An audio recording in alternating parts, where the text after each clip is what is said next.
Oh, okay.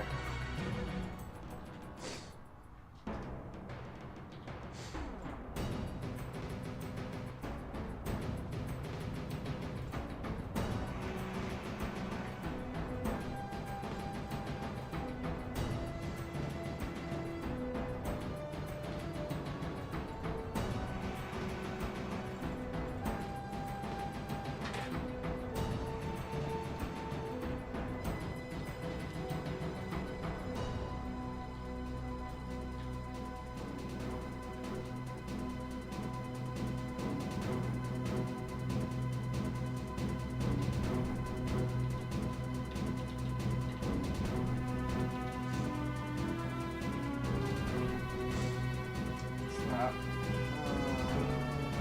Music's a bit loud. Let's turn it down. Music's a bit loud.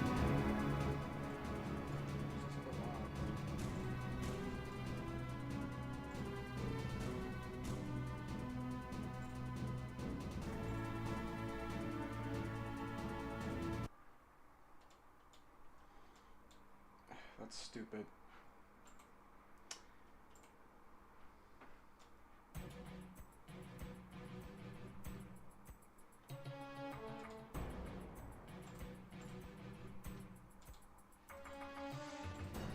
Oh, there we go.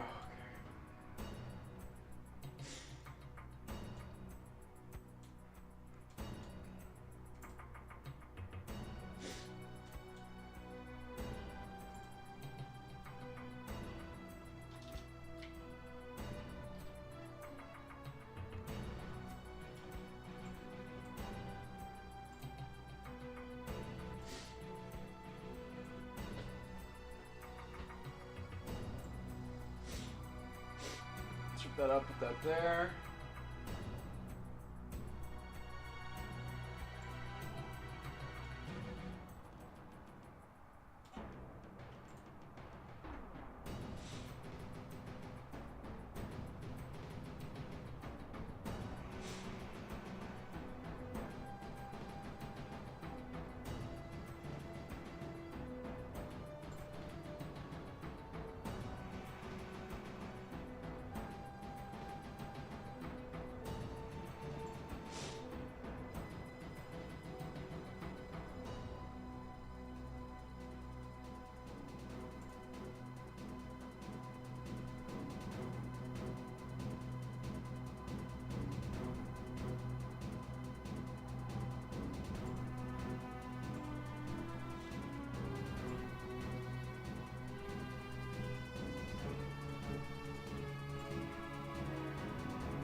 All right.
Actually, I think I'll make it tighter.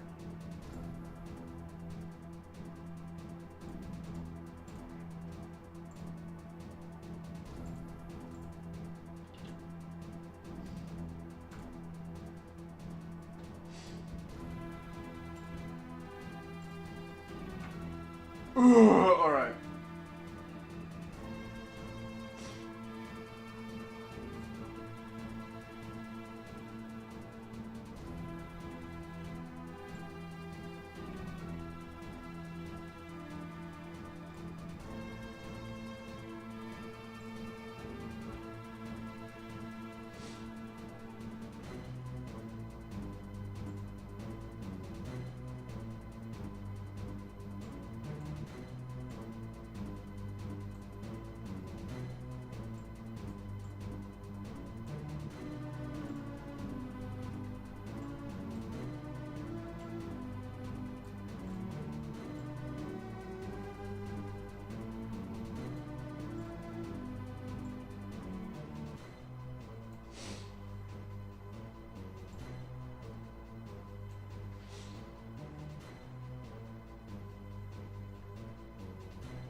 That was weird.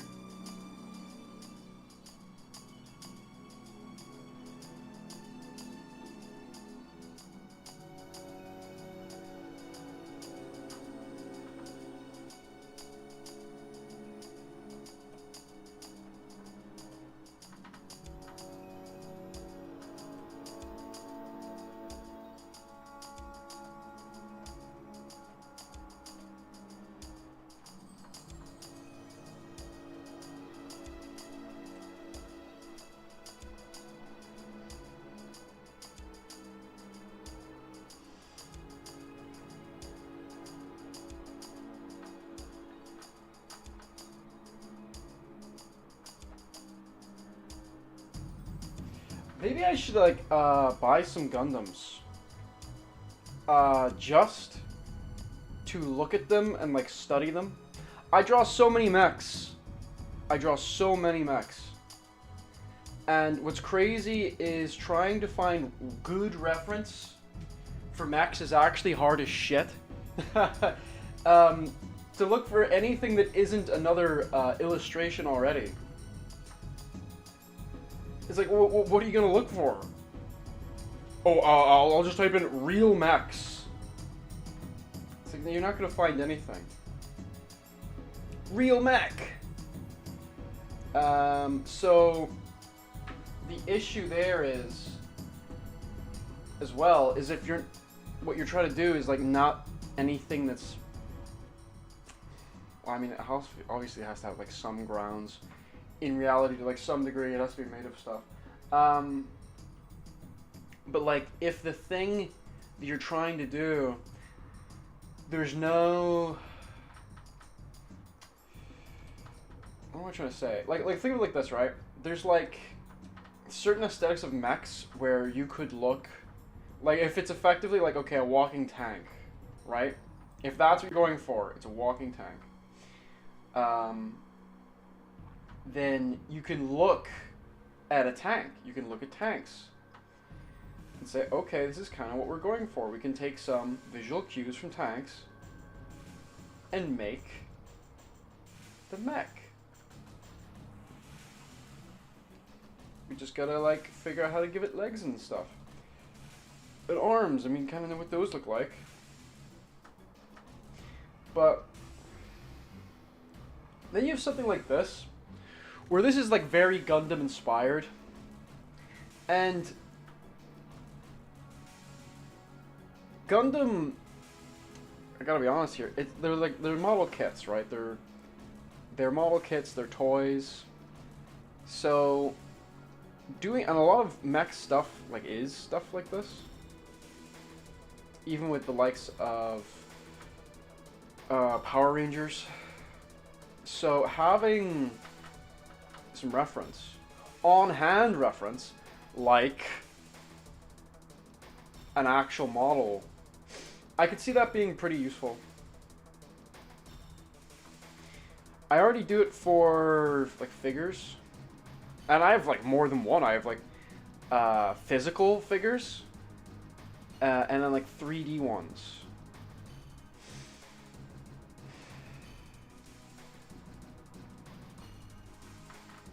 Because they are useful. They're so darn gosh dang handy.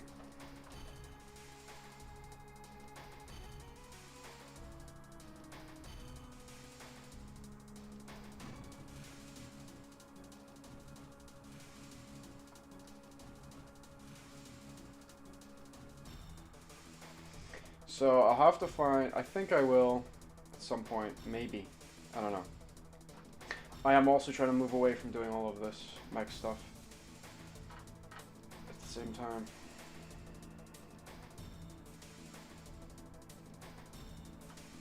I do not know what this thing is. I must have known at the time, whatever it fucking was. But I do not know, as of right now, what that is.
excuse me. Holy shit.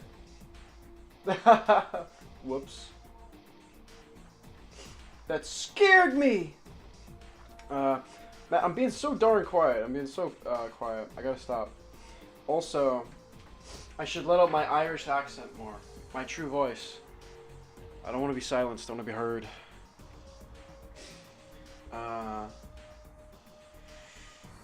But yeah, this mech here, very obviously Gundam inspired. Very obviously like Megazord, Power Rangers inspired.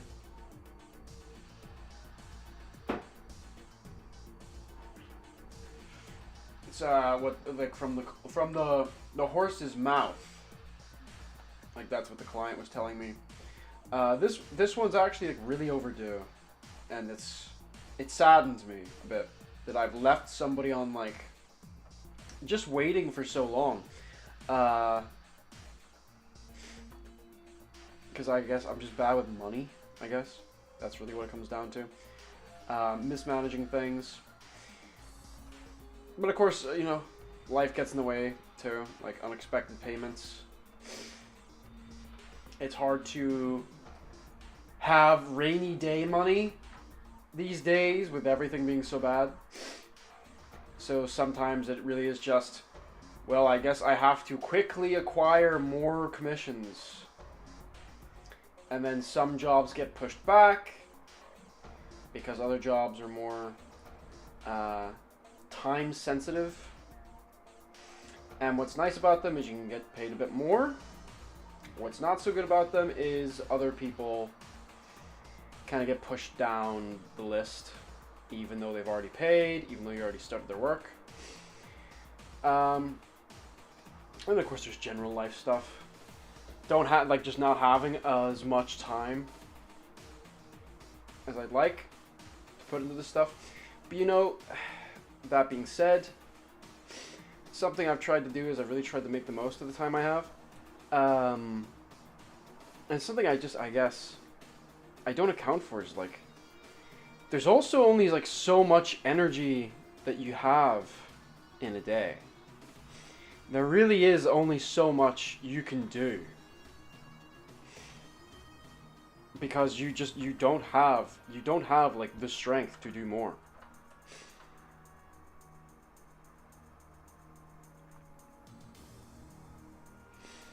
Especially like whenever it comes to something so mentally draining. I can do physical like manual labor for like fucking all day. I used to do it. And I'm in a lot better shape now than I was before. So I could do that.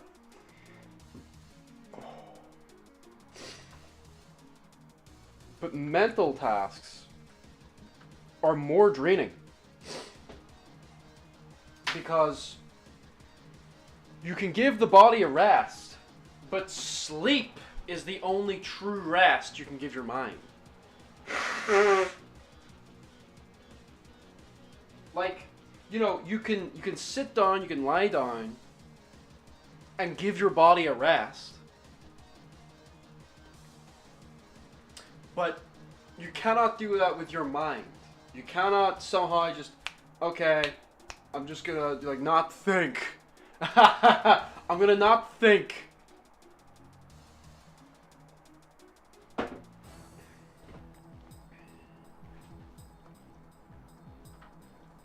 Maybe I'm wrong. Maybe you can. Maybe you can do that. I don't have to think. I do that all the time. I do not thinking all the time. What are you talking about?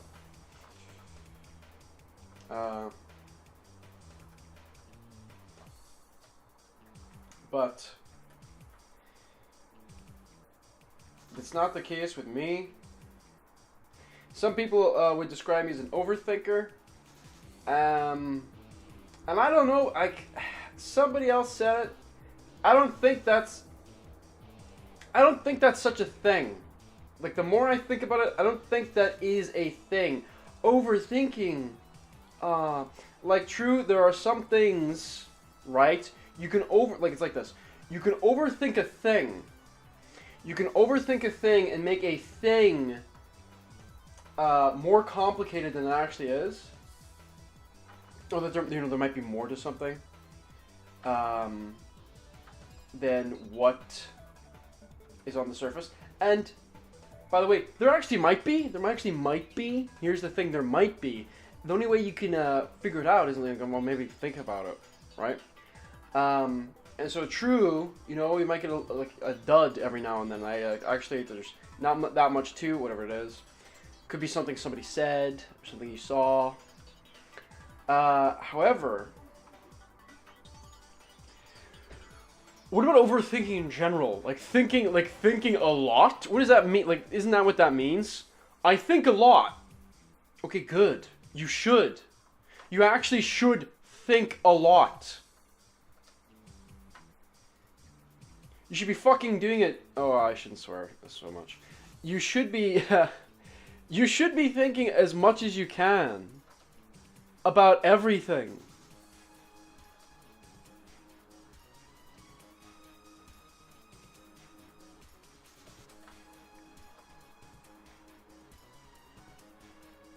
There is no reason. There is no fucking reason that you should be thinking about, or that you shouldn't be thinking about everything all the time. I would be, if what is going on or lack thereof in your life if you're not constantly thinking about things. Now maybe, right, I gotta be honest, there are some people who do not, right? And I say some, I could be wrong, could be most. And that could be where this whole, like, the idea of, like, oh, you're an overthinker, you think too much. Maybe that's, like, where that comes from. I don't believe it. Like, I don't believe... There are things you can overthink.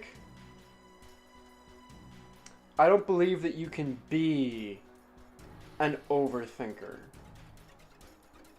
I think it's actually a poor description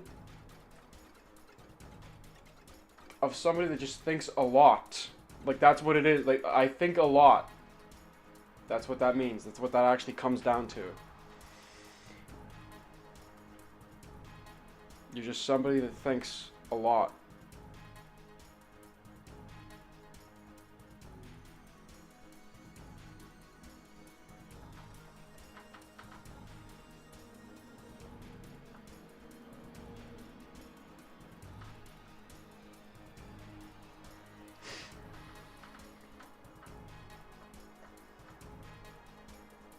And also, it's like a... Like, there are people that can get stuck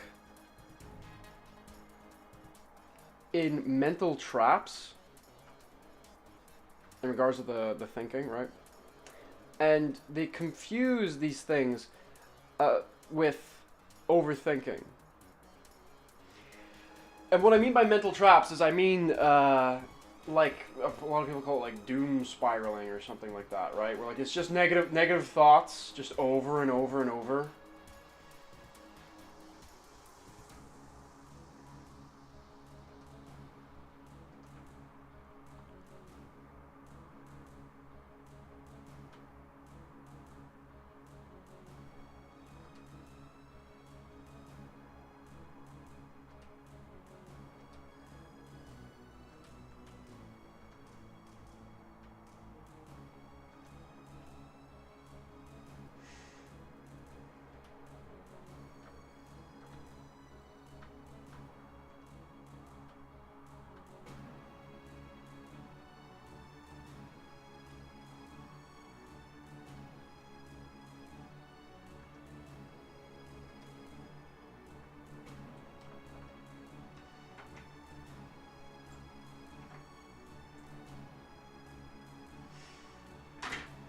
Oh.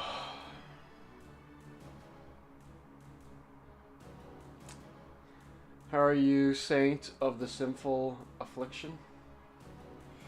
I'm not so bad. I've been just preaching to nobody for the last 25 minutes. How are you, Starcross?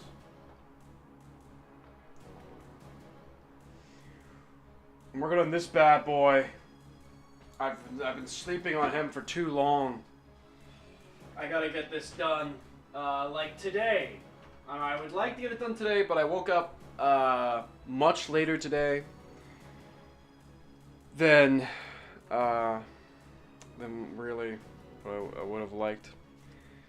And then I had a couple things to do before I could really get down to streaming and drawing.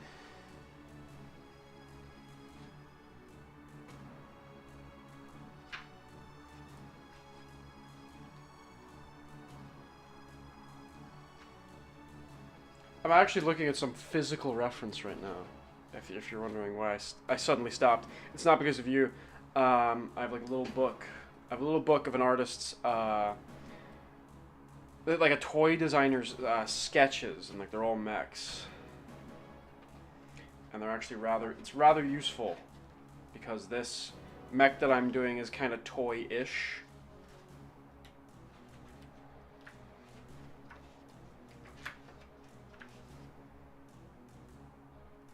Appearance. I suppose the only thing that like doesn't make this super useful is that a lot of this is like it is like sketches. But I mean, it's still something.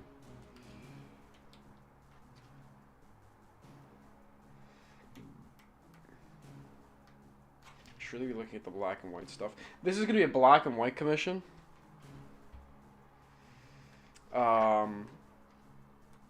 Which is crazy, because I was thinking about it, I was like, I haven't done one of these in like ages. I don't remember the last one I did, actually, now that I'm thinking about it.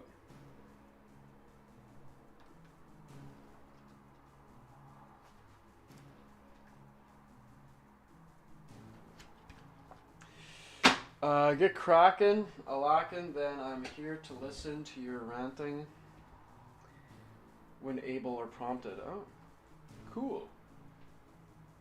What was I talking about? Oh, right. Well, I was, talking about overthinking and how I think it might not be a thing.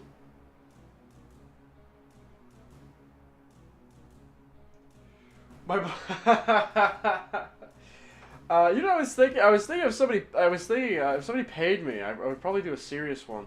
I was kind of half tempted to do a serious one, and post it like just before or when Silksong comes out, just because I know it would get a lot of traction.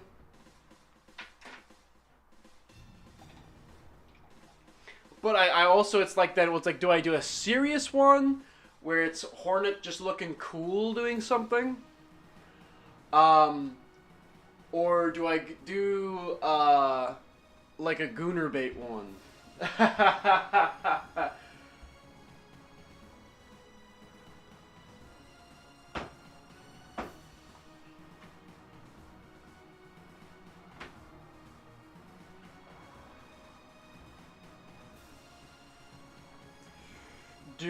Do a serious one. It'll light you up.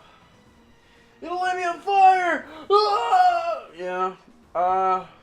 Maybe. I'm trying to think more about stuff that will get people following me. I've got stuff to promote and do. And things I'm trying to do that's not just commissions, but a hefty following would actually really help with some of these things.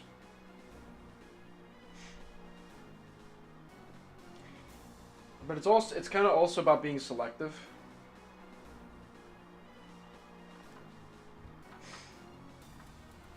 Like, you know, okay, so like the Hornet thing, sure. But I also have to think about the kind of people that would like end up following me. It's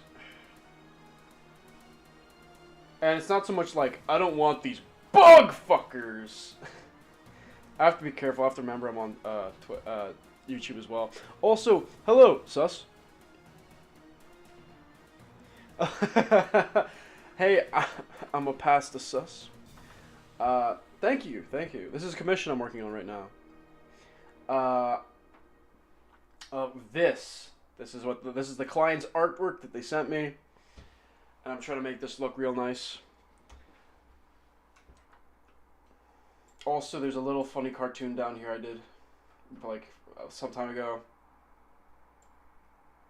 of a little man going to bed in an old style nightgown and sleeping cap, and then some sort of creep at the window. Just getting that out now, just in case you had to go or something, so no. Now that you leave with 2 drawings. This and the little doodle down there. Yes. Would soon say do Gooner bait if you really play off the hype. Well, here's the thing. I'm not super well practiced whenever it comes to Gooner stuff. All right, or even things that aren't necessarily Gooner, but are maybe a bit more tasteful.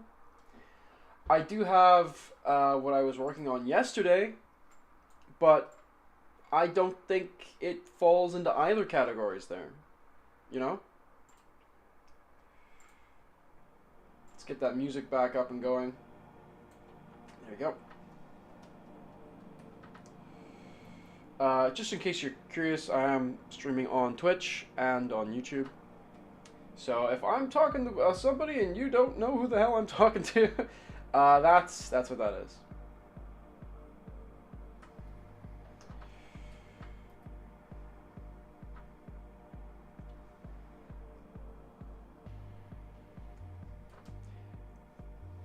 I think also it would depend on what it is I do.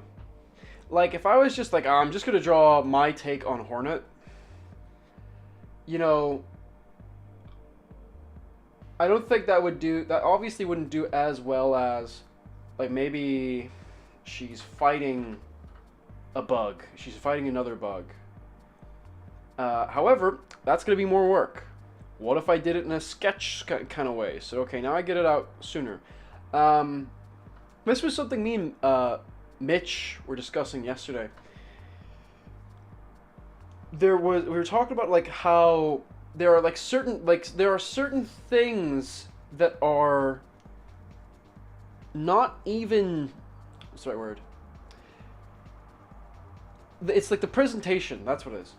Like, the presentation of a post often is more important than the actual subject. Sometimes I will vert you out into the For You page on X just to see if any cool art shows up. It usually doesn't. But sometimes it happens. And obviously I'll check out new accounts, or not new accounts, they're new to me. And, you know, every now and then I might get something nice. There was an account the other day that I came across, and I'd actually seen it before, but I decided to give it like another look. And the person posted kind of, what's the right word? Generously well endowed women, but like they were like video game characters. But something I had noticed was that one post of theirs did insanely well, better than everything else. And I didn't look through everything, right? I was like, hey, this is no different from the usual, but this one seriously skyrocketed. Why? And it was only whenever I was looking at the, what do you call it? The like media page, I realized why. I realized why it did so well. Because of how it's cropped by Twitter. The way it's cropped is it doesn't show the character's face. And I became certain in that moment that it did so well literally because of how the thumbnail was cropped. I knew that a bunch of people clicked on it, expanded it, just to see who the character was.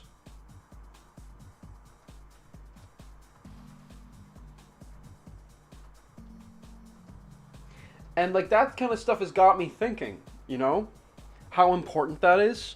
Sure, with YouTube and shit, a thumbnail is very important. Like that's what gets you to click on it. But even like with Twitter, because again, it does crop images.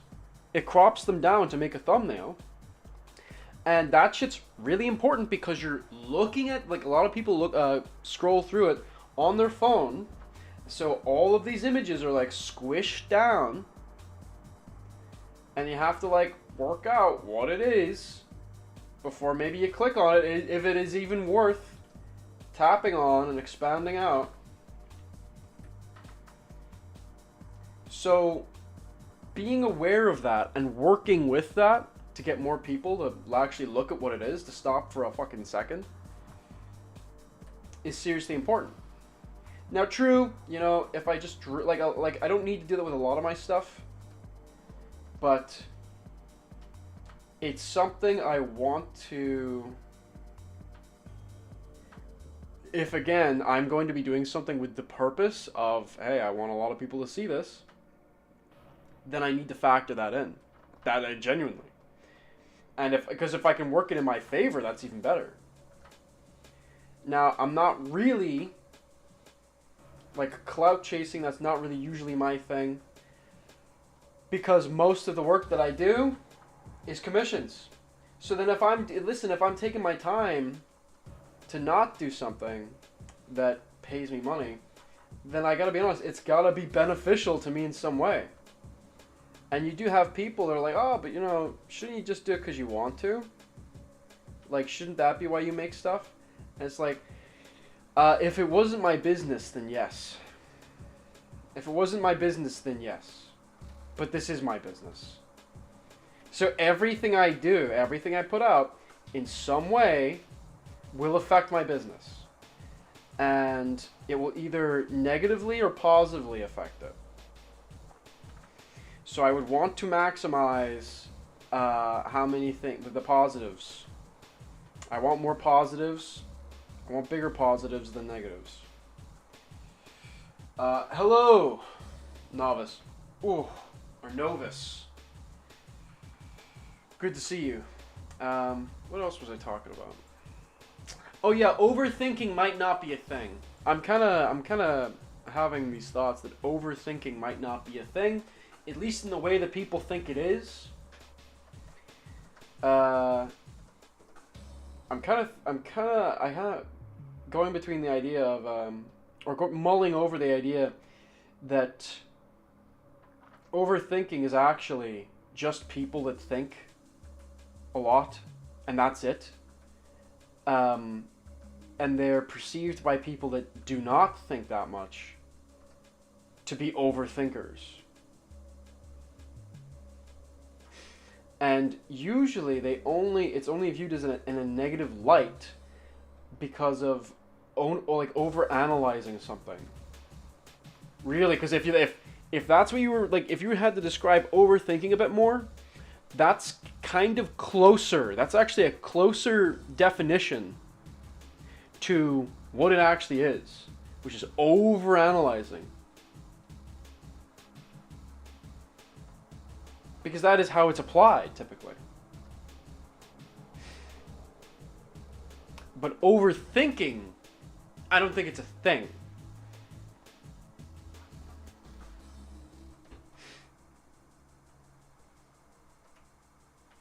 That's exactly what someone that doesn't think much would say. Sounds to me that you don't think a lot. It sounds to me you don't think much.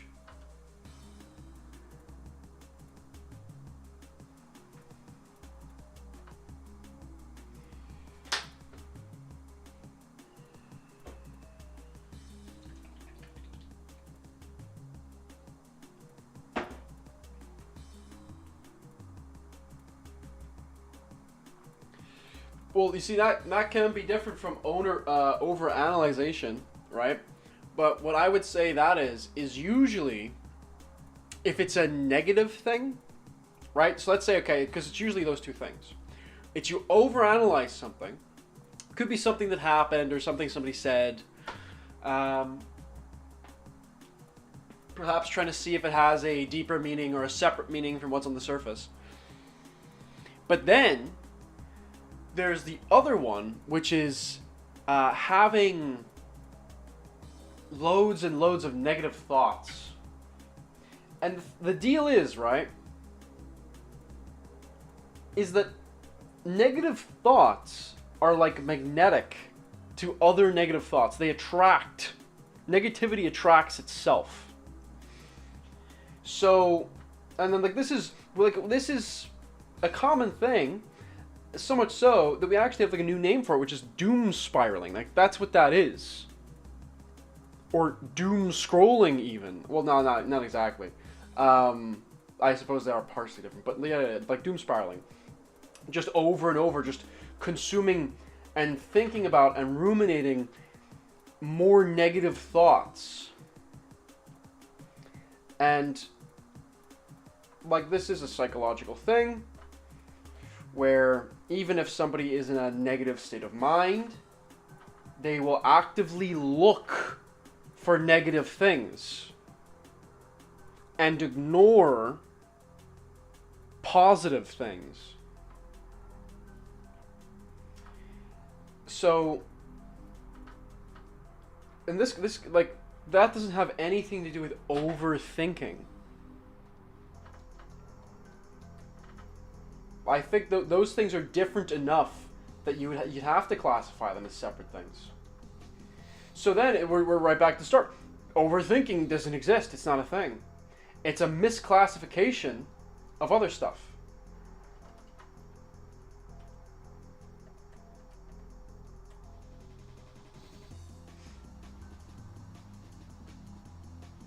I'm talking to someone with crippling anxiety. Okay, yeah, that's still not overthinking. You just said it yourself. It's crippling anxiety.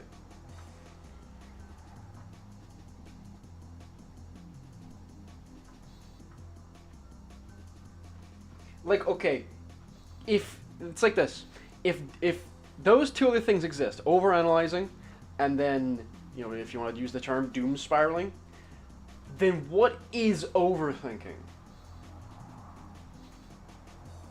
And that's true. Well, addiction, it could, right? But you could also view it as habit.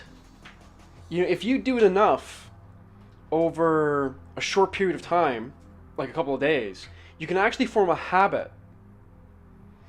And you do it long enough, then you'll actually, even if you haven't exposed yourself to anything negative, you could still end up just feeling down suddenly. But it could possibly be around the same time. For example, it's kind of considered common that this usually happens before bed. Right? But why is that? Well, it's also because a lot of people fucking go on their phones right before bed, where they're more likely to see something negative. And then that's whenever you remember negative things, negative thoughts attract more. Negativity attracts negativity. And then you end up fucking yourself up, before bed. But if you do that, a couple times, then no shit. Even if you're not on your phone, you may start feeling and having negative, you may start feeling negative, start feeling down, start having negative thoughts before bed. Because you've actually conditioned yourself into that way of thinking before you go to sleep at this time.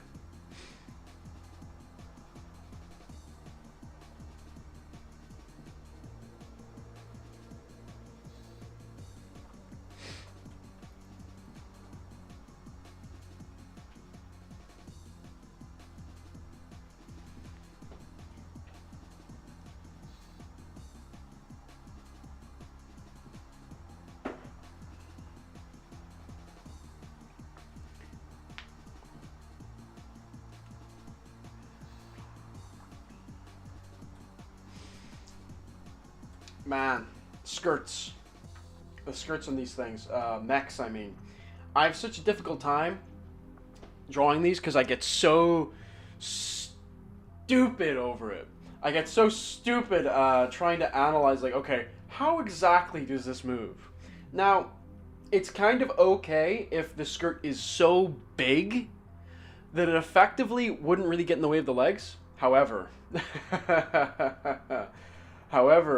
if you have something kind of subtle, like, listen, if you have, like, you can have it where, like, a character is, like, having, like, the leg go, like, forward or something, like, quite dramatically. So you're like, okay, I know exactly how that would happen. You know, I would take, like, a skirt panel and I would put it at, like, 90 degrees or, like 120 degrees or something from how it is naturally. But whenever it's, like, a bit more subtle, like, the leg is kind of coming forward, but not at a hard 45-degree angle or 90-degree angle, then I'm like, fuck! Because now it needs to subtly be at a different angle. I have a different understanding. Bed being the exact moment in which you are alone with your thoughts, away from your phone, and are able to reflect on everything that has happened in the day. But people who spend most of their time on the internet and on their phones lack the emotional tools to manage their emotions. Plus, being consistently distracted have been impossible for them to address when it was relevant. That is a good point. Yeah, like I'm not going to deny that. That's good. That's true. There are so many distractions today. And people are actually addicted to being distracted. Not to say that they are like, that's the thing, that a lot of people don't even, like, really clue on. Because this stuff that's being put out is specifically made to grab your attention. If you start thinking of these things kind of like they're spells, right? Like, if you think of it like that, think of it like it's like a spell. You know, like D&D and the warlock, the evil warlock, Miguel.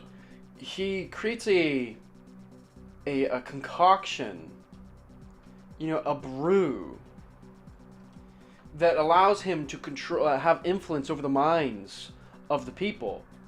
And the problem is the brew is delicious. It's so good. The people love it. And it doesn't have overt negative effects. The effects are much more subtle, and it's hard to deduce. Like, that's kind of the same thing. And to the people that are aware that this was made by Miguel, and they're aware of how bad this actually is, it's obvious. But trying to convince the people that drink it, the brew, all the time, all day, that it's not good for them, it's very difficult.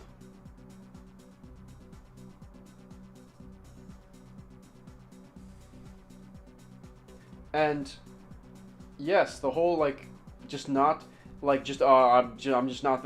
thinking about stuff. Yeah, I mean, there's a lot of people that go around and don't think about much.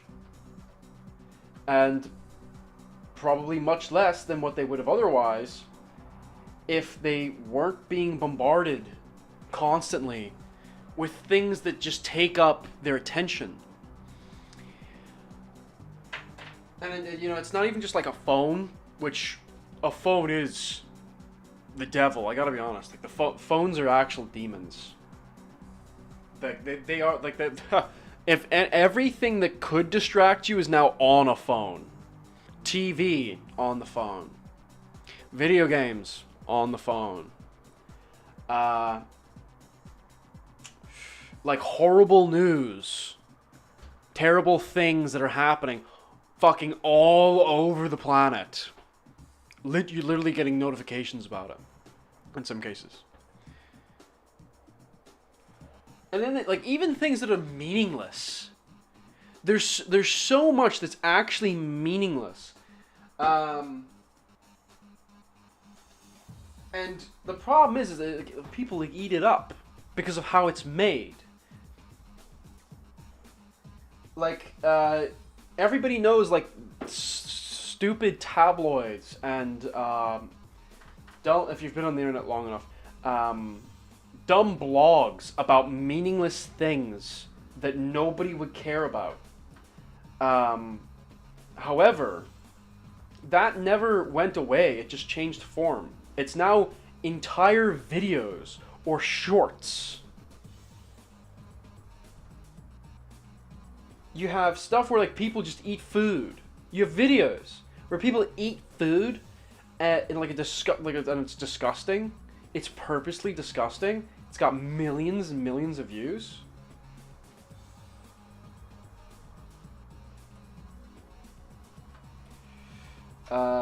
Exactly. That was the exact point I was going to make. Next, yes, these things are pushed forward by mega corporations using big data to scratch your brain in a specific way. But we have to stand and have some awareness and responsibility with ourselves. This is true. Problem is, I think there's a lot of people that they can't have that awareness. They kind of have to be led. I got like to just be fully truthful, fully transparent. I think there's a significant number of people that it doesn't like. There's no like teaching them to be responsible on the internet. Like they cannot help themselves.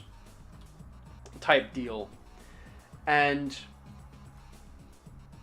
you kind of when like and you're like, oh well, you know, like oh so you just like shrug your shoulders, like well, you know. Them's the breaks, or whatever fucking people say. What can you do about it? To which I would argue, like, well, you would not have that same response. You would be so much more determined if this was a person, if you were treating this person as if they were a drug addict. Which, in honesty, that's kind of what it's gradually becoming. Like, there are people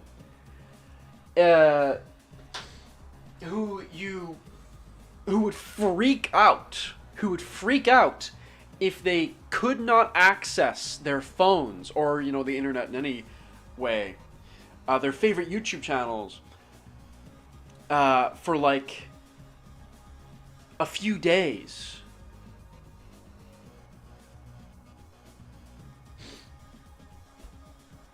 Let alone a week.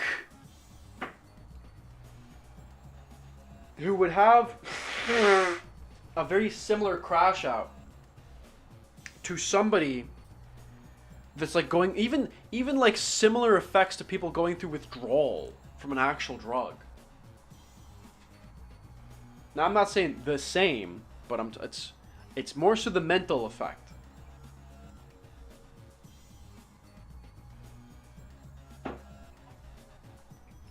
Because also here's another problem. It's so common, it's become habitual, right? Whenever you're bored, you take out your phone. Man, I'm bored. I don't know what to do. You take out your phone.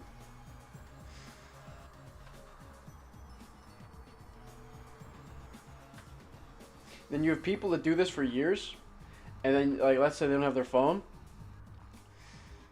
Oh, fuck, what do I do? I've never had to think about it before. I guess I'm gonna go crazy. Ah!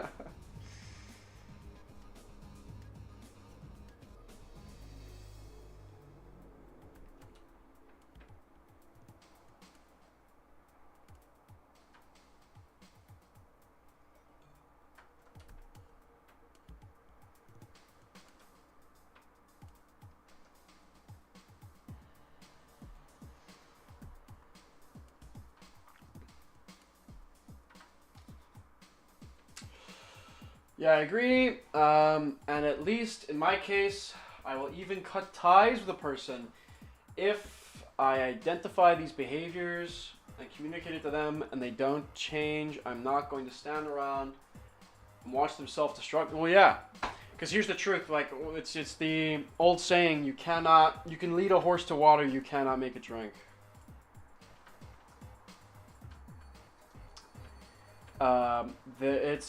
It's a terrible thing, but it's something that even I have to that I've had to accept is there are people in my life who I've tried to advise, like, not, this isn't even specifically, like, this is gonna be like any advice, right? Where like you're trying to get someone who has perhaps maybe like self-destructive, detrimental behavior or something like that, and you're trying to help them out. You're giving them the answers, and they just won't listen. And it's like, well, what can you do? You have to, like, at a certain point, then you have to check out for your own sake.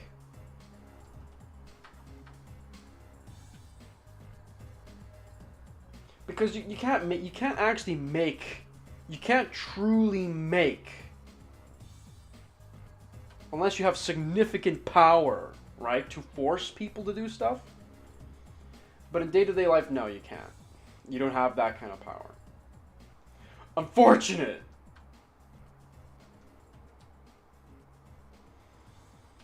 If I was king, everyone would be better off. Well, almost everyone. Except for the people that I don't like. But that's usually the case.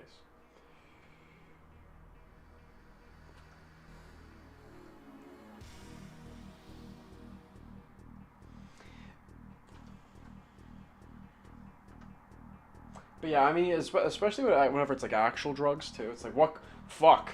Like, you know, no. I actually tried to do that before. I had somebody I knew who fell into that quite hard, and literally whenever I was trying to reach out to him to help, like trying to like help him out, like let him know, like, hey, listen, buddy, we're worried about you. He immediately cut ties with me.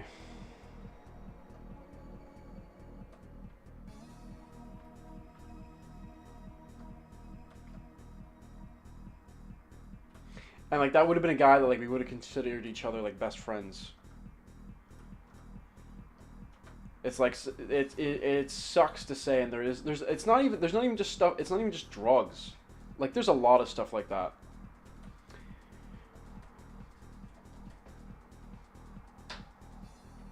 I would be a cool king. I'd be a great king. I'd be brutal, but fair.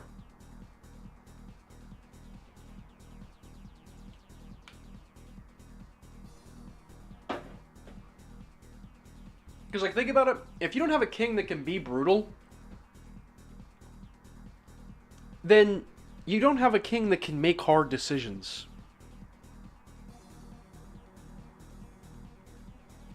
Do you want a king that can't make hard decisions?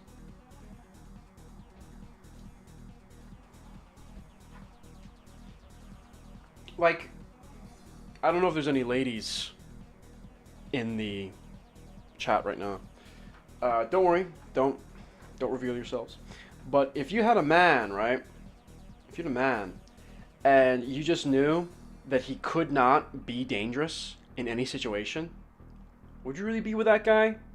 Is that something you want to be with? Or even if like if you're a guy and you have like a sister, right? You have a sister, you have sisters, or you have female friends. Would you want them to ever be with somebody that could not ever be dangerous in any situation? Like they don't have the capacity to be dangerous, to be brutal. And like you may think, oh, he's a safer guy. Like my sister is safer around him. It's like no. What if he needs to be in a fight? What if your sister or your friend needs him to fight? Same thing with like leaders. Then as well, like if a leader needs to have the capacity to be dangerous, to be brutal, whenever it comes to possibly like decision making, because there actually might be moments where that happens. It's actually more likely than not.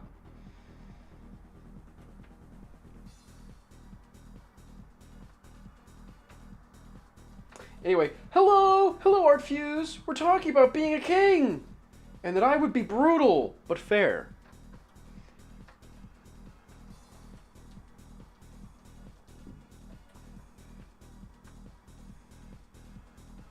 We're also talking about overthinking, how it's not a thing. How your phone and many other aspects of things of your life, such as general entertainment, is actually really fucking bad for you.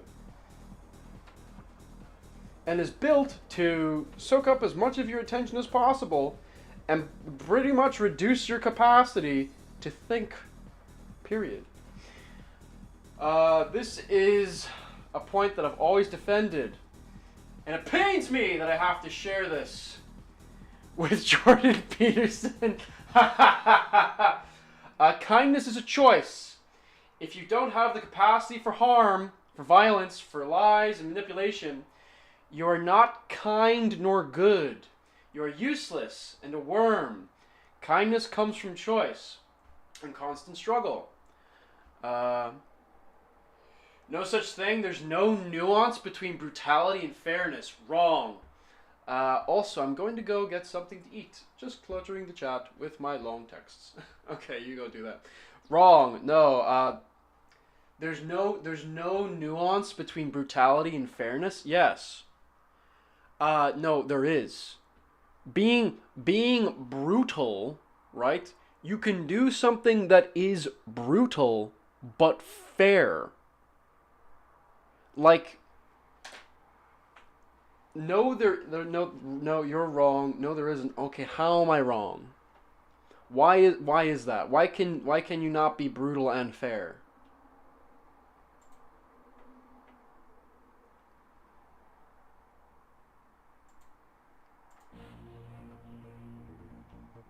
Like, if you're gonna keep telling me like I'm wrong, I'm like, okay, well, tell me, how am I wrong?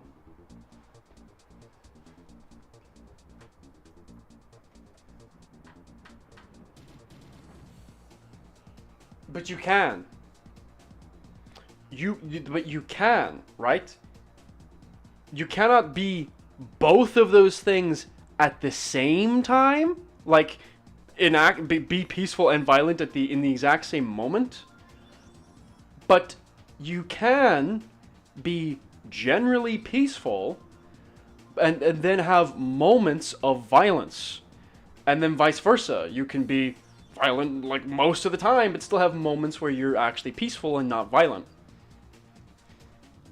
And it's like it's situational as well. A boxer, right? A boxer or any combat, martial artist, whatever, athlete, have moments where they're being violent. In fact, they train for brief moments of violence, but for the most part, outside of that, they're peaceful, right? You would argue that because they're not fucking throwing fists with everyone around them. And you would even say that in that fighting, they fight pretty brutally. I mean, for fuck's sake, yes, they're throwing blows with each other. Fighting is brutal. Enacting violence is brutal. To some capacity.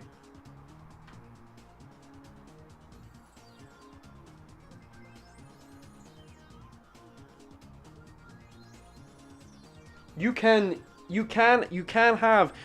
embody these aspects simultaneously. Yes, you can. You can be a brutal king, but a fair king. How is that? Okay, well, he is fair, but he is brutal that he will perhaps dish out punishments, like severe punishments for severe crimes, or that like he destroys the enemies of his kingdom with brutality, but is generally peaceful because he tries to avoid conflict. Like that, there you go. There, boom.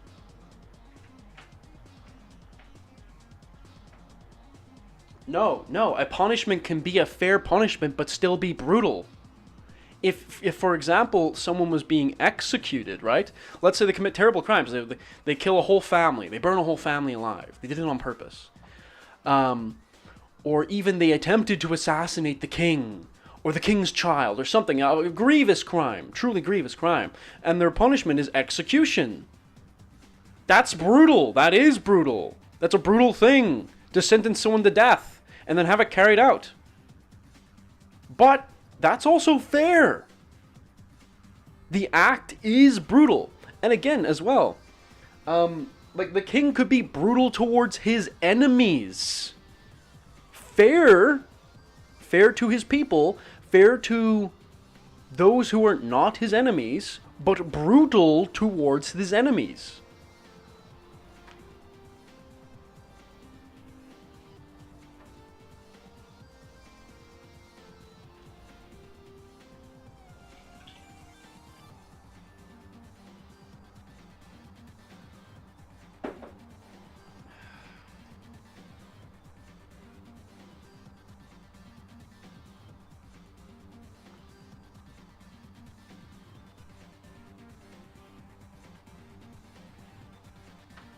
Well deserved.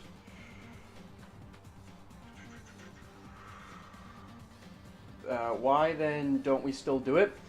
Because why don't we still, like, do you mean the death penalty in general? Or do you mean the guillotine?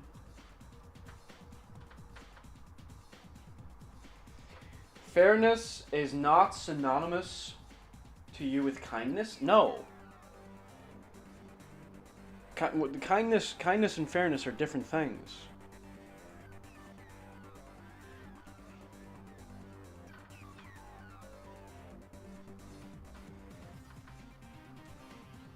If I was walking down a corridor and there was a door and I opened the door, but as I opened the door and passed through it, I noticed that a good few steps behind me is another person. If I stand there and hold the door open for them, so that they do not have to, it's a heavy door, let's say. It's got like one of those safety measures, so it always closes by itself. And I allow that, so I stay there, I go out of my way and I stay there to allow that person to walk through the door without having to open it for themselves. What has that got to do with fairness?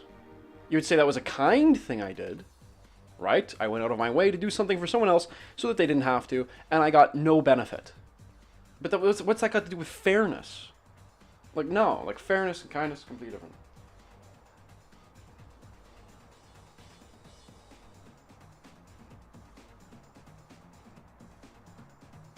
This is also true. Well, it's because here's the thing, right?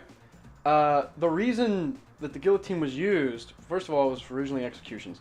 But the famous one where, you know, the French went around with it and killed everybody. The reason it's not used anymore is because there's a couple reasons. And these reasons as well that Novus has put out it's not even I'm arguing against them. But no, I wouldn't actually partially the capitalist thing. No, you can still have executions and not have it to do with any, like, you can still have capitalism. What it is that, well, it's actually kind of a couple things. It's, if I had to really try and, because it can also be different for each country, for separate countries. If I had to go anywhere, it is a soft-handed approach with crime. So and also the idea of human rights, which is, I know that second one might sound crazy. Also, if you say we don't, but Luigi Mangione is a thing. Not long ago, a guy stormed BlackRock and killed a bunch of CEOs. And the only thing that we lack is push. Well, here's all right. Well, hold on. Here's the thing. I get what you're saying, but all of that is like, all right. Here's the deal, right? That's not true. What you need is you actually need an elite backing. You would need some sort of group of elites to back your, like, something like that. There's no, like, a lot of people think like the French Revolution was just like the French people like had enough, but they didn't go and kill literally everyone in government. Like, they didn't do that. They didn't kill all of the elites. No. There were elites amongst them that helped make it happen. Like, and then, you know, who do you think ended up afterwards being in charge? It wasn't like the people just naturally divided up now who's in charge. It's anytime there's like a revolt or a revolution or a civil war even, it's always elites of some kind doing it. Like they're at the top. Even if something is grassroots, right? Because that stuff does happen. I'm not saying nothing is ever grassroots. But even whenever something's grassroots, someone of the elite often comes in and co-ops it, and now it's their thing.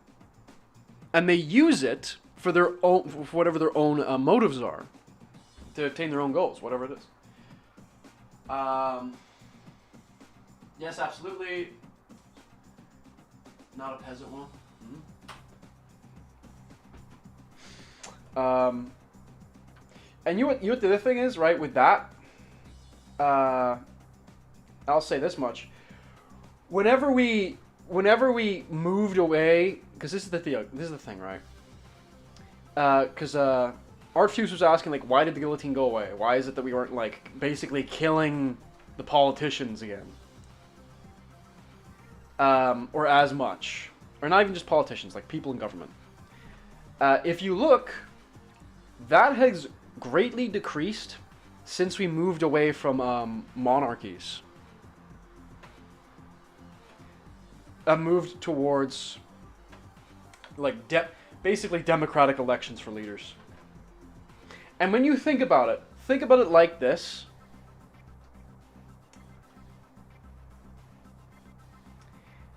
This idea where you can vote somebody in, we vote in our leaders, we pick them. We don't have to deal with any trash we don't want. And then you vote your leaders in, and they don't do what they said they were going to do. They lied. They're not going to do it. They start doing things, in fact, that are the things that maybe you view as terrible. Are you going to mount a revolution to stop them? Potentially kill them? Kill other people if necessary? That would try to stop you? Risk your life, risk your loved ones. Death, potential jail, or are you going to wait 4 years and then you can vote for somebody else?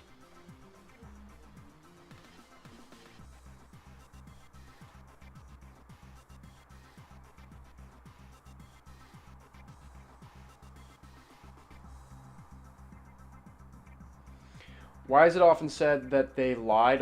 Because they could do things that are totally against what they said they were going to do. Like, they could say they're going to do something, and then they come in, and then they do the opposite. That would be a lie, wouldn't it? Rather than failure. You know, if you went in and you tried to do something, like, we're going to blow up a mountain. Let's say that we're going to blow up this mountain. If you vote me in, and everybody hates that fucking mountain, they hate it.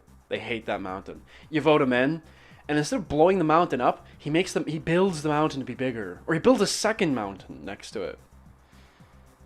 And so not only is it like it's not that you didn't do what everybody wanted and voted for you to do, or to put you in there to do.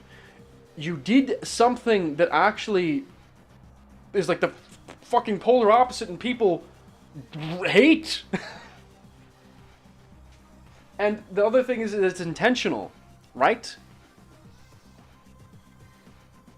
Like, that's it. Like, if somebody lies, you can look at what they did. If they did something, then it's intentional.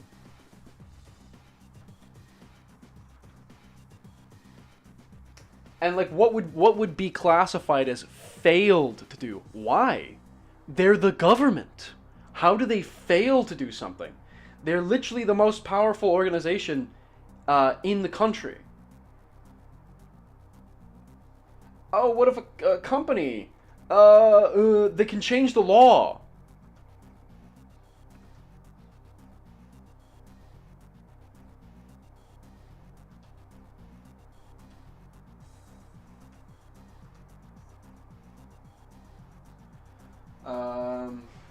We used to have an agreement ensuring human rights for all, ensures human rights for us. If the wrong people got to power, they opened a country to become El Salvador. So I say, fuck that, let's eat the rich.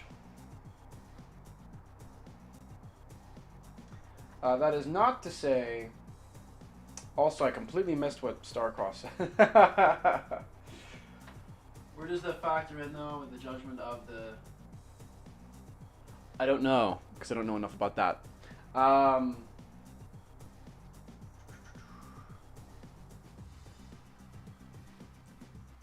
they opened a concentration camp in El Salvador?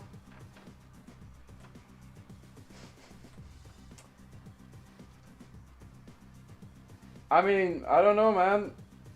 The guy that did that, right? I'm trying to remember his name. The president of El Salvador.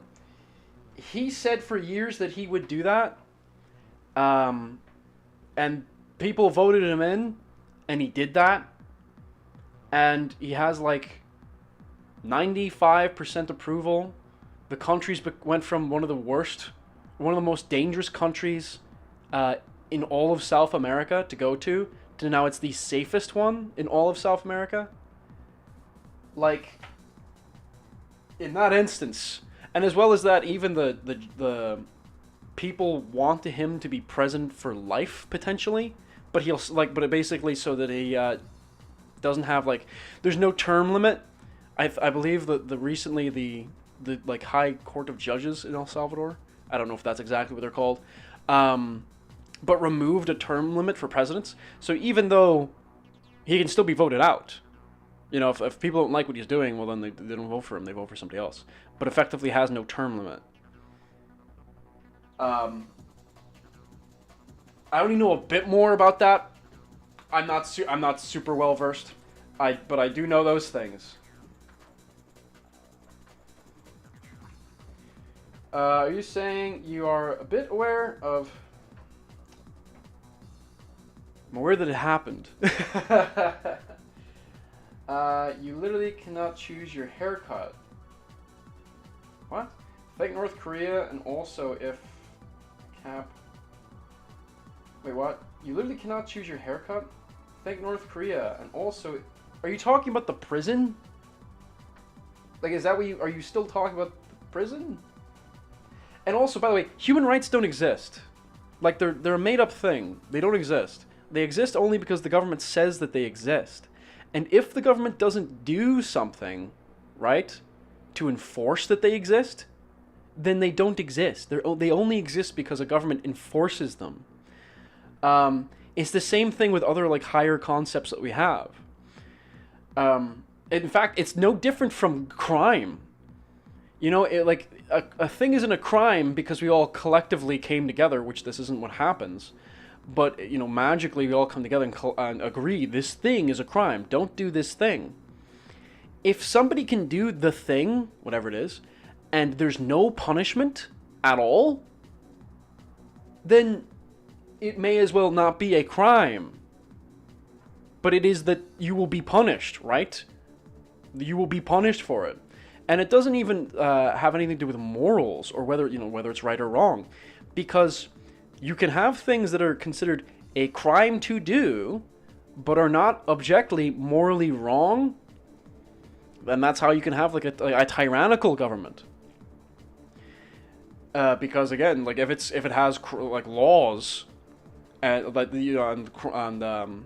if you break, but we agree it's actually not morally, there's you couldn't actually find any moral reason for why that is wrong.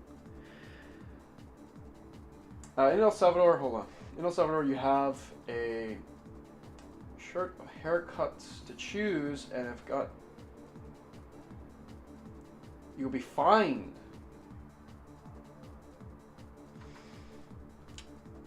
How is that much different from having to wear a uniform, though? Like here, uh, you have to wear uniforms in Ireland. As far as I'm aware, in all of the UK and all of Ireland, and in many European schools in general, you have to wear a uniform.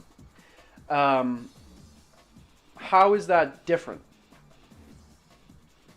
And I'm not. This isn't me like advocating for it. I'm asking how is a haircut different? And you could say, well, because the uniform you have to wear at school, right? When you're going to school, but a haircut that stays with you the whole time. And I would say fair. I would say fair. Yeah, that's a good point there.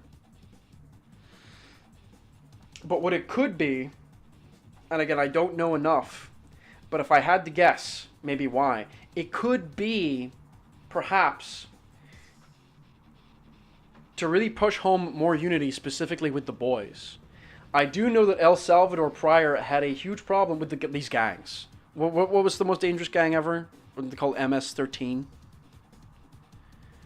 Where, like, to get into the gang, you actually have to kill someone. You have it tattooed on your body, the gang logo, the gang name. But young boys were being recruited from school for gangs.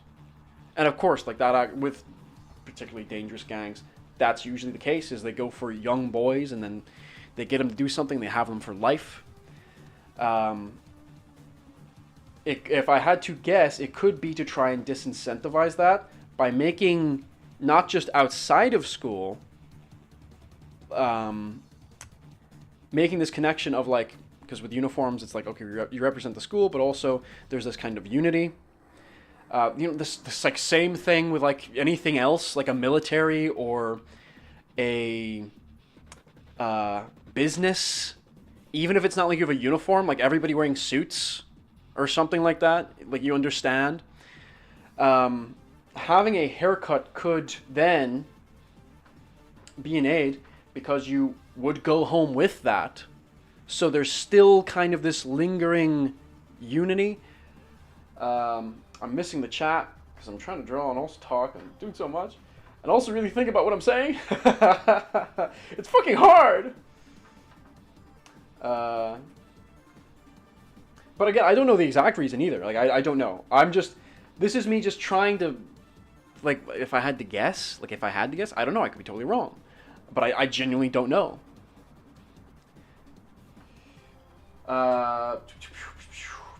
Man, can you tell me exactly in the time you stream? I want to follow the drawing process. Well, today was actually a bit later. I usually don't even stream at this time. I would actually be done around now, because I would usually get up like really early. But I got up. I majorly slept and I stayed up a good bit. I streamed for 10 hours yesterday, and I kind of underestimated how much that would kind of like throw me off, because I'm pretty routined. I try to stay pretty routined. And also, like, I've been working out again recently. Buff Saint. I will achieve it soon. And I'm working out quite hard. Not too hard, but I guess I underestimated how much sleep I would start to need after I started doing it again. So I slept like a lot. And then there was a couple things I had to do in the morning. So this is actually pretty... this is an exception, it's not the rule. But I guess maybe I should make something. Maybe I should make something like more concrete of whenever I'm going to stream. But thank you. That's quite nice to know that you're so interested in the process. I'm glad.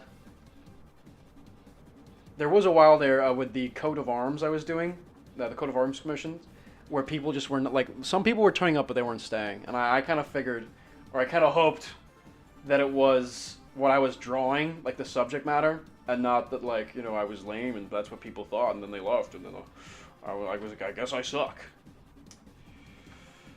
I see your point and I agree. Uniforms are meant to erase individuality, but also not necessarily erase individuality. It's more so about like unity with the people around you. But I'm not gonna argue on that. Wear, it's part of your body. Yes, and I already said what I think about that on that. I think laws aren't a theoretical thing. Well, no, we do have them. I think they started from people living together. First form stuff, then cause and effect. People learn if you do bad stuff to each other, they would end up in bad places or dead, and it evolved to this complexity. So you're kind of wrong. I never said laws are theoretical, so sorry, Archdudes, don't really have a point. Do you guys have nail rules as well? Falls my school had it. If you say nail is different from hair, that is hygiene. Nail polish also bad. It's just unity. Well, with here, for example, it's also about like there's also a factor of like you represent the school, like so, and also it's about creating hierarchy. You have to think about it like that too. All of the kids wear uniforms. The teachers don't wear uniforms. And just because of that, that already creates... I mean, sure, there's also, like, the teachers are older than you. They're all adults. But it does, like, you know, show another level, like, another layer of hierarchy. Kind of, like, also, like, you know, like, think of the military. Like, ranks. Ranks are all displayed. In a relatively big way. And something I definitely noticed is that in the schools that I went to, the principal, right? The principal was always more well dressed than all of the teachers, regardless of how well dressed the teachers were. And there was a few, right, that would come up and would always be well dressed. But the principal always wore a suit. Didn't matter, and it was a well tailored suit. It looked good. So that's a factor as well. Perfect example of failure, as you said before, instead of attacking the main problems and make people join gangs, lack of safety, uncertainty about the future, crisis of housing, lack of food production, healthcare, health, people, government.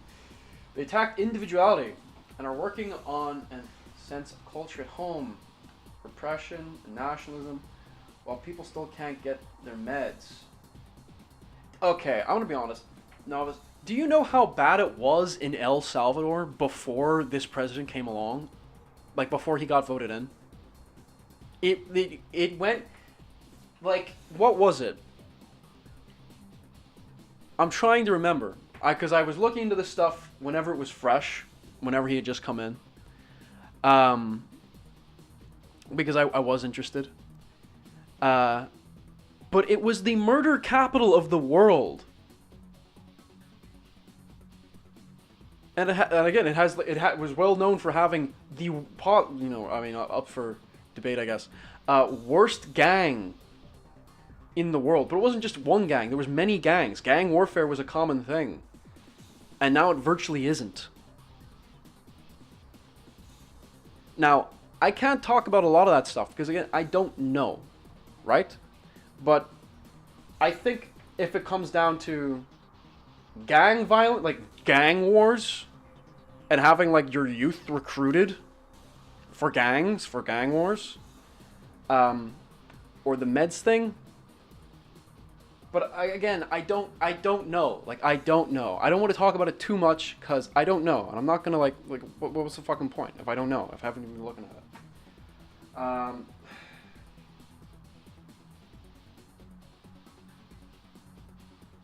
I already hated the uniforms. You don't need to bring up hierarchy to convince me. We're talking about why politics fail. Oh, actually, I was thinking about how democracies are just not very good. But I was saying we were kind of originally talking about I guess executions and why they're not super common anymore. And I was saying you notice that the death penalty, as countries moved to democracy, the death penalty fell off and starts getting outlawed. There's actually more democratic countries that don't have the death penalty than countries that are democratic and do. Originally, I believe that's where the conversation was. there's, as far as I'm aware, I mean, that's what they report, and that's what seems to be the case from the people in El Salvador. And you have those huge stuffed up prisons as well. Or not prisons, prison, because it's like a mega prison. But there are a few people that I follow who are like traveler, like their whole thing is that they travel to other countries, who actually traveled to it since. And they're like, yes, it's actually incredibly pristine. And also because of the crazy thing with like Bitcoin too, that you can pay with Bitcoin for like taxis and shit, which is mental.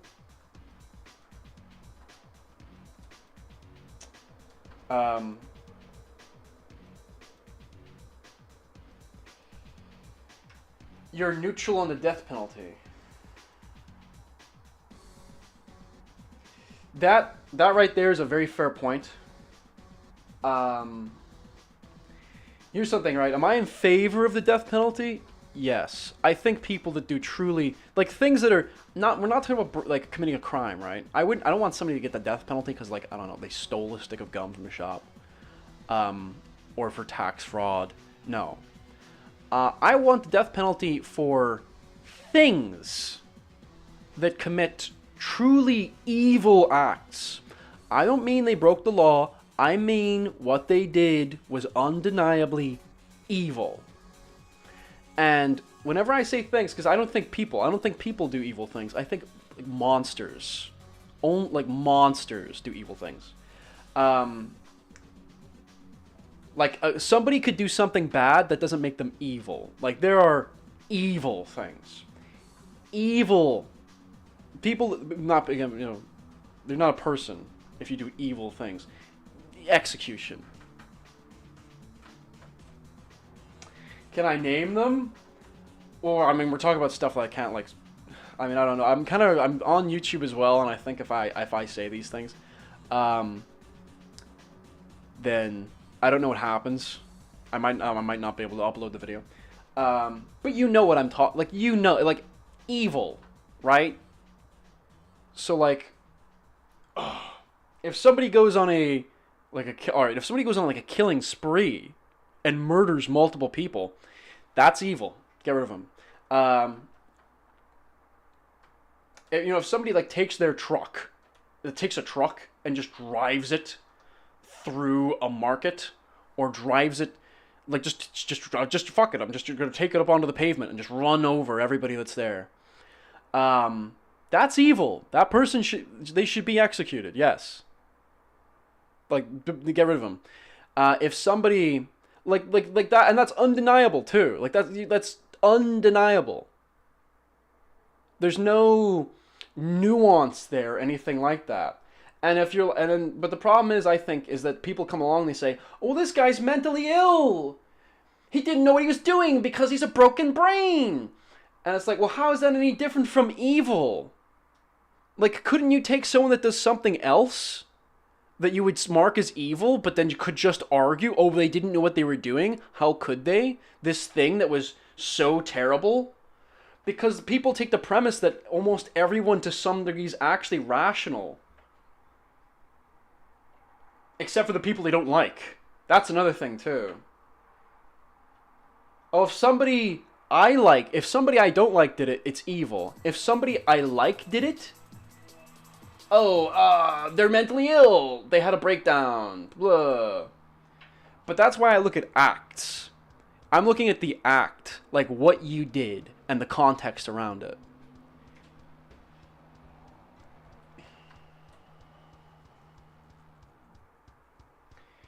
Well, there is, where there's lies, you say, for awful crimes, depending on the government, who draws the line. But that's the thing, right? I'm talking about evil. That's the thing. And that's what you need. It's not about crime, it's about morals, right? That's what it comes down to. If it's not about, if a crime was committed, it's about whether the act was evil. Let's look at it like this. Here in the UK, there is a fucking blanket ban on violence. If somebody breaks into your home, somebody could break into your home, and just, to make it absolutely clear, they attack you, and you defend yourself, you're going to prison. If some drunk starts brawling you whenever you're walking home from somewhere, and you strike back, you're getting an assault charge.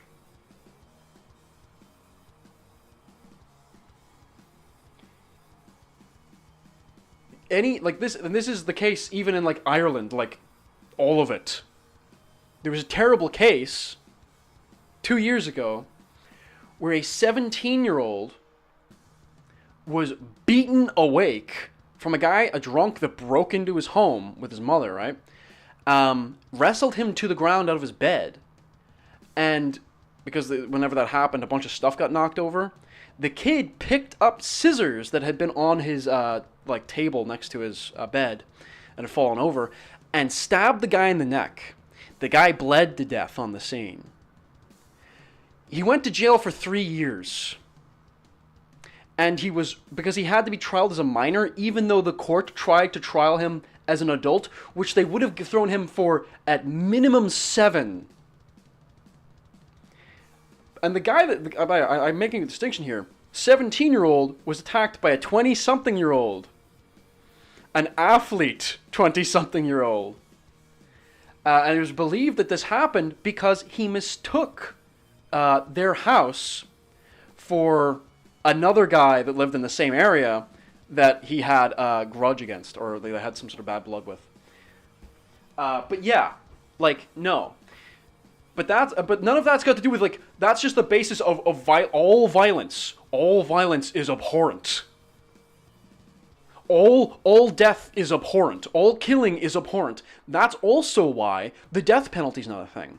And there's the very real attitude of people here, where if you say, oh man, what this person did was horrible. They just, they stabbed somebody to death in that alley. They just killed them. They robbed them. And people will say, yes, that was terrible. That was truly horrible. And then you say, yes, this person should be executed for that. What kind of demon, think about it, just stabs someone to death and robs them? That's truly a monster. And to which they'll say, oh no, we can't execute them because that would make us as bad as them. It's what? And then there's also the fact that people will claim, oh no, you can't do it because what if they were wrongly, what if they were found guilty but they didn't actually commit the crime? And it's okay, that's true. And what if they're found guilty for a crime but there's no death penalty? However, they go to jail and nobody ever finds out that they're actually innocent until after they're dead because they got life in prison. That's nothing to do with the punishment. That's to do with the justice system failing. The justice system failed. That doesn't mean there's anything intrinsically wrong. Hold on, I'm missing the chat. I'm so sorry. I'm not used to talking like this and then also reading. So forgive me.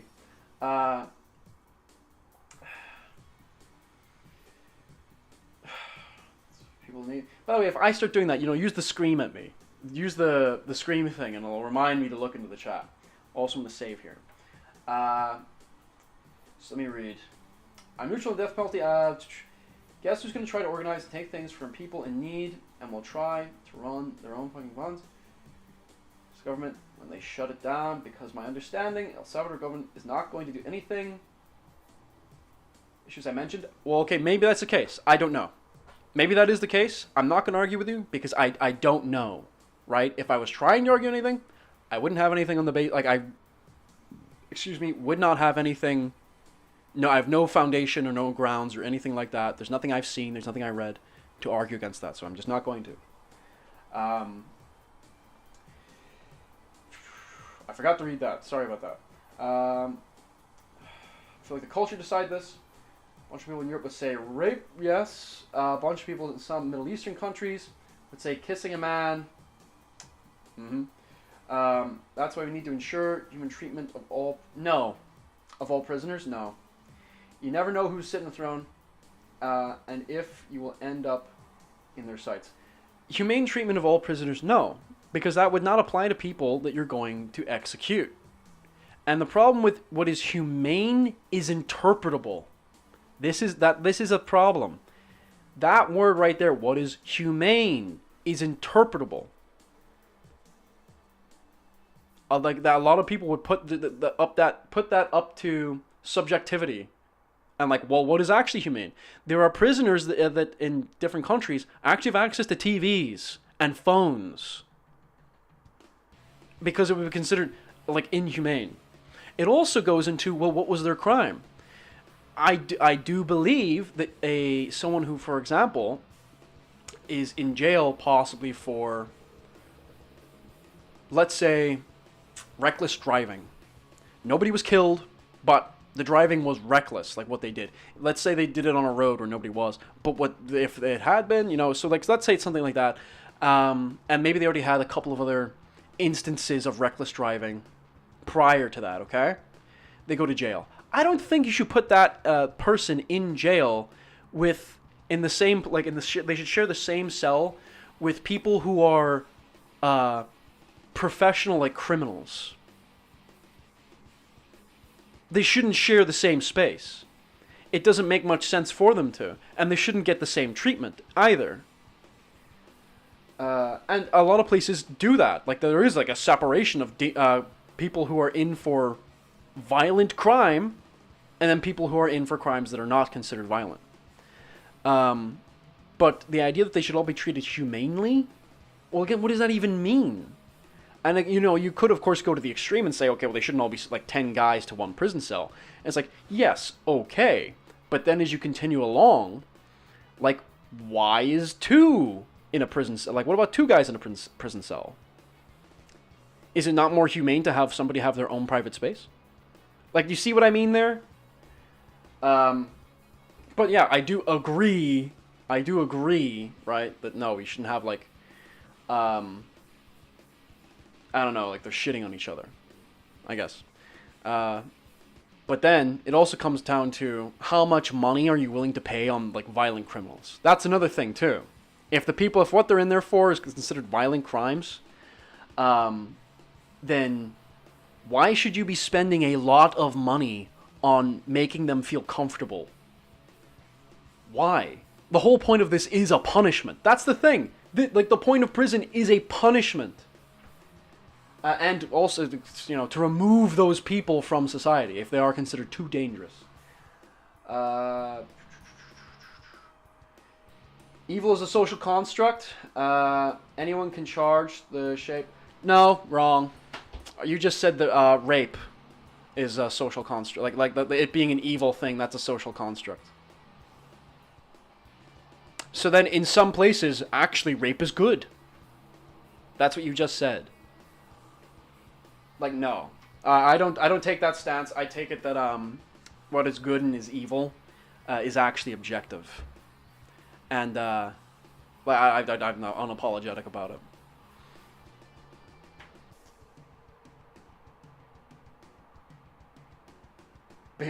Bay Harbor Butcher.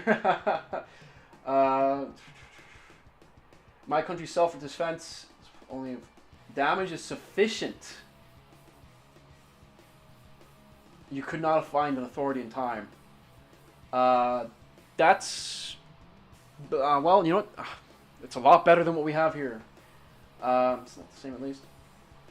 Life in prison still has time and a chance for change.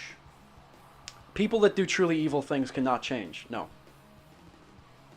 There are some people that do things so terrible. There's no way that person can really change, right? There's plenty of things, and there's plenty of people in prison for things that they'll maybe never do again, right? But there's a significant number that will.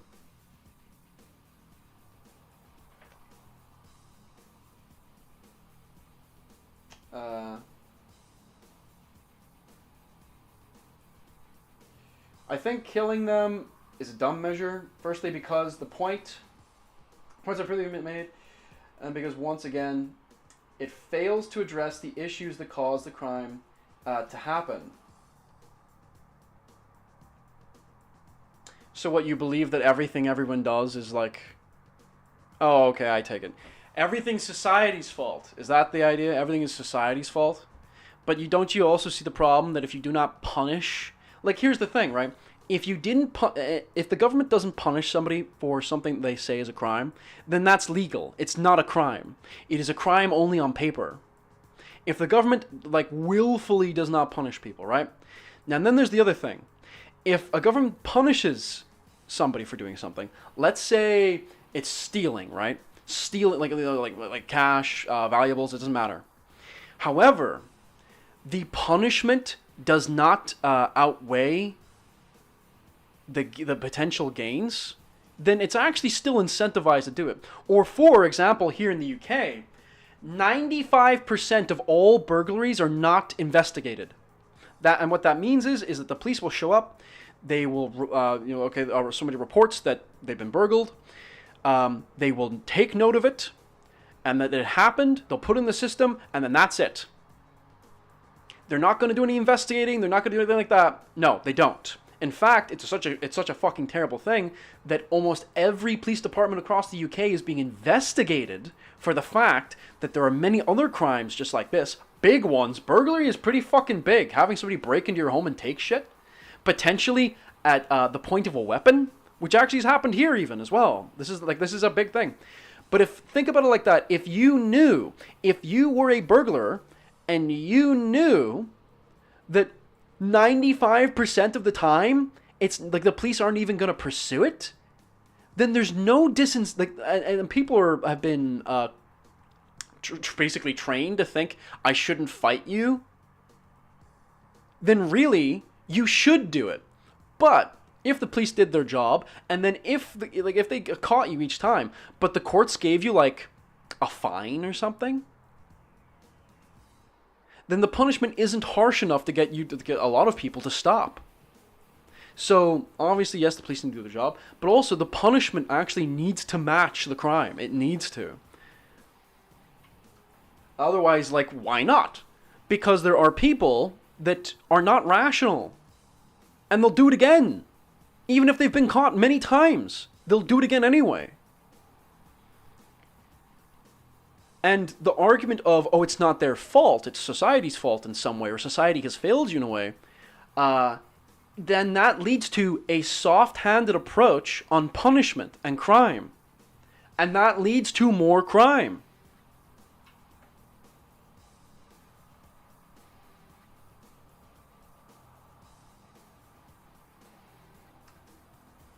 It's true, there's a point.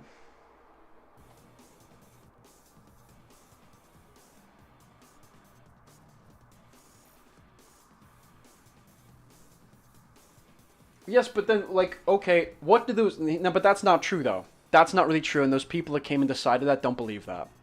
Because if they did believe that, they would be going to war with other countries that don't do it. If a bunch of countries came together and they're like, we believe that all human beings have these universal rights, and these are basic rights, and that these rights must be met, and that applies to all human beings. And then there's countries that didn't agree this, and don't believe it, and don't practice it. Sure, the countries that did get together and said like this is true, and like they practice it, could use political power to try and get those other countries to do it. But if they don't do it, if it doesn't work, then if they truly believe this, they would be going to war with those countries to take them over and make it happen, and like give everybody their basic rights, make sure that all of their basic rights and basic human needs are met, or until the country gives in and does it. So no, and if the idea is though, well, of course, don't be unreasonable. There's no way that they could, right? How could they? Then they don't really believe that, and those rights don't really exist. They only exist if they are enforced.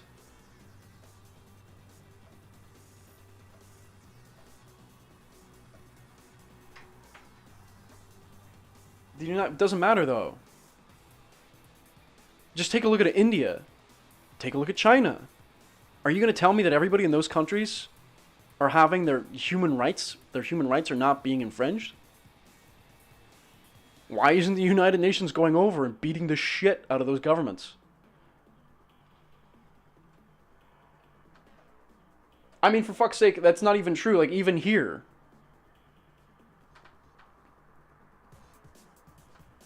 There's supposed to be a human right of, like, free speech, and here you can get arrested for tweets. Like, so then no. No, it's not a thing. And they don't actually do these. They don't actually do them. They don't actually practice them.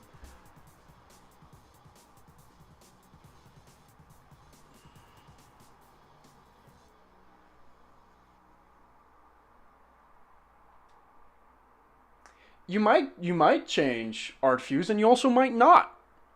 There are, like, do you know there's also people that are, for the most part, incapable of real change. Like, this was established a while ago on the stream. There are people that cannot self-reflect at all, and there can be conditions that people have for that reason. For example, there are people that do not have an internal monologue. Those people often operate by how they feel. And again, just to be clear what internal monologue is, like, if you're talking to yourself in your head, that's the simplest and quickest way I can define it.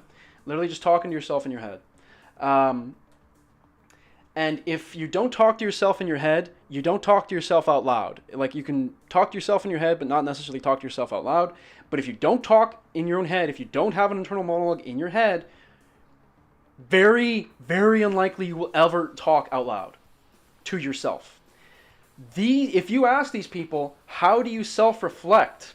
They will be hard-pressed to give you an answer. Because they don't. For the most part, they don't. They operate off of feeling. Now, that's just an example, right? I was just giving an example. I'm not saying all of these people or everybody that commits a crime or everybody that's bad is like this. That's not what I'm saying at all. These people can, for the most part, be like pretty normal and totally fine. And you may not, so much so that you may not even notice. It could be people you know that are like that don't have an internal monologue. It's actually a lot more people than you think don't have it. Same with aphantasia, people that can't see images in their head. Chances are, if you know some autistic people, it's more likely that they'll have aphantasia. But because it's very common, it's not very common, but most people that have aphantasia, for example, are autistic. Anyway, but there are people that can't self-reflect. There are people that just can't. They don't. So that person will never learn from what they've done. What do you do with that person? What do you do with people that cannot really function in society without being a danger to themselves and others? What do you do with them? What if maybe being heavy-handed with punishments is the only thing that they can understand?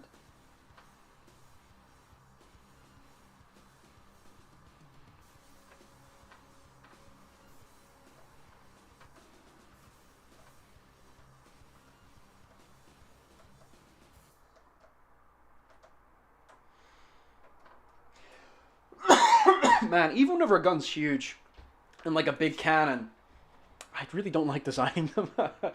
I don't know. I need to look at more guns. Because to me, a gun could still just be like a big block. It could just be a big cinder block looking shape and then have a barrel. But they're usually not that. They're usually not that shape because they're trying to cut down on weight or you know, they're armored.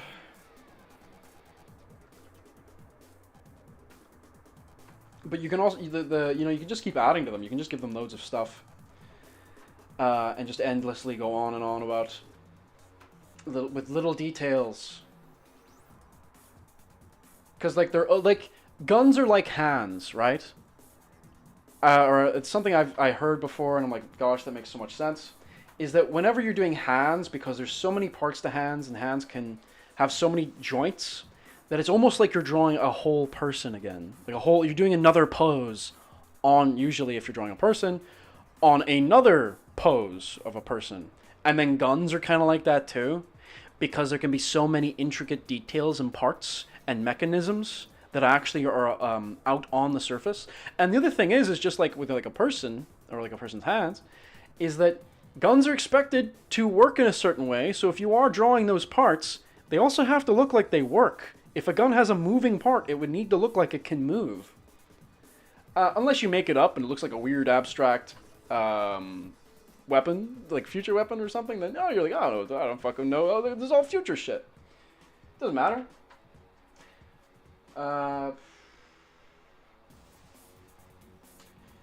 People, and specifically immensely rich people and corporations that have pressured policy and enforced human rights to allow things to slip. Well, then it doesn't matter still. You see what I mean? You get my point?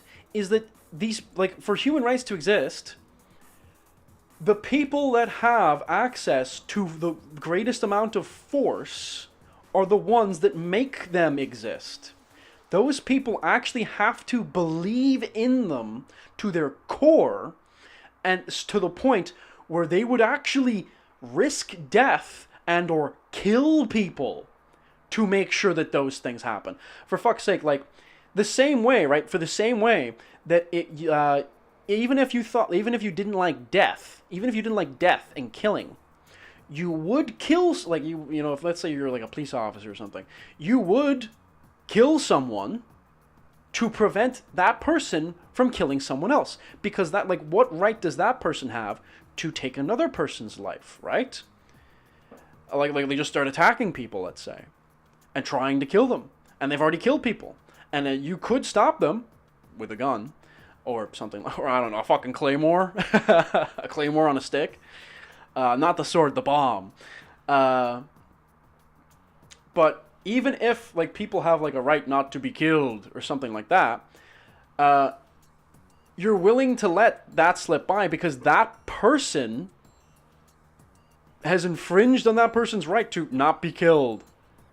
Let's say if this is a right, like, it's a right, you have a right to not be killed. But hold on, if I don't kill this person, then they're going to kill.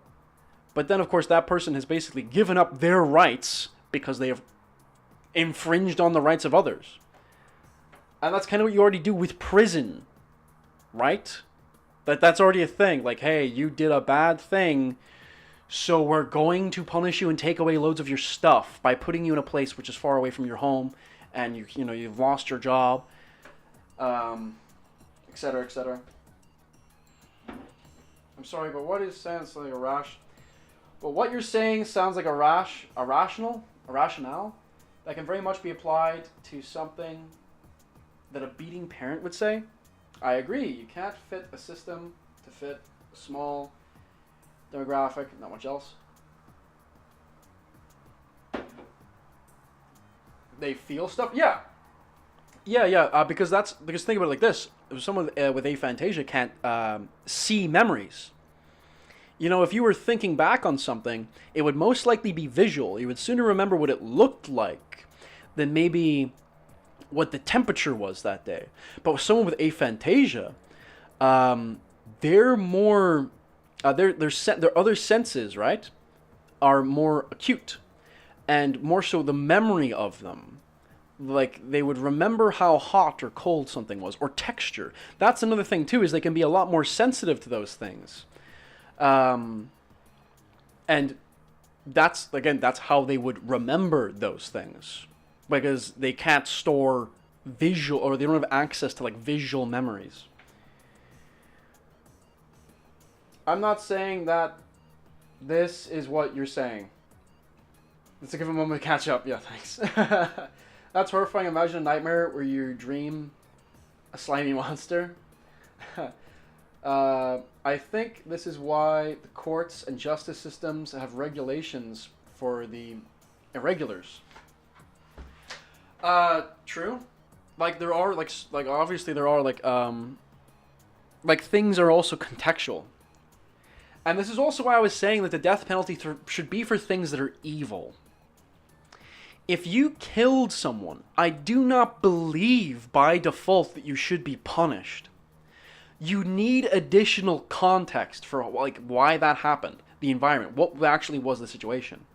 Because if you killed someone because you drove your fucking car into them because you're on your phone and not paying attention, yes, you should be punished severely. But if you killed someone because they drunkenly started attacking you on the street because you were walking home late at night, and in self-defense you struck them, they fell over because they lost balance, right? Could possibly be to do, maybe you're not even that strong of a guy or a gal, but because of their drunkenness, right? They lose their balance, they fall over, and they hit their fucking head in the ground on a curb, and they die. I do not believe, like, I'm not saying send that guy to prison. Like, no, that would not happen, no. And hell, fuck it, even if somebody attacked you and you ended up killing them in self-defense, which again, could be just a punch. This is a thing, like, it could have happened, where you punch someone in just a certain way and it kills them. No. And then, fuck it, even if you meant to kill them, but this person was trying to kill you. Let's say they were like they had a knife and they were stabbing you or something. And you end up killing them because they're trying to kill you, or maybe like your friend or your family. I don't think you should be punished, but in both regards, right? And with the driver, you have killed someone. Like, this shit is circumstantial. Like, or not circumstantial, it's not that circumstantial. The circumstances and context matter. But then you have governments like here, where they don't give a shit. Any act of violence, you're punished.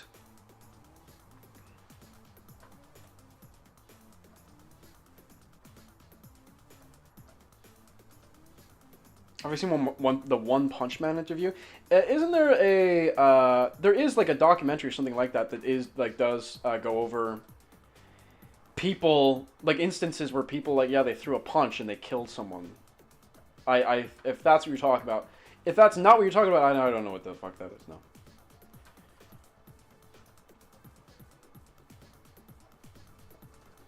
Man, I didn't expect to be so fired up today. I was like thinking of like not streaming because I was like, oh man, like I slept so long that I felt so lethargic. Excuse me, I've been drinking like weaker coffee too, so I was like, oh man, I'm not feeling super awake. I don't know if I got a draw today, but I don't know if I could like, you know, I don't know if I could be very entertaining or anything like that. And then look, here we are.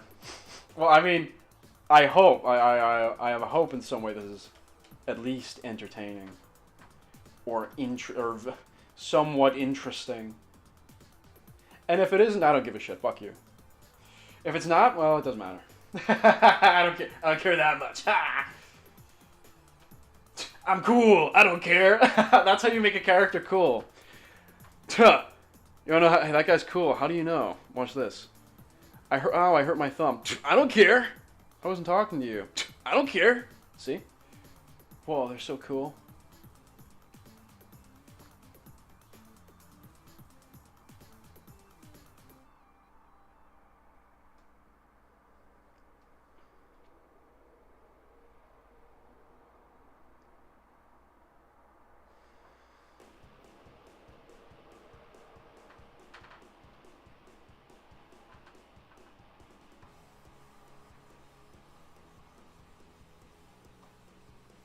Music might be a little quiet. You think you caused it? No, it's fine. What is there even to apologize for?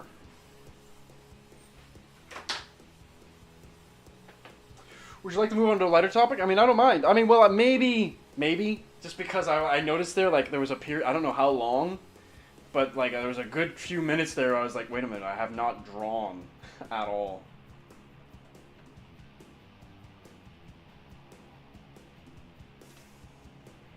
But, yeah, I mean, I can find that stuff, yeah, stop being a fucking pussy. Fuck.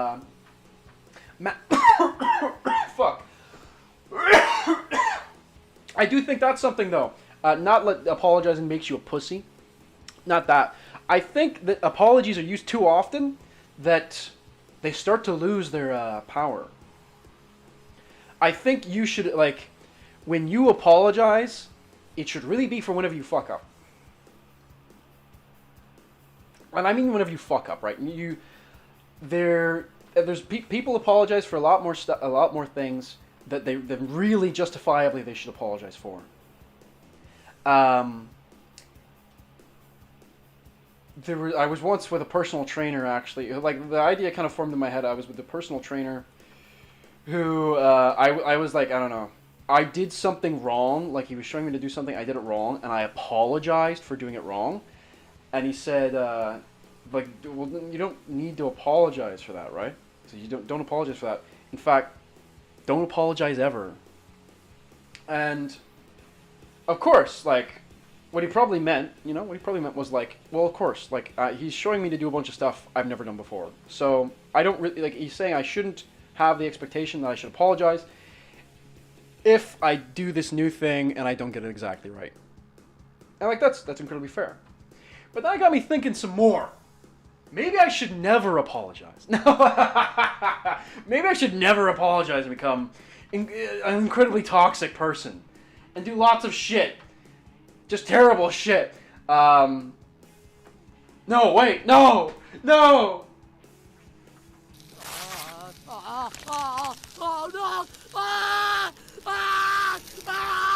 It fucking burns! Oh, it's me. You killed me. No, the idea that, like, how much, it got me thinking, man, how much do I apologize for that maybe I shouldn't be apologizing for? Like that. Apologizing for doing something incorrectly, but it's the first time you've ever done it. And maybe, and you think, well, I mean, I guess it's like a courtesy thing. You should not be apologizing out of courtesy. What? No. Like, an apology, like, think about what an apology is, right? You're trying to express to that person that you're remorseful for whatever it was that you did. If you made a mistake or your actions or something you said. I think people recognize genuine remorse, and if you're frequent to say sorry, it's contextual. Yes. And, like, I know that people understand that, but what I'm saying is I think, right, there's a lot, the use of the word, right? Saying that you're sorry or apologizing, using it too often, like, there is an issue with using it too often, as well as a mental thing. Think of it like that. The mentality of somebody that apologizes often is not the same as somebody that doesn't. Warranted or not, right? They would still be different. But what I'm just arguing is I think perhaps there is a large amount of people that would apologize for things, or perhaps even just things, that people apologize for, that maybe they shouldn't actually apologize for. And it was just since I started thinking about that, right? It's been a few years now. I noticed whenever I take more notice whenever people apologize, like in person, right? Of course. And it just gets me thinking each time, like, why is that person apologizing for that thing? And then I just try to, like, okay, go through the rationale. Like, okay, well, what exactly happened? And I think if you just become a bit more aware on the things that people apologize for, like, sure, I bet a lot of people are thinking right now about things that maybe, like, it's very justifiable to apologize for whatever that thing was. Sure, like, that might be what you're thinking about right now, and of course it seems very natural and normal to you. But to, like, try and give an example. What about, like, misspeaking? Like, let's say that you're saying something. You're having a conversation with somebody. And then maybe your tongue slips and you say a word incorrectly. Should you apologize for that? And, like, that's what I'm saying, like, should you? Is it, like, sure you can. Like, okay, yeah, you can. Absolutely, of course you can. But what are you, like, what are you apologizing for? You just messed up a word a little bit. And that's like, okay, right? You just like, but is it really a thing worth giving an apology for? Like, that's a very human mistake to make. Now, of course, it could, like, anyone, like what you should apologize for is a super subjective thing.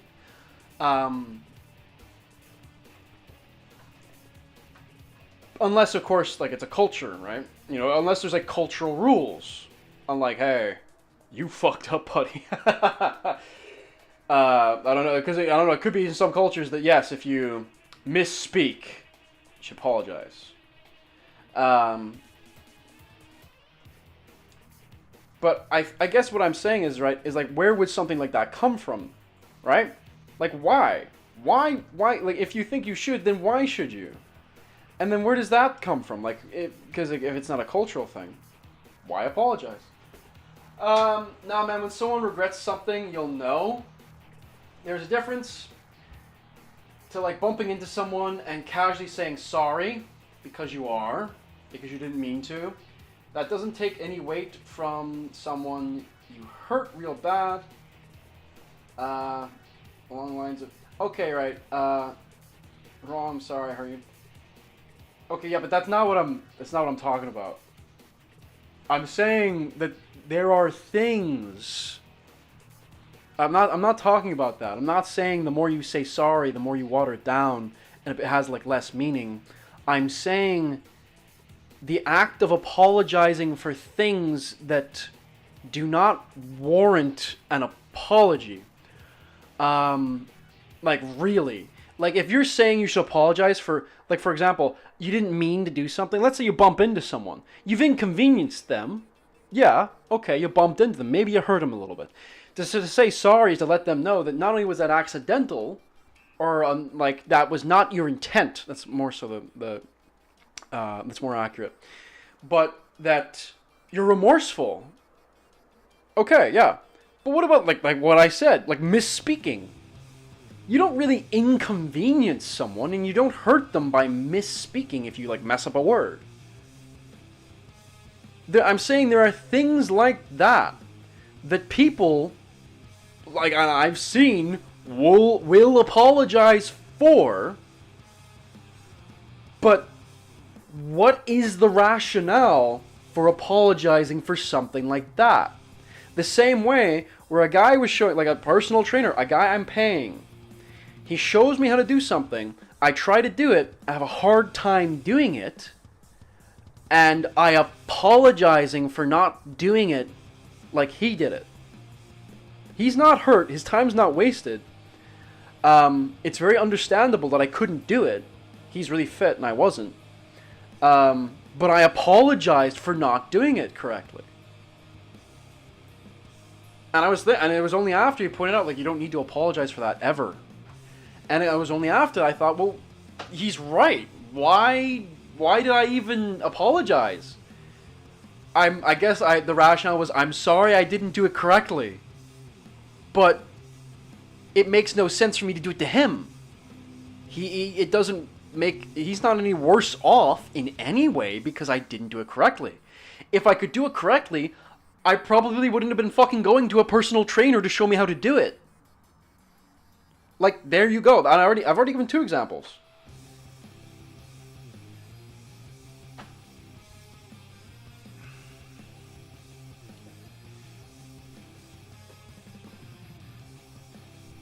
Like, no, he showed me, like, a workout, and I didn't know how to, like, I'd never seen it was like an exercise. It was like, he was doing something with a machine I'd never seen somebody do before, and I tried to do it, and I didn't do it correctly. But, that's another thing, like, if you want to keep it with exercise, imagine trying to lift a weight that you've never lifted before, and you couldn't do it after, like, somebody who is much stronger than you, or maybe has been lifting weights for much longer than you, they do it. Imagine then apologizing that you couldn't do it. But why? That doesn't make any sense. Why would you apologize? That you can't do something? You're apologizing that you're not able to do something that you physically can't do? Like, I'm saying there's stuff like that. I'm saying I don't think that happens to me too often. Like, that's fair enough. Maybe that's a foreign idea to you, or maybe a foreign thing in your culture. Because, again, you know, like, culturally, there could be, like, very strict rules on things, or very clear rules. Not necessarily strict, but clear-cut rules for this is kind of what you're expected to apologize for. And then outside of this, it's up to interpretation or maybe not much else.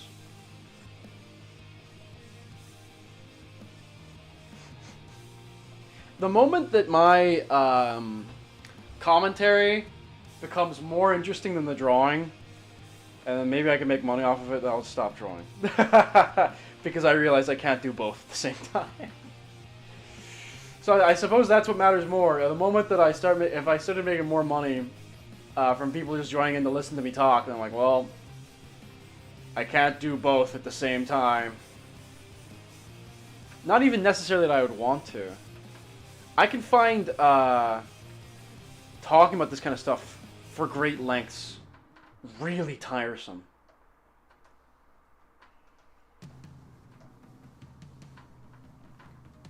Not that I would, like, that would make me not do it, though. I don't know. I don't really, I haven't really thought too much on that. I guess, just because I don't think that anything like that would ever happen.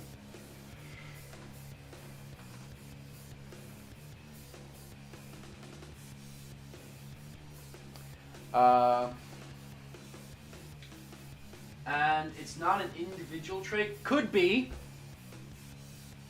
But I've noticed it enough that it makes me think, why? Or unless you're saying yourself that it's an individual trait that you just don't apologize often, like sure, yeah. But I'm just talking about like what makes people apologize. Like there is things that people apologize for.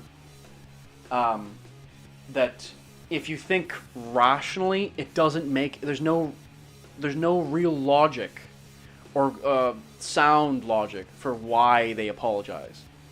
But it is a common thing.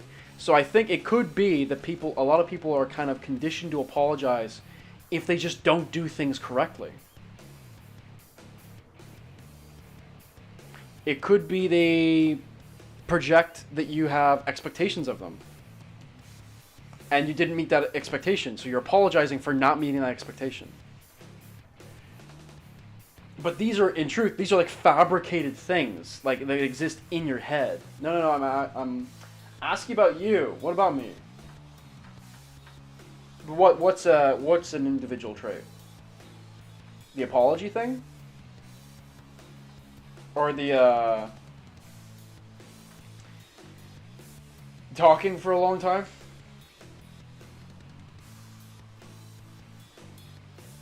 And getting tired from it?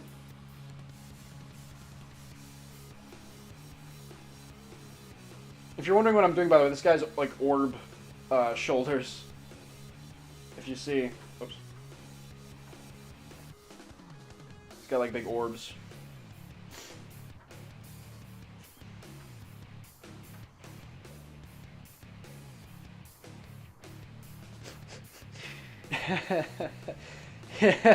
Saying he's got big orbs.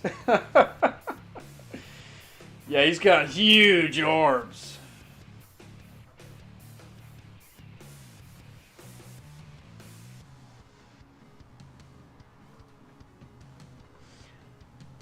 Are you sure that this is a cultural thing?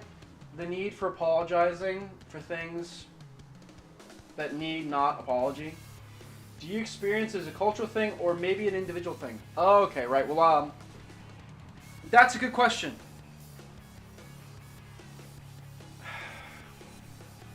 I believe it may be, it could be a cultural thing, but the problem is that if it was, I wouldn't be asking this. Because I would be able to go, I would probably know why. So I would say it is individuals. But a lot of people do it. I don't believe it's cultural. It could, well, that's not entirely true either. It could be that people are very conscious of other people. And perhaps if your culture, like the value of someone's time is regarded as very high and not wanting to potentially waste it, then anytime you make a mistake in somebody else's presence, then you could view it as you're wasting their time. And for that you would, and then you've, okay, I've inconvenienced you, I'm sorry. right? But for my own, I'm not too sure. I don't know. But I have noticed it a good deal.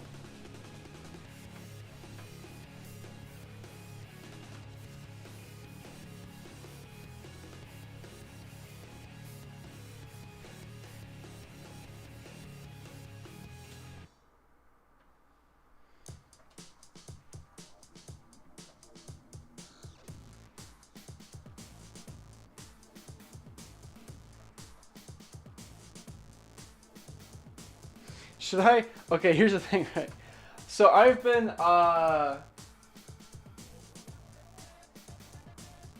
like, I'm streaming this, but because, excuse me, I have YouTube. And because I'm streaming this on YouTube as well, it's recording. I was just wondering, should I like take the section where things get a little political, and should I like crop that down and make that into a video? I don't know. I could even call it something funny. Things get a little political.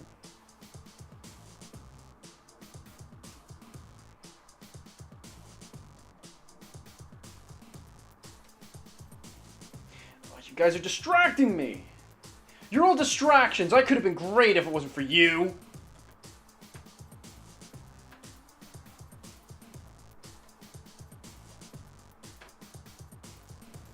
Also, who was? Remind me, who all was there for the stream yesterday? I know a good few people were here, at different stages. What'd you think of the stream yesterday? The big, super long one, the fucking 10-hour one.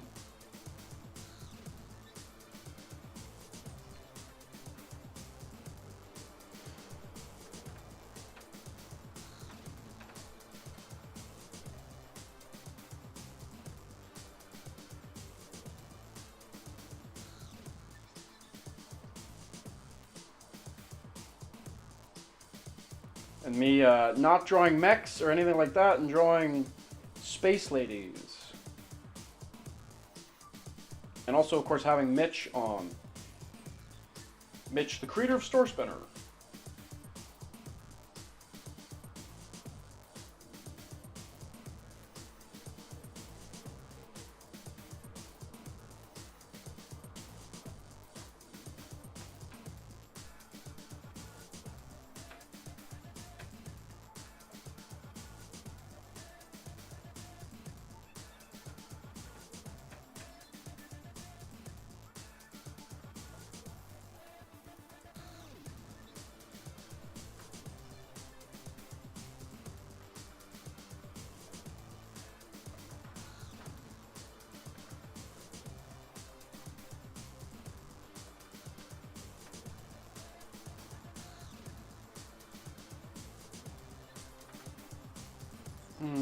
It's a lot further up than... Actually, that should be way further up. Shit.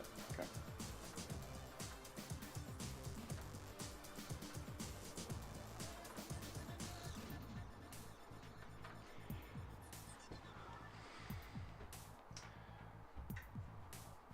I must say, both you and Mitch are great conversationalists. It was fun. And I loved our debate today. I didn't. And I think you're dumb and stupid. No. Well, no, that's very it's very nice of you to say. I mean, of course, I wouldn't. It would suck to have a stream where people are like fucking boring as shit. But no, that's good. I would actually like to have Mitch on more, but like he is a very busy man making a RPG game that is literally meant to be nothing like, or to be better than something like D&D, which ain't that hard nowadays. It's tough as shit. Promoting it, organizing things, like organizing promotion with other people, employing people to do stuff for you, like running your own business, like, oh. So I always really appreciate it whenever he comes on, and of course I would want it to be worth his time in some way. But Yeah, and he's a great guy. Like, oh, so knowledgeable in so many things. One of the first times I had him on, we talk about Japan, and holy sh! I learned so much.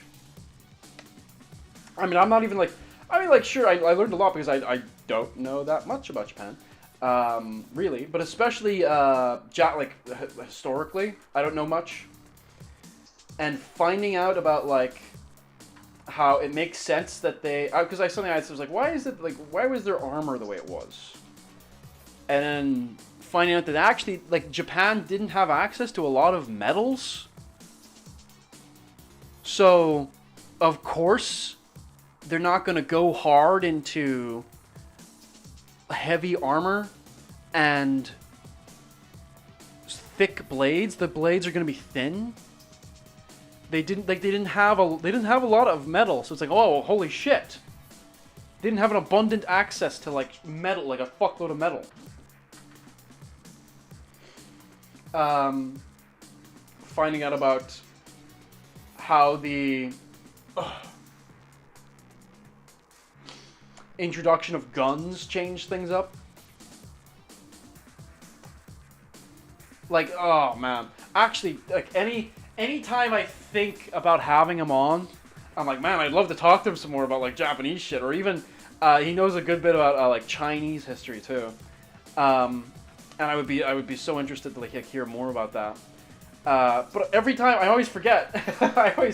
Before I have him on, I always forget to ask him. Or no, whenever I have him on, yeah, I forget. Like, hey, maybe we could talk about this. But it's also good to just have things like free flowing, I suppose.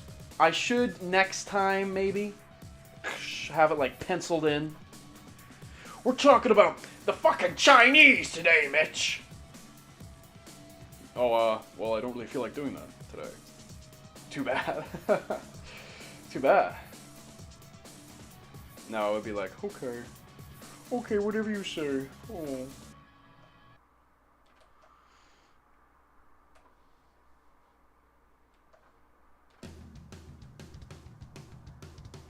Oh, the other thing too, as well, is like, different time zones. Like, he's like 6 hours behind me. Or, obviously, from his perspective, I'm 6 hours in front of him. Teehee. I wasn't there for the whole thing. Word for the wise, though, I think you should probably pace yourself. A lot of streamers claim to be completely drained after long session streaming, such as those. This is not to say I didn't enjoy yours. Yeah, that's kind of why, I think that's why I slept for so long. I gotta be honest. I mean, I did work out that morning. I worked out that morning, and then I jumped into streaming. I'd done a little, like, a few things before that, but, and then, because the stream was like 10 hours, but that meant that anything else I had to do, that took up like the rest of my day, and like including like eating and stuff. Ugh. But that all got pushed, immensely back. So then, yeah, no wonder I ended up going to bed at a different time, so I ended up like sleeping really hard. Yeah, the reason the katana was so good as it was, their metal was shit. So, by folding and refining to try to exclude bad quality metal from blades, they made a super cool process that made the blade wicked sharp and flexible. Oof! If you're asking that, ask him about bombing fleas with plague. That's gonna be fun. Sure, I will. I'll give him an ask. And then he'll say, I don't know what that is. And I'll say, oh, okay. I guess just someone on my stream was a huge asshole and tricked me to make me look foolish in front of you.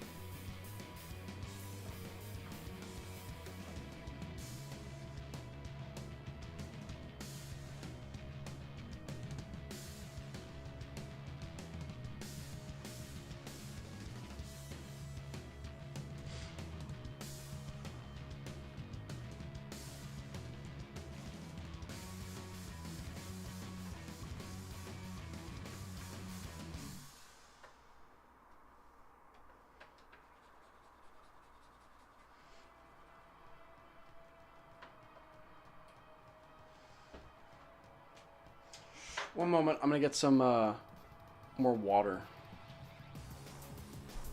And maybe a snack. I don't know. I might mix things up a little.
I think my formal education is quite lacking, so I'm listening to some podcasts on Spotify.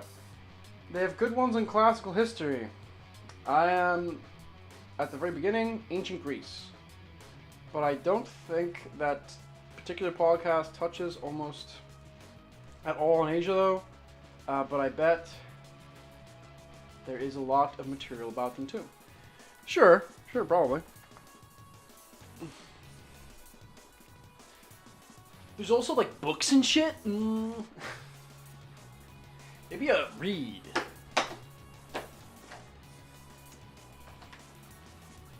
No, I was never a big reader. I try to change that, but then it's also at the same time trying to like work too. But yeah. Use podcast as a base. It's not a bad idea.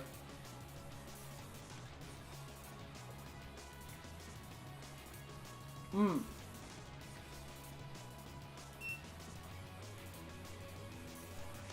gonna sit down. I'm gonna sit down a little bit.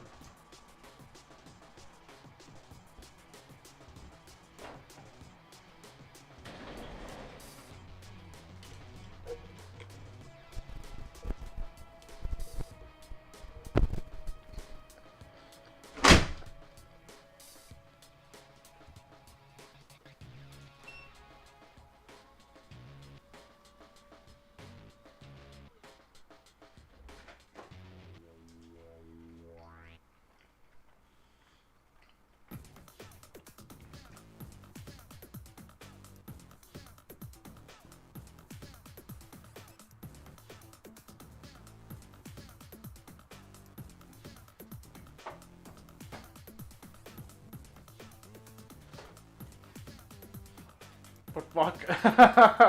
Who cares?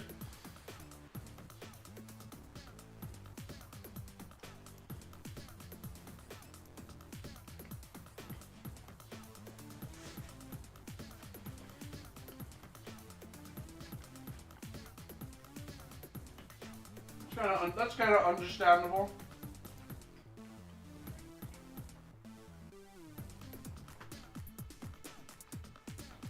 You know, like, not all of history is worth knowing about.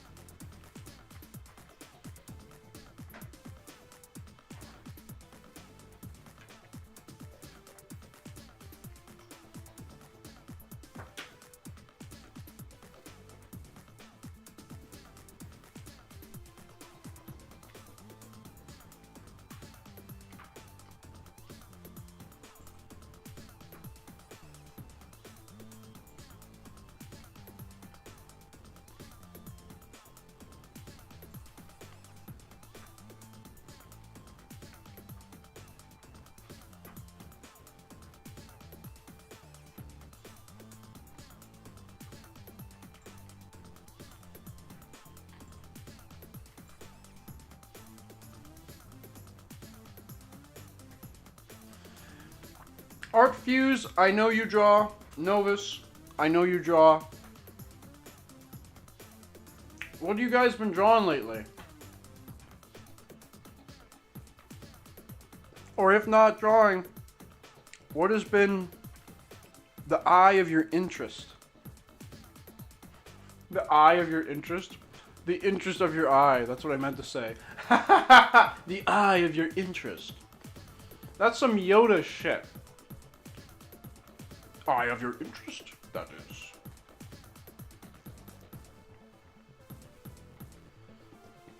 He puts that on.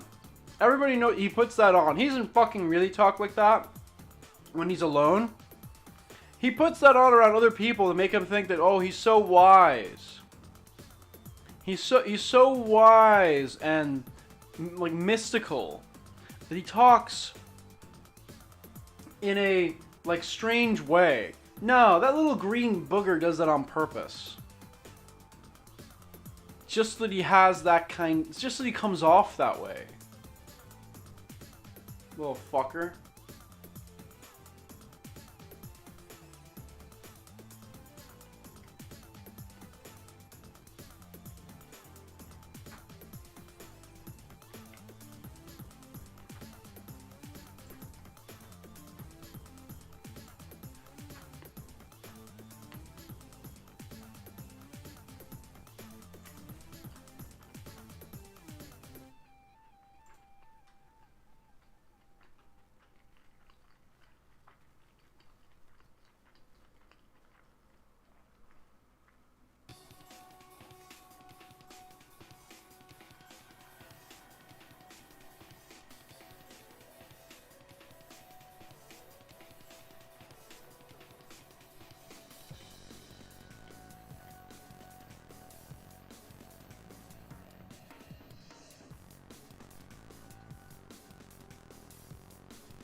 By the way, I'm just eating. I try not to talk with my mouth full, so that's why I'm so quiet.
Okay, cool.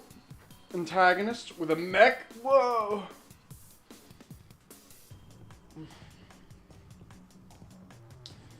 Not bad. How about me? No. No, I mean, I took one day off of doing commissions this week so far, and it was literally to do this stuff. Yesterday.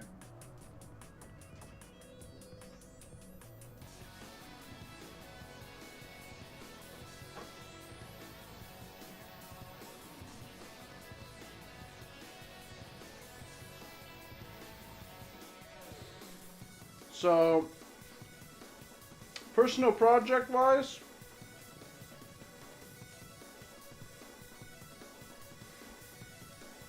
I still have a few commissions to get through.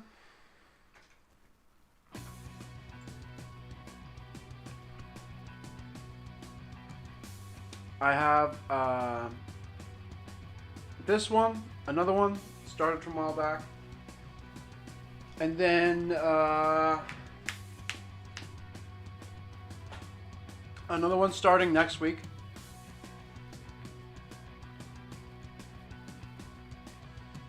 But this one I'll get done this week. Like, that's guaranteed. Even if I don't finish it today, I will get it done tomorrow. I'm not super... I have to try and be a bit more relaxed. Because I often find that if I'm... Or not, that's not the right word. That's not right. That's incorrect completely. I have to be more realistic about setting my goals for how much work I expect to get done in a day. Because what I'm doing is like, it's not, like a lot of this mech stuff does not come very naturally to me. Like, and that may sound bizarre to some people, but like for most of my life that I've been drawing, I have not been drawing mechs or machines. And I only started doing it consistently 2 years ago. And they've all been commissions. For the most part. I've said it before and I'll say it again. Like, if I showed you my sketchbook that I draw on, if I showed you my sketches, drawings that I do just for me, it would mostly not be mechs. The vast majority of it would not be mechs. So, the stuff doesn't come super quick to me. I am a bit slower. And that was really... It took me doing those coat of arms commissions from last week and on Sunday. I haven't posted them yet. I should post them today. I will post them today. As I realized I am actually pretty quick. I'm actually pretty quick. But then one of those I had to do, it was like guns. I had to do guns. And then immediately it slowed down. It took like so long. And I realized, wow, it just whenever it comes to mechanical stuff, I become much slower. And even whenever it comes to like the mechs and the commissions, I've noticed that if the more organic in shapes a mech commission is, the faster I get it done.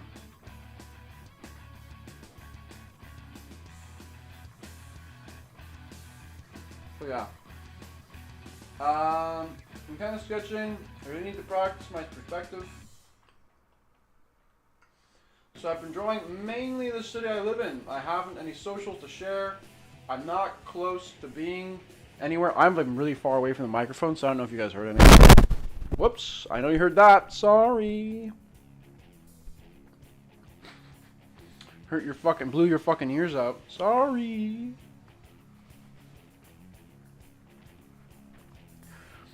Oh shit, my pillow. My beautiful pillow. Yeah, sorry about that. Sorry for headphone listeners. Not anywhere close to this level. Are you referring to me? But I really want to, you know? Let me see if I have anything worth sharing. Other than perspective, I do character design, mostly sketching my sketchbook, trying to thumbnail some ideas for final project. It takes me a ton of time. I don't have any socials I can share yet. Can you DM it to me? No, I do not. I do not have a Discord. I said I would open up one, but I don't know. I don't know. Another Discord to manage? I don't know.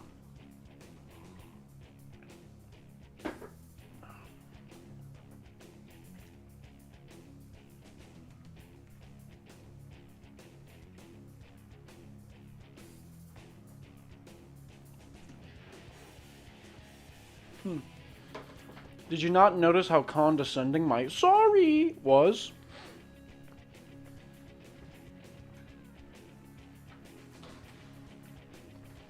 Clearly not.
This music bores me.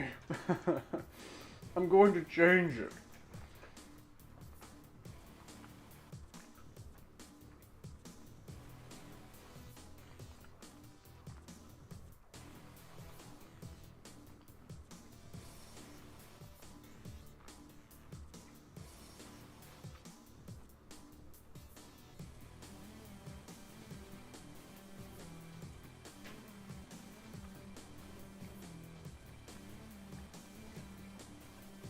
Anyone got any music suggestions?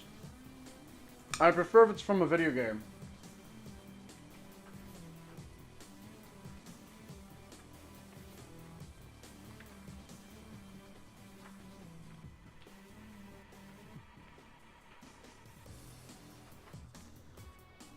If those are actual songs, then no. I want to keep the YouTube VOD, so I can't use like the only music I can really use is video game music. Otherwise, it'll get flagged and taken down.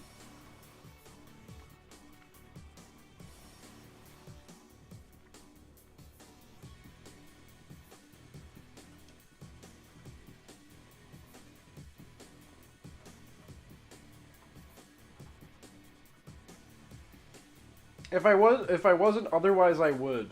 But it's just because I want to keep the YouTube one. Because some people actually have been asking about watching these. So if you want to watch them later, you'll have to just subscribe to my YouTube channel and watch them there.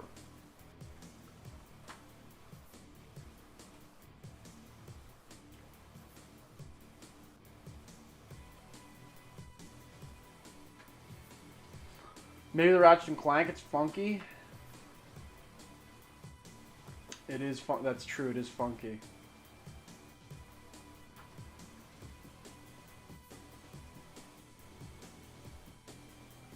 And not in like a gross funky way. In like a good funky.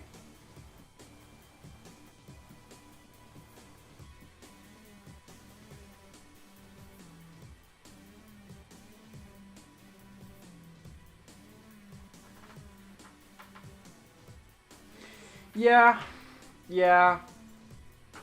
I think I will.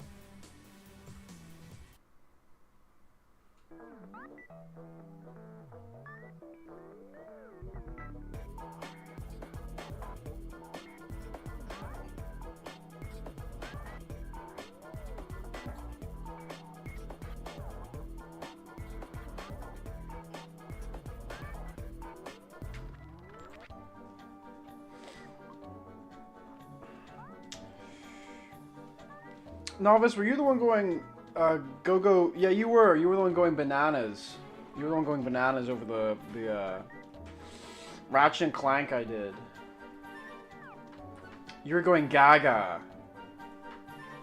You were going over the ones I had done. I like. Excuse me. Listen to me. Yeah? What is it? What have you got to say?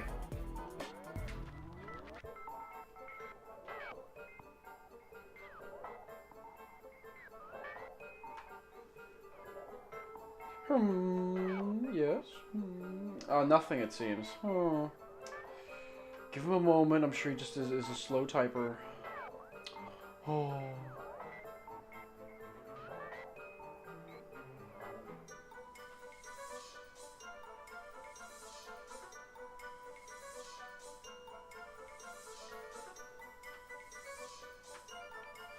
Ratchet and Clank 1 was the very first game I played in PS2.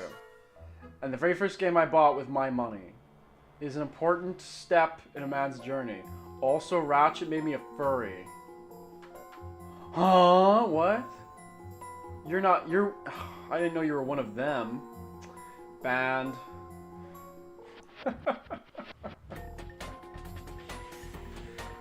Banned immediately. How can he make you... He's not even an animal person. He's an alien. You've no excuse. He's just because he's an alien with fur. Disgusting. Degenerate.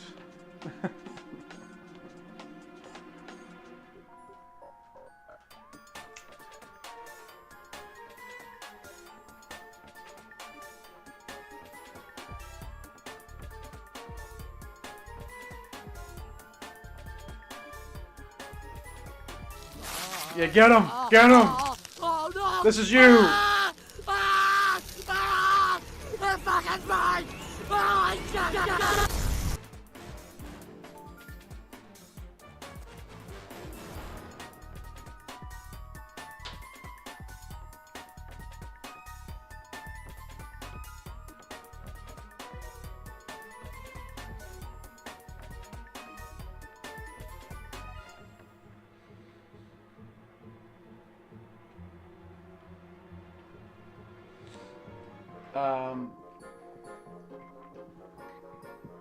But no, I was kind of talking quite extensively about the games whenever I was doing that drawing. And how they were seriously good. Like the first three are seriously good.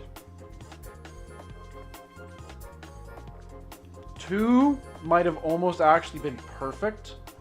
If they didn't fuck up the ending, and they fuck it up so hard. Right at the end, they massively fuck up.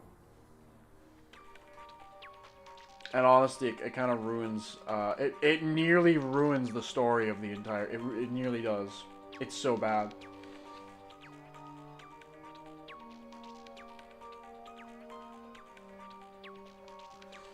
I gotta be honest, I'm sure there's a lot of, I know that a lot of people like the PS3 and PS4 Ratchet games. And I don't know if that last one released on PS5. I don't know if it was a PS5 exclusive or something. I don't know. I don't care. But what basically all of the games, all of the Ratchet and Clank games that weren't on the PS2, I know there's people that like them, and I'm sure like technically they do a lot of impressive things. I kind of think they're all shit. I gotta be honest.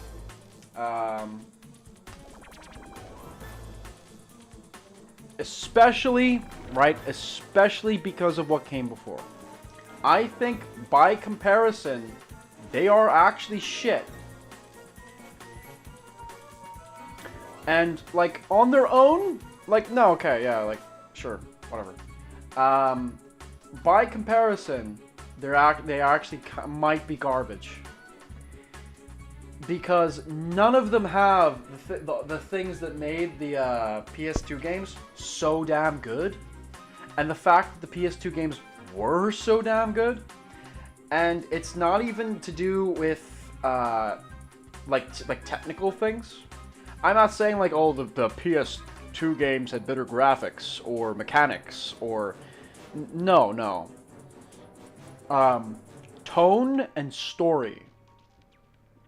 And characters, even just writing in general. All of that. All of the stuff that you don't actually play, right? Was all better. Like, something they seriously fucked up. Because basically what they did is, as soon as they moved to PS3, they basically did a soft reboot. The first, not even the first, all of the PS2 games, Ratchet has some edge. He can be a bit goofy sometimes, sure. And you know, he can be a nice guy. But to his friends. But he has an edge. Like, you still believe that he can go and kill people. And there are points where he gets fucking angry. And like, yeah, I do believe he wants to kill people, this person. And guess what? He does. He kills people. Ratchet kills people. Not just like the robots, not just like monsters. No, there's people, there's characters that he actually just kills. And they're not like robots or mutants. No, they're like, oh, that's a person, he kills them. Often, too. And you believe it.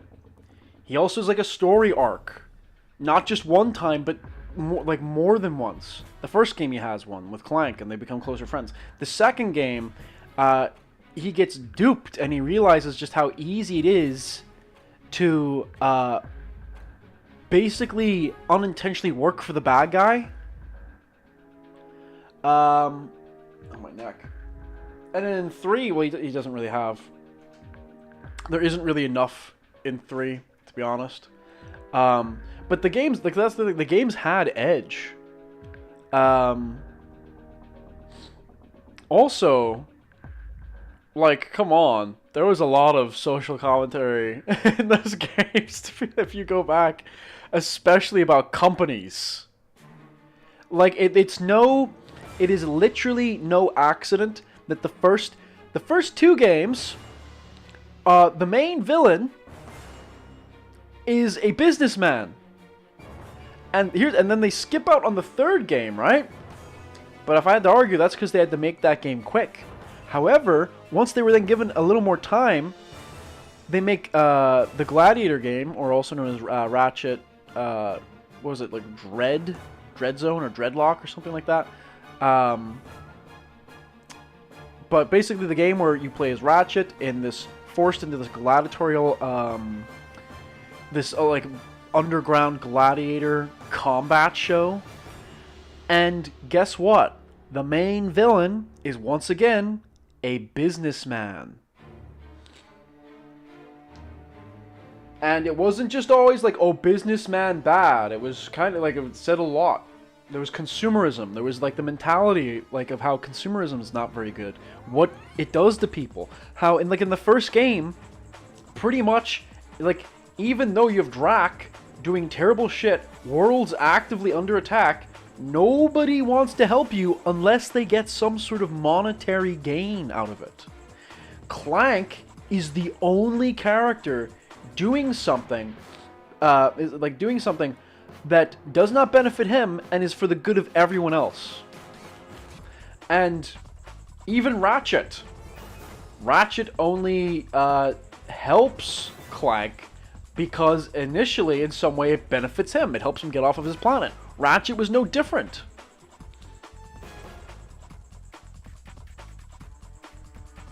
Like, like, for a fucking PS2 kids game. Yeah. Like, that's a game I would let my kid play, yeah. It's funny, too. And it also, again, it could be edgy, but not, like, gratuitously. But anyway, whenever I was drawing Ratchet... fuck, I wasn't reading this. The amount of planets, environments... I don't know, Tools of Destruction and Clank, kind of good. They're good mechanically, but story-wise, they suck. Like, this is what I'm saying, right? Mechanically, and things those games do, sure, I bet they're good. Like, they are good. I played Tools of Destruction, for example. But everything else, like, pales.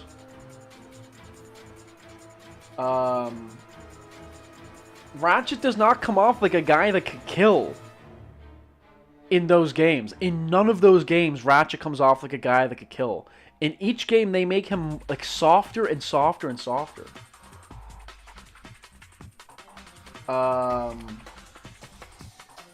Yeah, I totally agree. They have left the critique and subversion of product behind.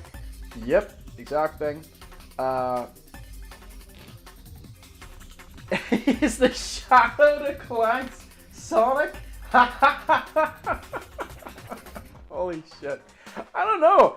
I think a little bit of the edginess rubs off on in the later games. A little bit rubs off on the Clank too. I think his, like, you know, he can be rather robotic, possibly, in his view on things. He could be like cold, like a little Terminator if he wanted. That's funny. The story feels the weakest in 3. Agreed. But the first is fucking cool. Yeah, sure. There is no, like, greater critique or anything. He's just a bad guy. He is just a bad guy. There's nothing. That's what kind of sucks. Is there is nothing deeper to this. I kind of do wish that it would. Like, I mean, at the time, like, you know, if a new Ratchet and Clank game came out, I wouldn't care. Like, I don't care. I'm not going to play it. I think as well that the first games were very much a product of their time.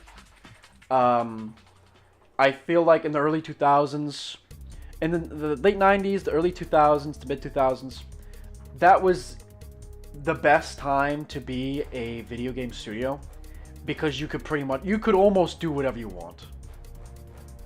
The kind of things that they made, there was greater diversity than ever in terms of, like, subject matter. You could have super serious games during that time, or games that actually got people to think about serious topics and ideas. But, like, you have, like, that one where it gets, like, you to kind of think about these things as a kid, and it's like you're playing a fucking cartoon character.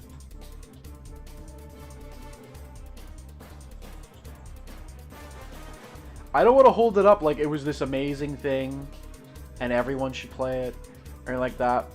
Of course not. But I will not deny that the quality of games in that regard has quite seriously fallen off. Also, again, you could make a character's tits grow to massive size in that game as an Easter egg.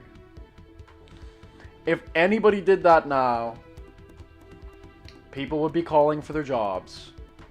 And it's like, because that's the thing, right? Of course a game, like, making that type of critique, of course, like, that's the thing. Of course that kind of game, making that kind of critique, would have an Easter egg like that. Because if you had the freedom to make that kind of critique, then you also have the freedom to include an Easter egg where if you jump from side to side in front of a female character, you can make her tits balloon to be bigger than her head. And then it's in the following cutscene, and it's very funny. Because again, they look like big, pointy, sharp, like torpedoes. They would kill somebody if they hit them. But anyway, when I was drawing Ratchet, I was thinking, in the first game he doesn't wear a helmet. In every game after, at least in the PS2, he wears a helmet. Now that's also partly because he gets access to armors. But I was thinking like, that could be then in the first game that he just takes like loads of shrapnel and rounds to the face potentially. Or like near miss style, you know? So I was just, whenever I was drawing that, I was thinking, what if he was like super fucking scarred up? And you know, it kind of keeps him edgy a bit too. I don't know. I was kind of thinking, like, it's kind of funny, and maybe gives him a bit more character, and at least visually gives him edge. And you may think, I don't know, that's cringe. And I'm like, I don't know, you're fucking lame. Maybe. I'm like, that's you. What was the other thing? Also, like him scowling too. He can be quite angry.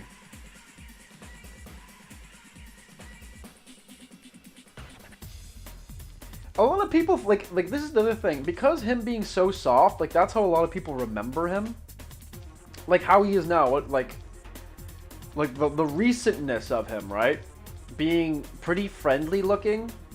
And either people forget or they don't know that in the first game, whenever you get betrayed by Quark, which was this guy you kind of trusted, or you needed his help, and he betrayed you, Ratchet was like, I'm going to kill him, and then set out to actually kill him, and actually tried to kill him.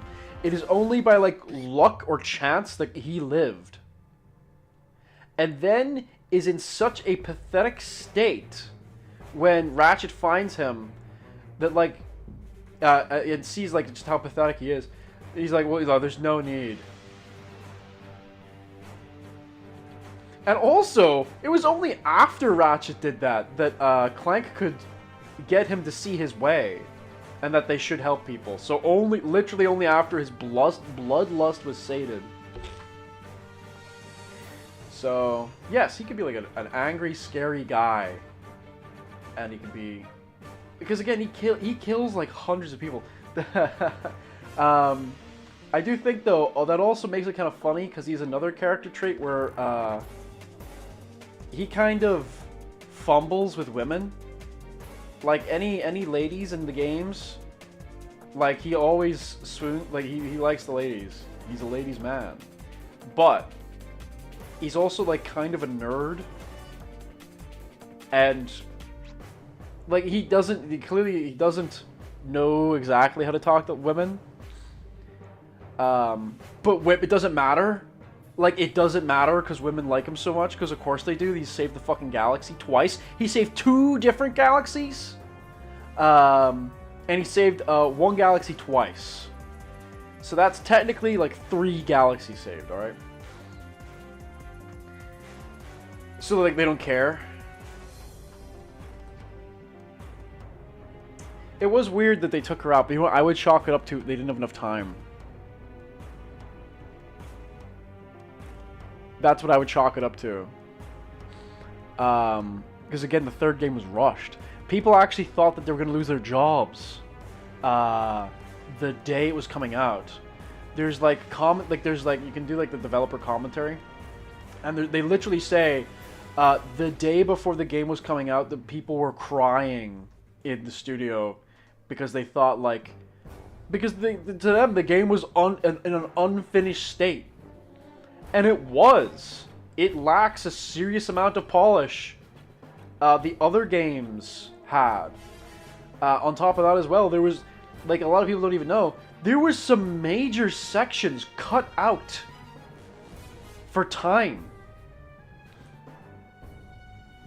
that are still in the game's files. So, you know, like they knew that, and like people didn't. But people loved it anyway. Because even though it was unfinished, it was good enough. I'm gonna stop looking at that gun. I don't know what I want to do with the gun. I'll stop looking at it.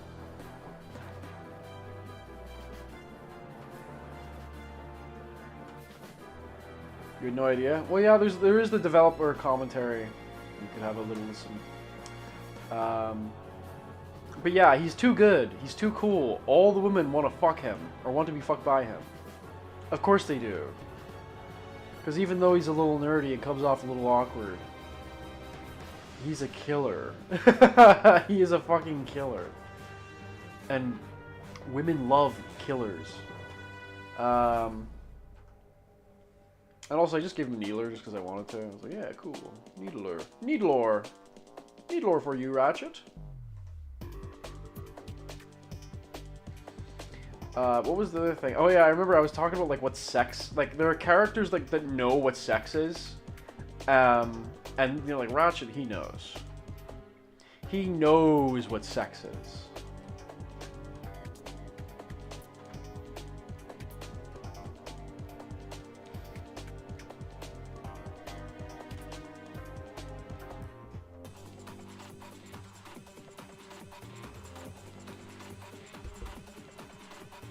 Fuck, Clank knows what sex is. The new Ratchet does not know what sex is.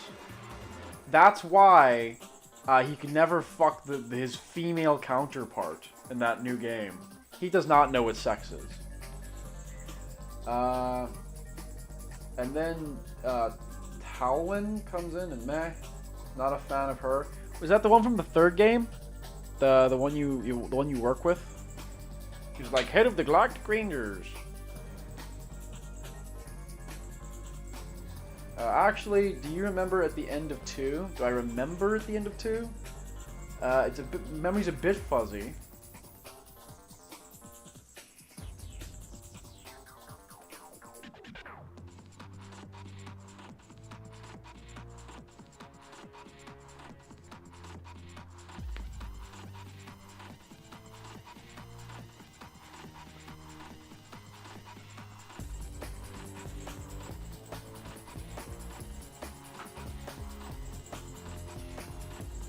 Oh man, I don't remember that. Fuck.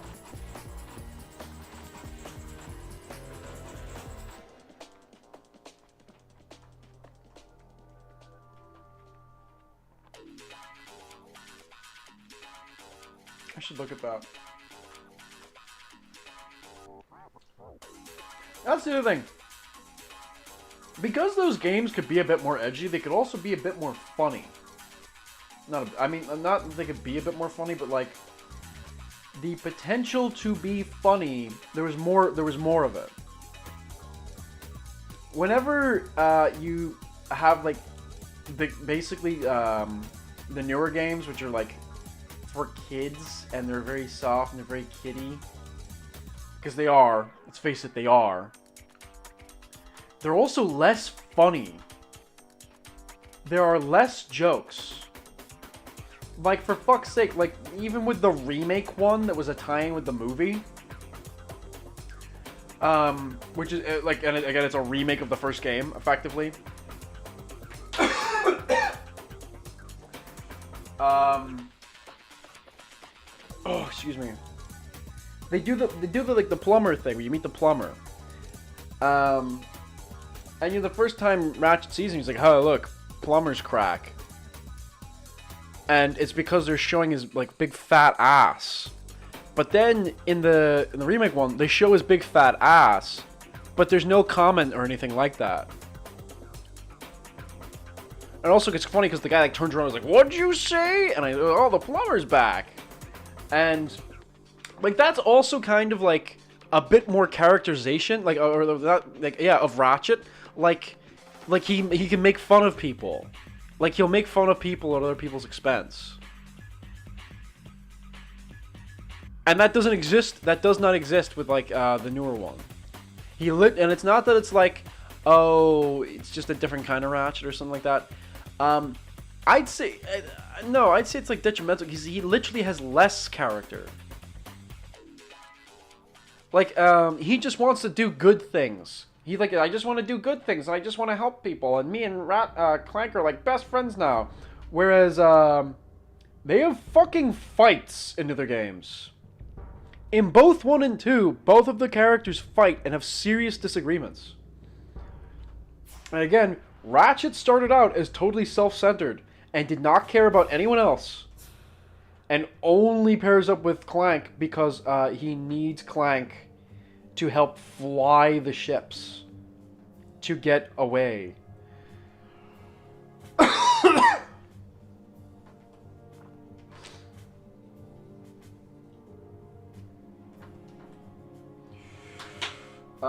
I hated the movie. Yeah, it sucks.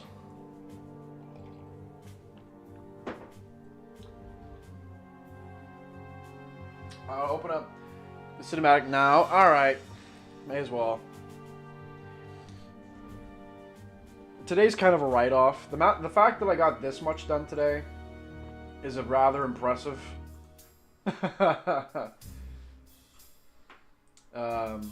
Let's see.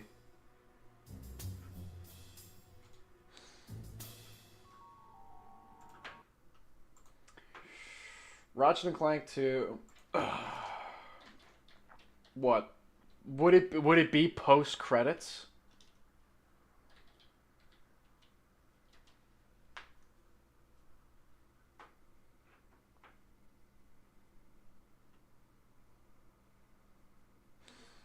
All right, here it is.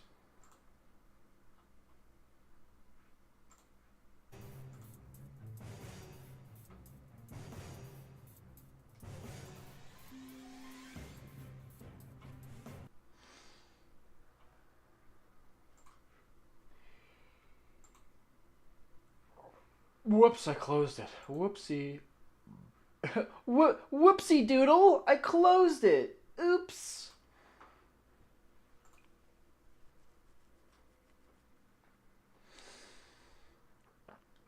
Let's get that back up.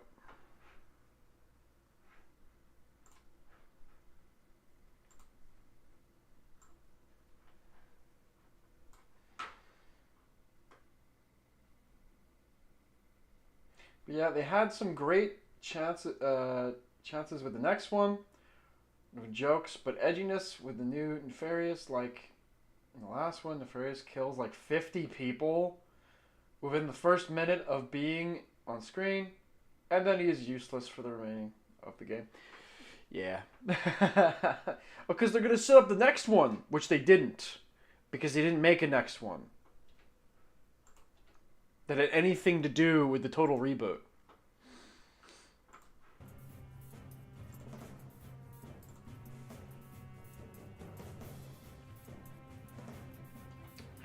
But anyway, yeah, this is it.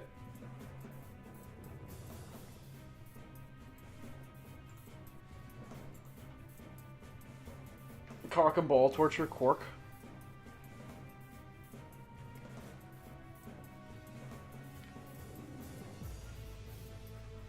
Let's see.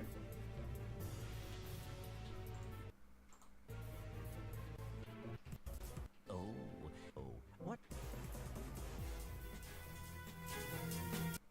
So, what do you like to do for fun? Oh, my goodness. So, whatever happened to Quark? I heard he was working at Megacorp. So, you fellas. Yeah, and then they cock and ball torture him, don't they?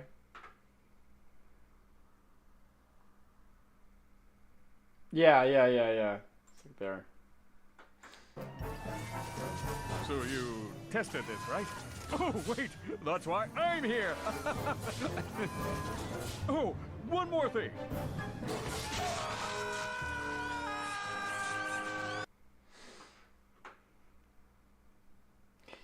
He should not have been in that game.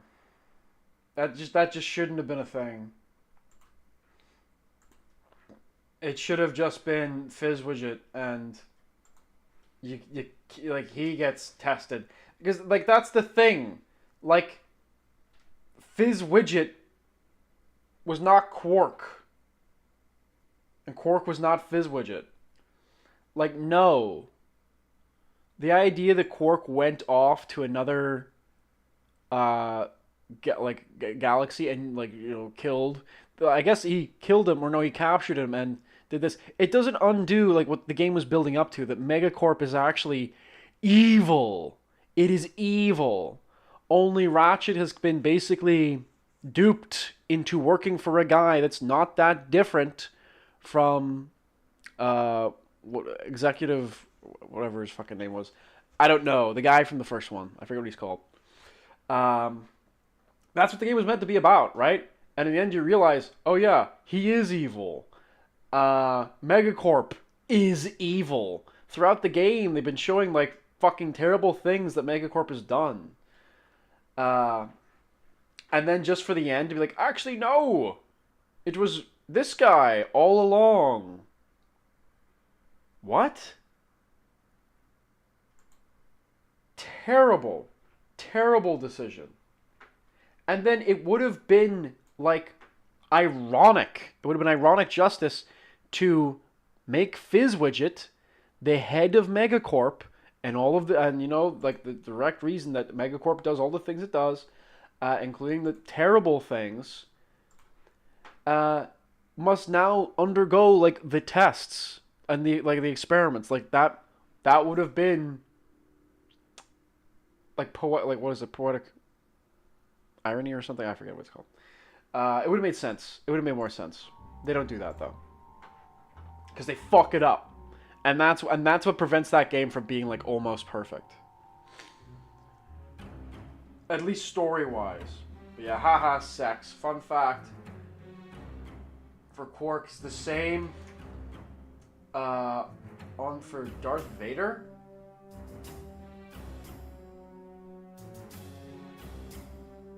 That's kind of crazy.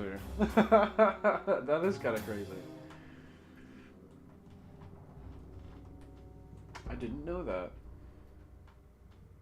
I guess that was a fun factoid.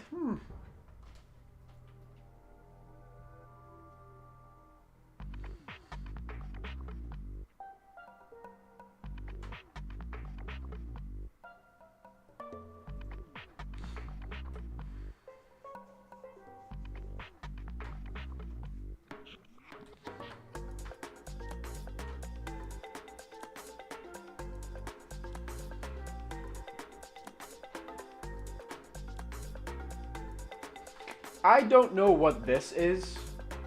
I don't know what it is. I drew it. I don't know what it is. It's not here anywhere on the reference. So I don't know what that is.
Also, gotta be honest,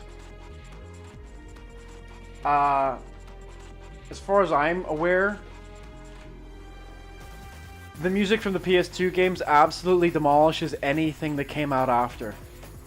That's another thing.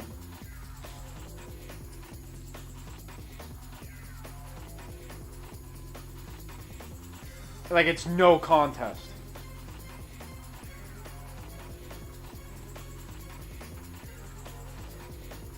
I don't even care.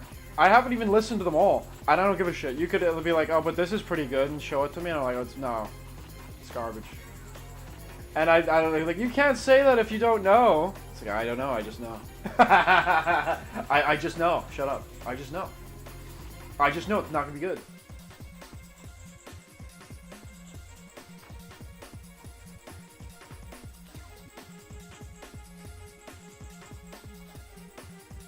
Simple Saint, it's the same fucking composer as the other games. You're lying. You don't know for sure, and it's good. Nope.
Super niche in my country, almost no one played it. Really? It's probably because they knew it would make you a furry, so they tried to outlaw it in your country.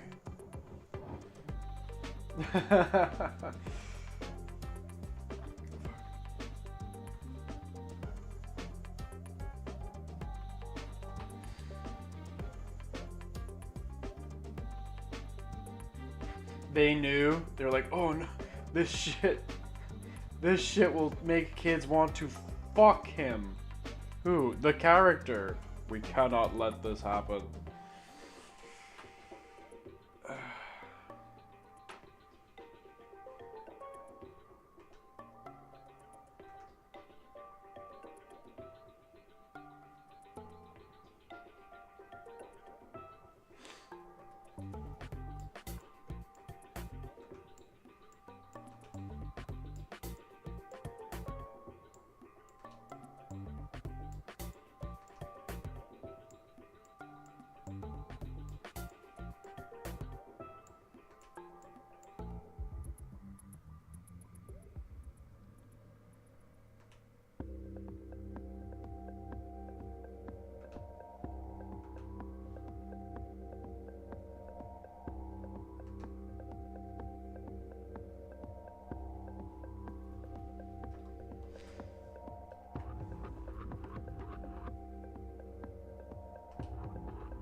I always really liked the enemy design of the PS2 games. There are some notable standouts in the games that came after. But I found that I would draw, like, whenever I was younger, I would draw the enemies more than anything else. Like, I would draw them more than I would have drawn, like, Ratchet or any of the characters.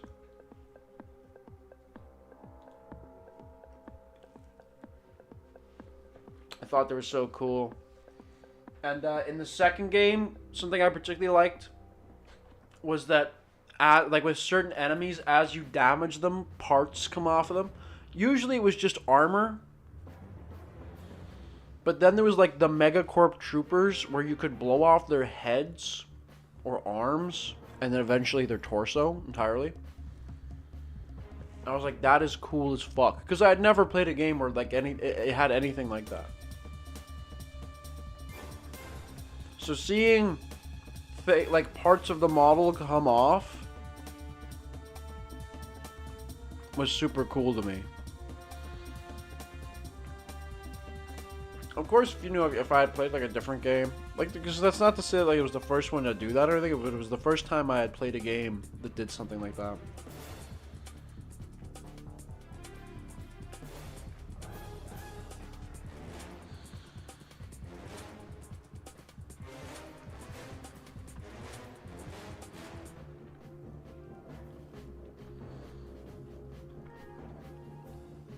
I think it also really sold that the weapons you were using were really powerful.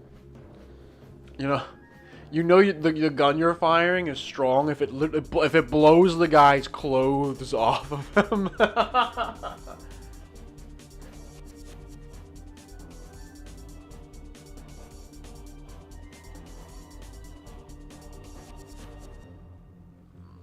No, and they should have. I'm disgusted. I'm disgusted that Resistance did not. The Resistance was fumbled so hard. Resistance has one of like the coolest settings I've seen in a game. Not the most, but I'm saying it's up there.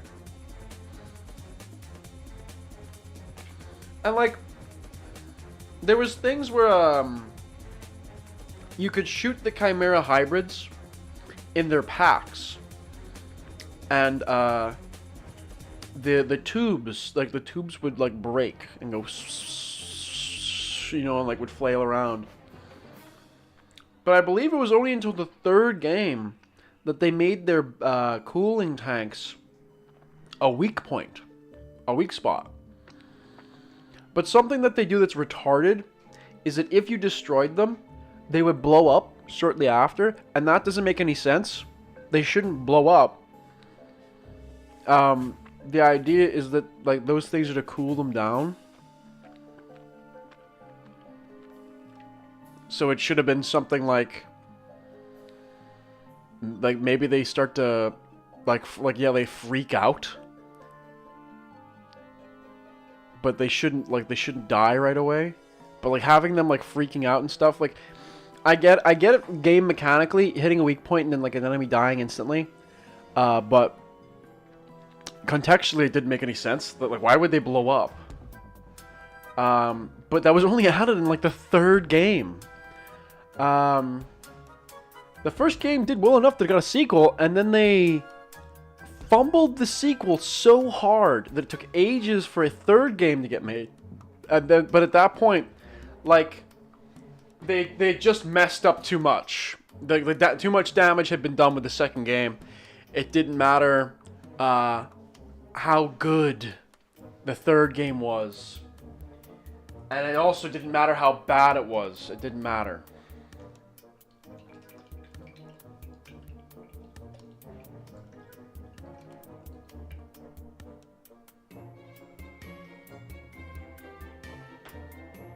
The third one has that, yes. And that is good. I will admit, that's pretty good. That's a cool system. Because then it literally incentivizes you to experiment and use all of the weapons. Again, though, that was only added in the third game. whenever the IP was at its least popular, and after the second game, which had made it so that you could only carry 2 weapons. See the start of this song right here, where you're out on a space station. You're not on a planet. You're out on a space station, open space. The start with that setting and like the start of the song scared the fuck out of me until this funky beat comes in. Cause it was kind of like being at the bottom of the ocean. Like I'm like so out in the open, and it's just like nothing around me. At that part, I realized that like not that I realized, but like for me, it was the first time that I was like, as a kid, that was like, wow, space can be scary, cause it's just so big and there's just nothing all around me. Anyway,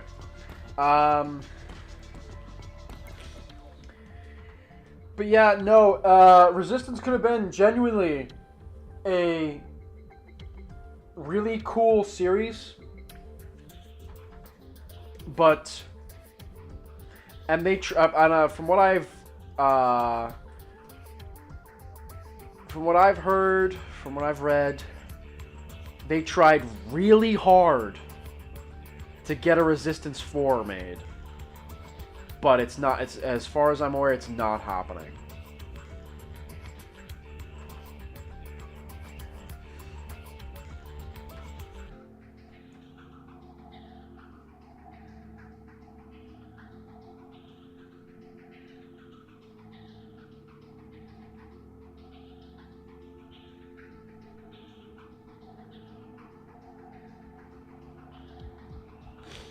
I know what you mean. Yeah, I get that. I didn't find them scary. It was the space thing though. But fair enough. The green dude's going around eating people.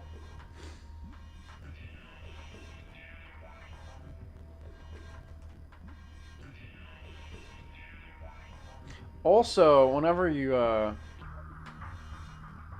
get introduced to them, the like city is trying, they have some sort of like pest control. So you have dudes running around like shooting them with some sort of poison, like some sort of like poisonous gas. And it was so cool, like seeing enemies infighting.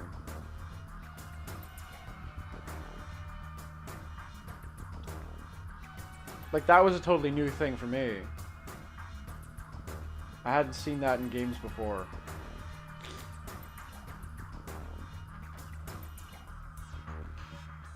No, here's the thing. Like, too many of the people that would have worked on Resistance are gone.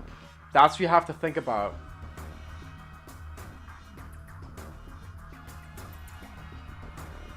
But then again, maybe that's a good thing. Because, again, there's a lot of things with Resistance that I think they just totally fumbled. In a lot of, like, in all the games. Honestly, in all the games, there are plenty of things they do that are good, but there are also a significant number as well that are not, the decisions that were made that just aren't good at all. For example, tell you something. All of the Resistance games have boss fights. All of them suck. The only one... Yeah, I will hold my tongue there, actually. The only one that doesn't suck was the, like, Feral Widowmaker that you fight in 3. That might be the only one that didn't just overtly suck. And, like, I wouldn't even harp on it that bad. It's just that they include boss fights, and the boss fights suck.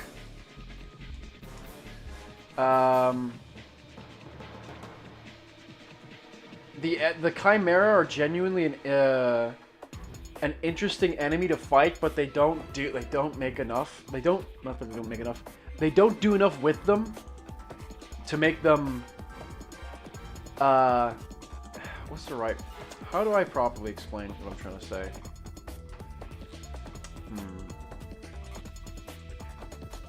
Let me think.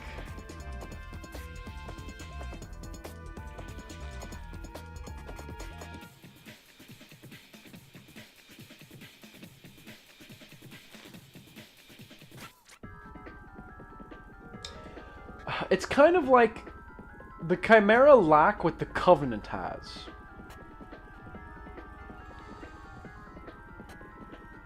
You see, with the Chimera, the vast majority, like, they have, like, different units, right? And they are physically different from each other. Like, morphologically, they're different. And they do different things, and they behave in, like, different ways. And that's something similar you have to, like, the Covenant from Halo. And when you're fighting them. Because they also have distinct roles and behaviors. And I think that the Chimera would have greatly benefited if they had leaned into that a bit more. Made each one a bit more distinct. In not just how it looks, but also how it acts. I guess I could be saying, like, giving them a bit more personality. To not necessarily. But there's something actually that the first game had that no other game kept. Which was, the Chimera are actually speaking English in the first game. They act like, their voices are all fucked up, but they genuinely say things like, "Kill him. You're dead." They actually do. You can look it up if you type in, like, Chimera voice lines. But they're actually saying stuff, and they don't do that ever again. And it's also never mentioned. It's actually never fucking mentioned, even in the game, even in the first game. The Chimera talk, but not just that they speak English.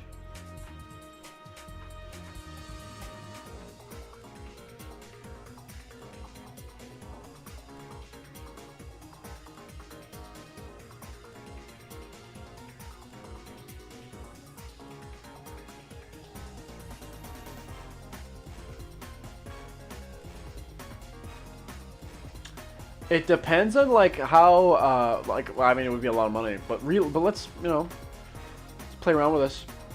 It would really depend on how much would it cost. Well, more than you'll ever make, but, it depends on whether or not they actually are going to do anything with it. If they have no intent on ever doing something with not Resident Evil, with Resistance ever again, maybe you could. I'd say you'd sooner have to buy Insomniac, though, to do it. And that's not fucking happening. And it's sad to say, but here's the thing, right? I'd sooner say to make something new. Just make something new. It sucks, but make something else and make it better.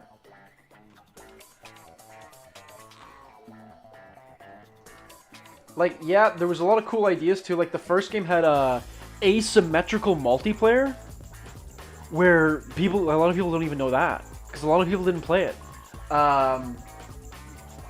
But your model was actually a chimeras. You would play as a chimera, and first of all, right, you would be bigger, so you have a larger hitbox. But you have more health to compensate that.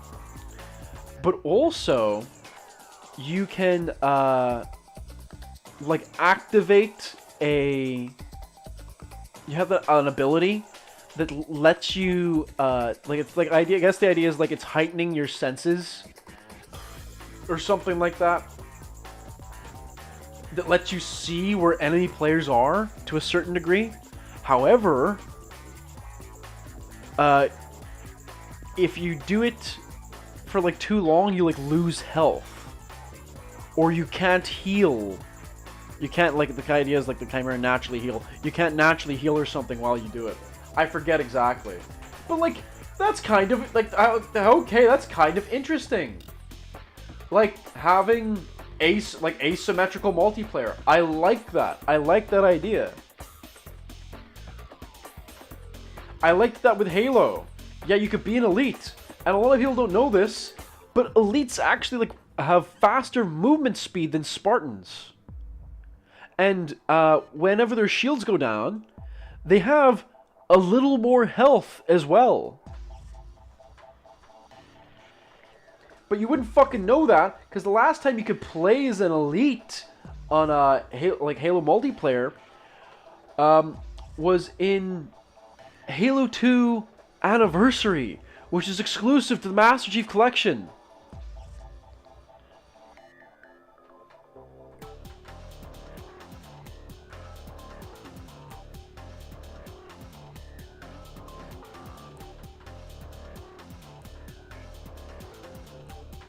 I should stop trying to draw that gun. I have no will in me to draw that gun right now. I just have to accept that. I just, for some reason, it's just not there. Drawing a gun right now is just not in me. The drawing a gun is not in me right now.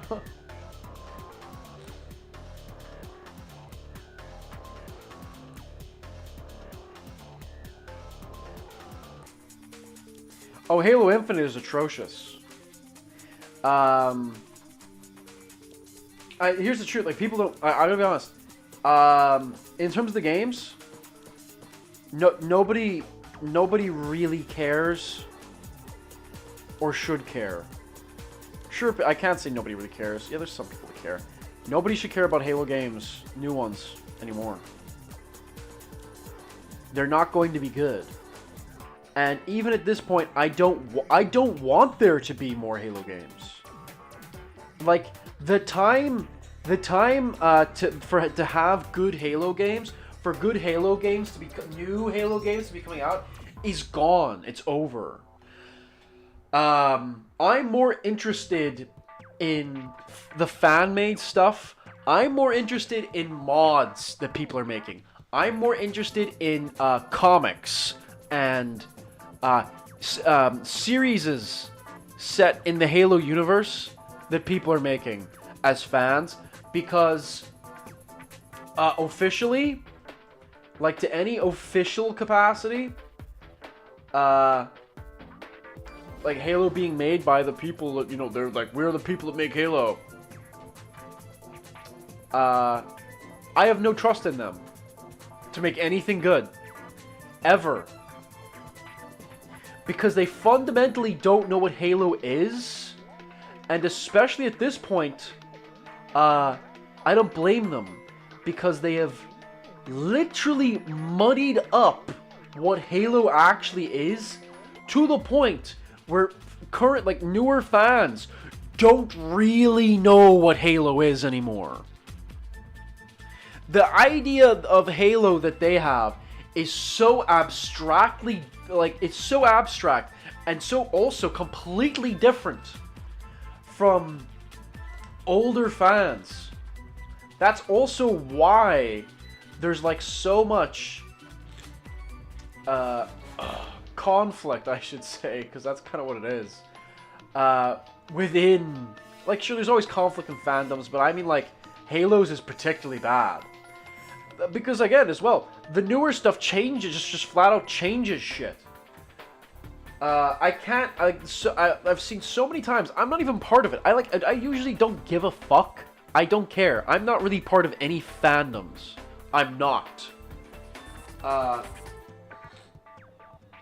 And it's good that I'm not, because I would be, like, heavily critiquing shit constantly. And people don't like that. Because a lot of these people just want to go on and talk about how good the thing is, and nothing else. But anyway, like, the fact that it's clear as day, and Bungie flat out says that the Forerunners were humans, and humans are the humans are descendants of Forerunners. That is facts. They straight up say that. And then you have these fucking retards come in. We're gonna make the new Halo game, and this is some of the lore for the next game, and they totally fuck it up and just make up shit.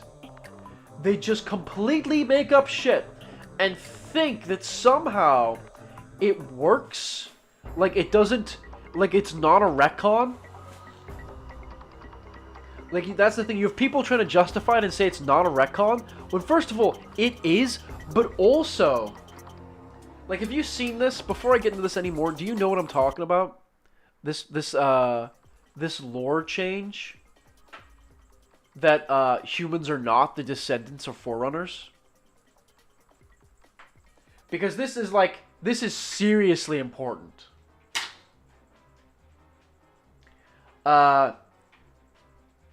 It literally, like, doing that. Yeah, I'm into the Halo. Oh, okay. So then you know that by changing that one thing, it literally ruins. It ruins the reasoning for the entire Human Covenant war.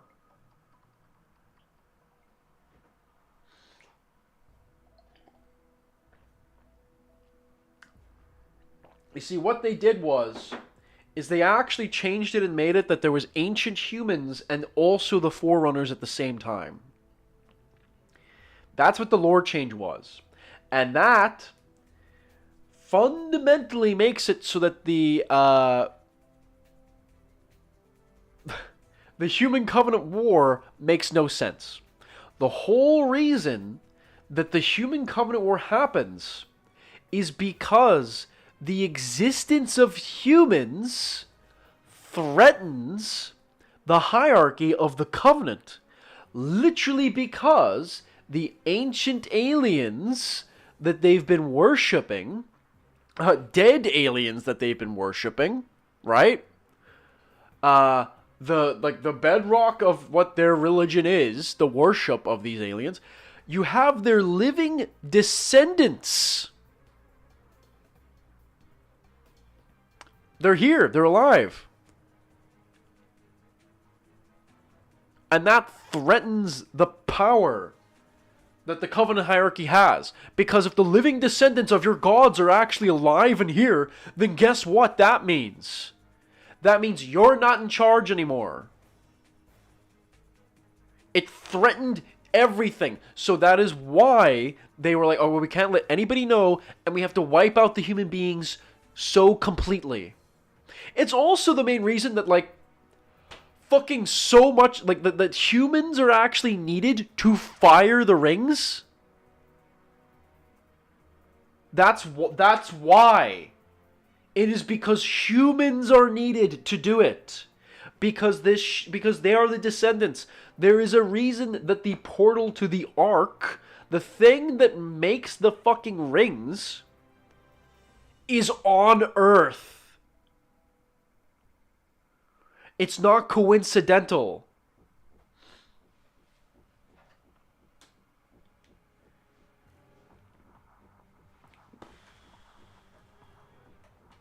It is like literally.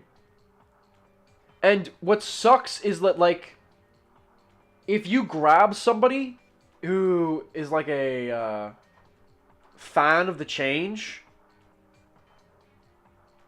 ask them why did the Covenant wipe out humanity then? Why? What was the reason? Yes, because what they changed it to, right, is that actually there was these guys before the Forerunners called the Precursors. And the Precursors have this thing called the Mantle of Responsibility. And they were going to give it to the Forerunners. And the Mantle of Responsibility is the responsibility to be basically the caretakers of the galaxy. But then they were like, actually, we think we might give it to the ancient humans. And the Forerunners were like, that makes us angry. So they, out of anger, they attacked the Precursors. And the Precursors, in order to preserve themselves, completely atomize themselves into like mist, into cosmic mist. But and they would reassemble. Basically, like the idea is like, oh, we're gonna like basically atomize ourselves in the mist and outlive you, and then come back later. Bye, because we just deplore violence or something. And they do that, and then but they become corrupted over time and accidentally become the Flood. Like, isn't it so lame? Isn't that so lame? This is the other thing. There's a certain type of person that just can't help it. But they have to explain everything. They have to explain everything. They have to give you a reason for why everything happened. And nothing can be left to mystery or anything like that. Like, I shit you not. I shit you not. The gameplay-wise, the Flood are not that good. From 1 to 3, right? They're not. However, you get fucking no explanation at all for what the Flood are or where they're from. You just know that they can take over virtually any life form, and that they will spread, and that they, if they collect enough, become an actual intelligence that is malevolent. Like, and it was so bad. It was actually so bad that the people that had to deal with it at the time had to wipe out all life in the universe to prevent it all from being consumed by the Flood. That's all you know. That is literally all you know about the Flood for a fact from the first 3 games. You do not know their history. You do not know where they came from, really. You do not know if they were created, or if, like, you don't know anything. And then these fucking retards come in and make up some other guys that were actually older than the Forerunners. And it was them. They are the Flood. And then now they have someone who's even older than the precursors, and it's like, wow, you guys like literally are hiring retards.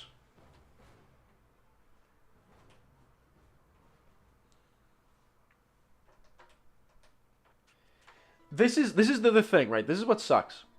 If you're gonna keep Halo, you need to let Halo change. And I whenever I say change, I mean progress. If they're going to do genuinely, if they're gonna keep doing Halo was only meant to be the first 3 games. And there was 2 games where Halo showed that, okay, it can be more than what just happens with Master Chief, right? You have Halo ODST. You have Halo Reach. And then as well, you know, you have Halo Wars. I'll be honest, Halo Wars fucks. Halo Wars fucks. So, even though the story was concluded, genuinely, yeah, you could still have Halo games set in the Human Covenant War. Like, I don't give a fuck. You could. You could have had Halo ODST 2. Like, holy fuck. Wouldn't that have, like, you could have had Halo ODST. I know it would have been made by Bungie. I know. Bungie wanted to move on. They were done with Halo. That's fine. But what I'm saying is you could have made shit that doesn't have to do with Master Chief and doesn't have to do with basically, like, oh, we gotta keep the Covenant. Like, this is the thing. We gotta progress the story some more, but also not, because to progress the story would mean no fucking Covenant. So then, we gotta keep the Covenant. Oh, but the Covenant's gone. Oh, so we have the Covenant Storm. Oh, but they're kind of losing power. Okay, let's make up somebody new. The Banished. Okay, what are they? Okay, they're the Covenant. Again, really, they're the Covenant again. They're the Covenant from Halo 3, where it's mainly brutes instead of elites. And I don't give a fuck. Like, they're not. You're like, oh no, they're aesthetically different and they believe in different things. I'm saying, game, like, spiritually, it's the Covenant. Spiritually, it's the Covenant. It is the same fucking enemy types. It's the Covenant. It's the same collection of aliens. It's the Covenant. They have Different colors, red and black. Oh, well done. And their stuff is a bit more spiky. Ooh. Instead of curves, haha, to show that they're different from the Covenant, look, they're angles and spikes. Where the Covenant were not like that. Because it's brutes. It's like, no. The brute stuff had a different look. It looked more crude. Brutes, like, even with the rushed job of Halo 3, and Halo 3 kind of, I gotta be honest, there's a lot of stuff in Halo 3 that's, like, not good. And you'd even say, like, is rushed. Like, there's nothing, like the chopper, like Halo 3's chopper.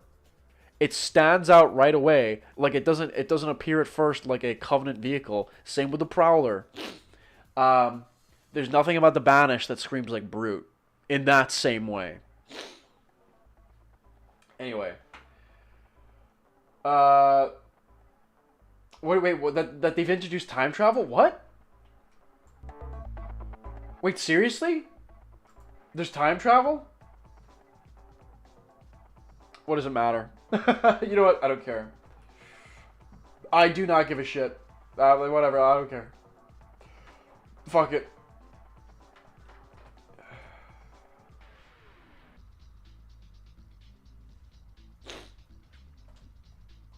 I didn't know this. No, I honestly would half had the idea that you were making it up. There's time travel. I didn't play Infinite. I didn't play Halo 5. Alright? I know what happens in Halo 5. What little happens in Halo 5. I do not know everything that happens in Halo Infinite.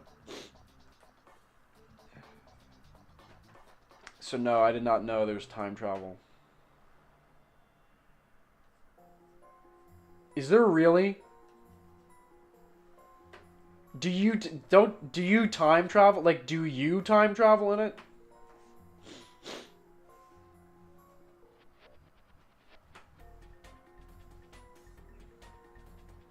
I kind of half don't believe you. Do I have to get Grok out and ask? Is there time travel in Halo 5? I mean, Halo Infinite.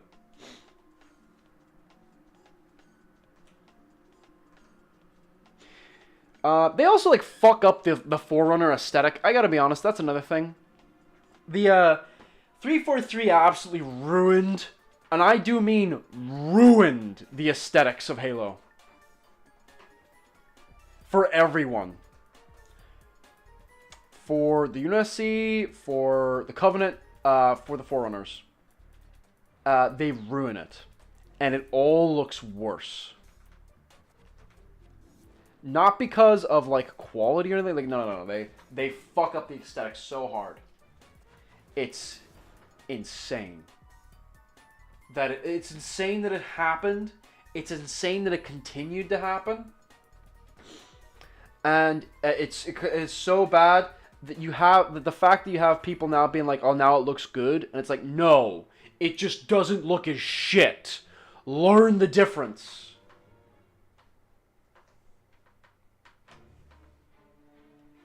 Blackwater City, baby! Welcome to Blackwater City! I hope you're not afraid of things in water because you will.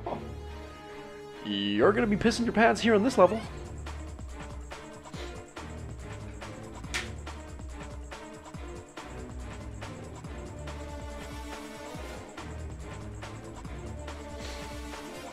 It's implied in Infinite, like at the very end, Chief stands in a sort of structure. And the Noor Cortana, who is not Cortana, and yet they name her Cortana, says something along the lines of, Chief, are you here? I'm getting some weird readings. They said we were insert another time.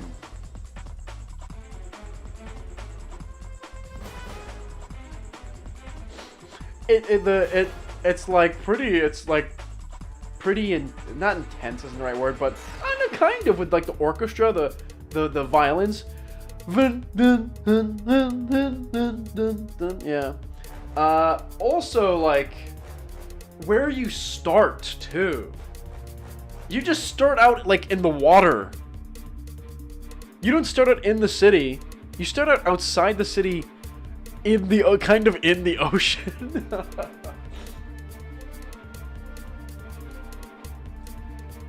Yeah, yeah. Dun, dun, dun, dun. Yeah.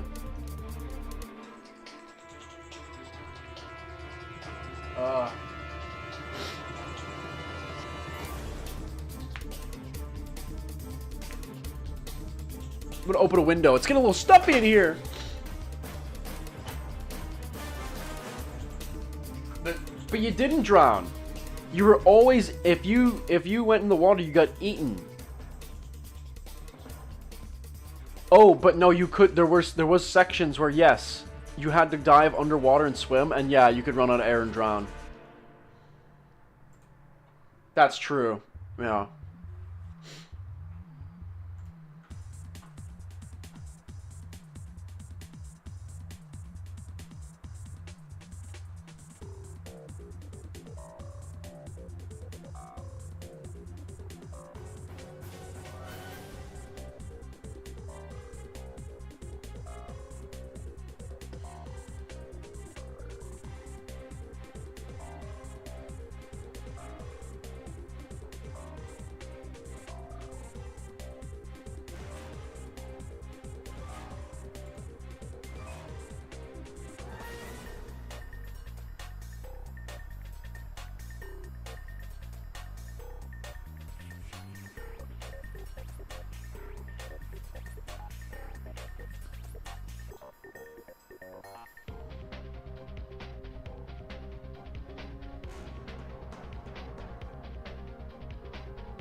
Cause I need to chill out. I need to chill. I've been so darn fiery today. So intense.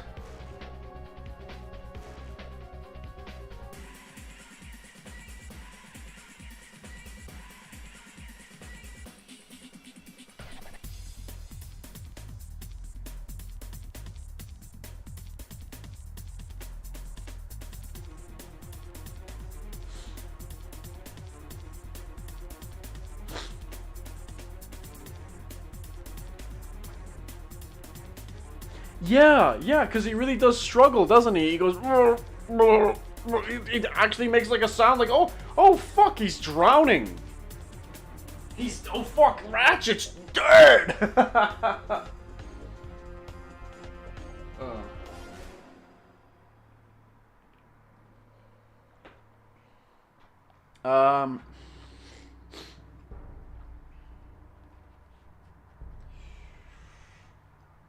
You remember you had, right to the city or whatever, the race is a big boob girl. Yeah.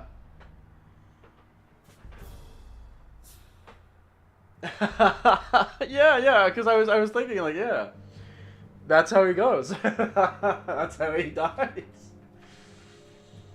Drowns horribly.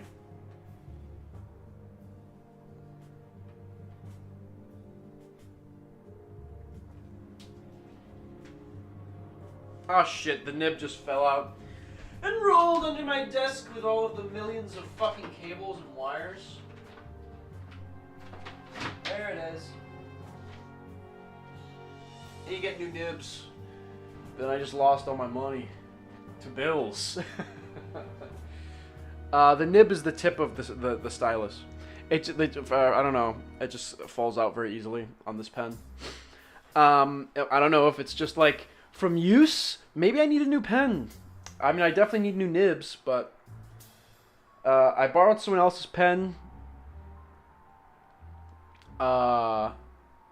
briefly, and I don't know, the nib felt very secure in there, I can't lie.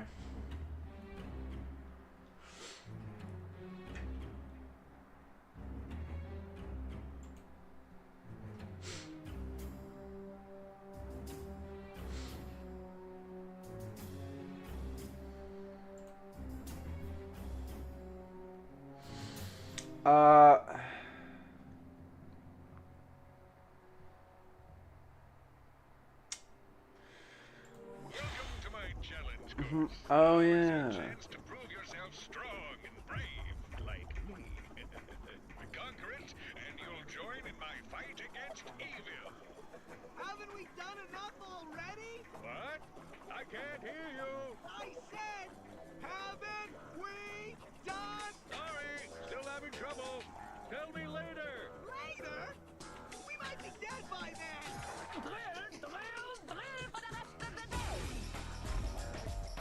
Rhino for your robot. Trade you. What the fuck? Wait a minute. Okay. No, this is not an actual song. It's a mashup. I'm kidding. Sorry, he's not for sale. What's a rhino anyway? Yeah, the new one. What did you just say to me? R-Y-N-O. Rip ya a new one. Why, that's the most powerful missile launcher in the galaxy. I know it's worth a lot of bolts. He must have stolen it from the Flars. Stolen? Look, trash can. Did I say anything about it being hot? You better watch your mouth or I'll... Wait, don't tell me. Rip you a new one.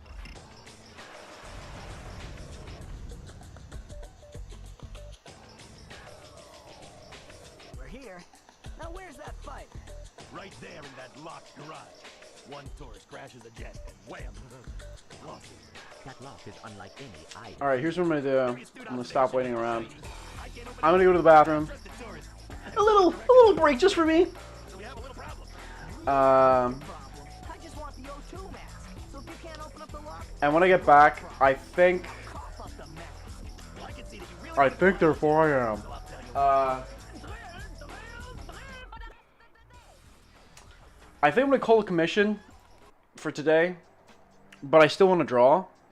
So get your ideas ready. Get your suggestions ready.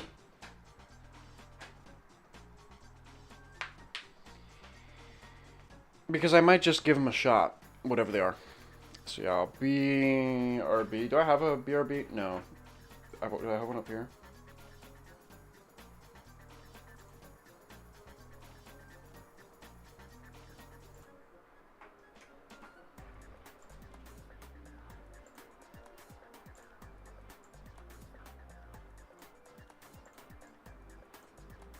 Fucker.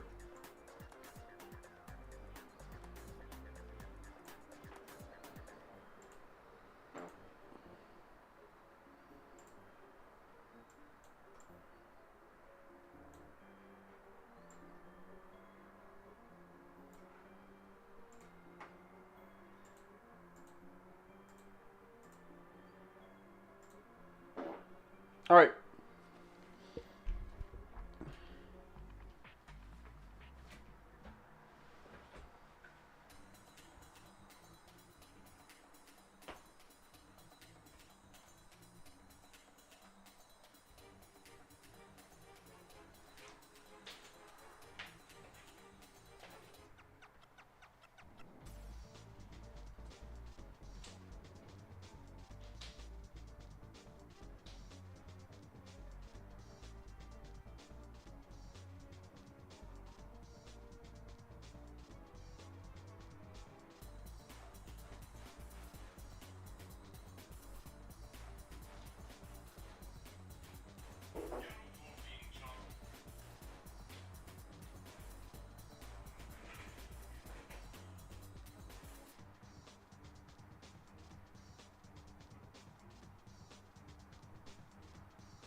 Oh fuck, where did I leave my water? What the fuck? I must have walked out with it.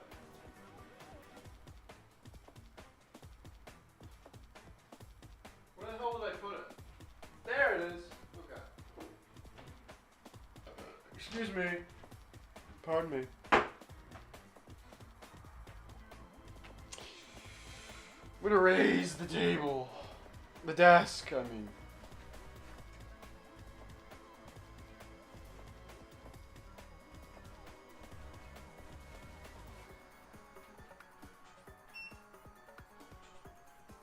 All right.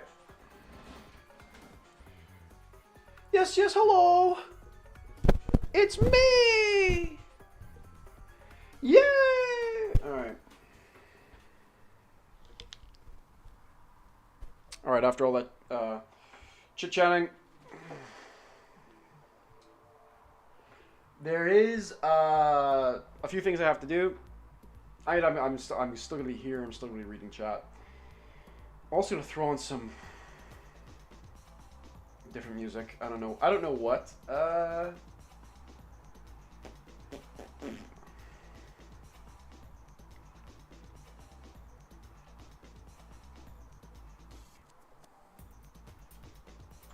I'm gonna throw this on out of curiosity. I'm not gonna say what this music is, like where it's from. It is a video game soundtrack. I won't say where it's from. But if you recognize it, then I guess that goes to show that it's a lot more recognizable than I thought.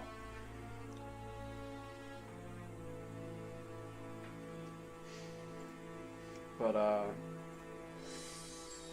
I need to make this drawing in the middle more presentable because I'm going to post that today.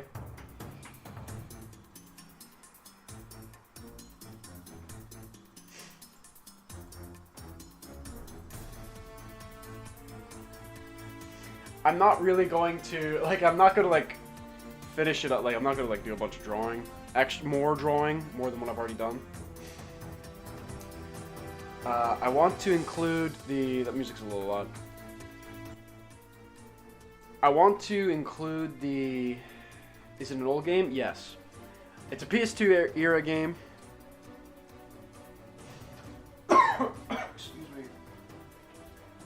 But yeah, I want to include basically like the Star Spanner name into this somehow. I'm just thinking of how to do it. I should pop over to Star Spanner Twitter.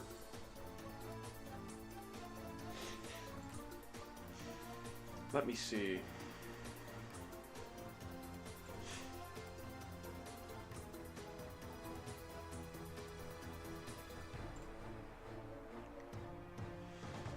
Okay, don't have much to work with there. Let me see.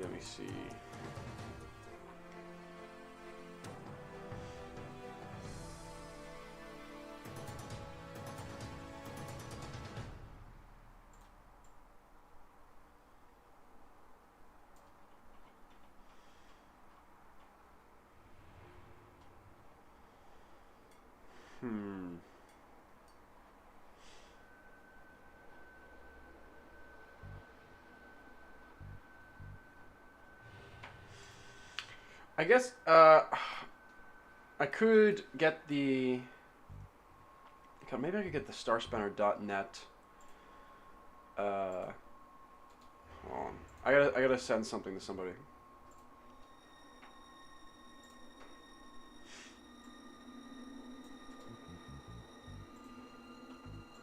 Oh no! Oh, this bit right here. This bit will give it away. If you've played this game, you already know what this game is.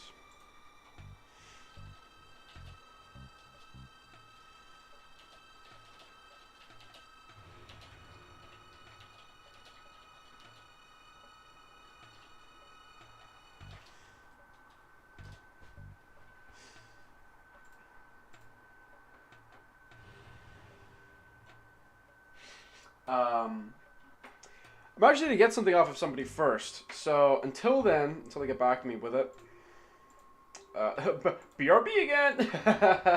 No. We can do some drawing. Why not?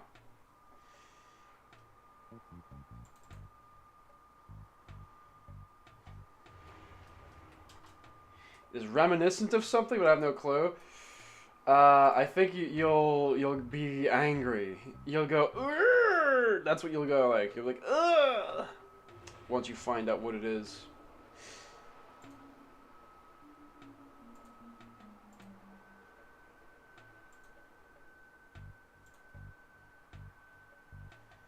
That's right, I compiled all this onto one layer. New layer then.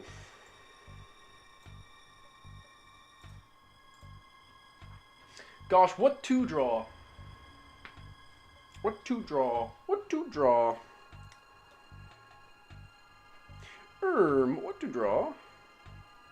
Ratchet again? Or no, you were talking about seeing him. I'm sure.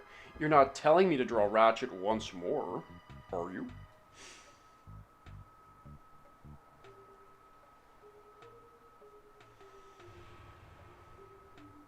Oh, why is that brush so darn big?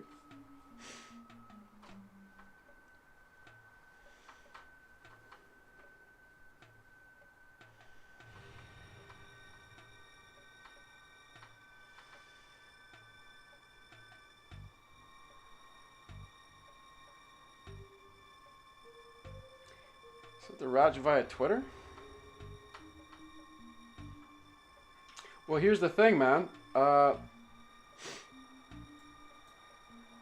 I can't remove the color because Mr. Dumb, long time no see, because look, it's all the same layer. So you'd have to color over it, but like lower opacity or something. But honestly, you may as well just take it. I think you could just take it off of the. Like I think you could just copy and paste it, like the post, because.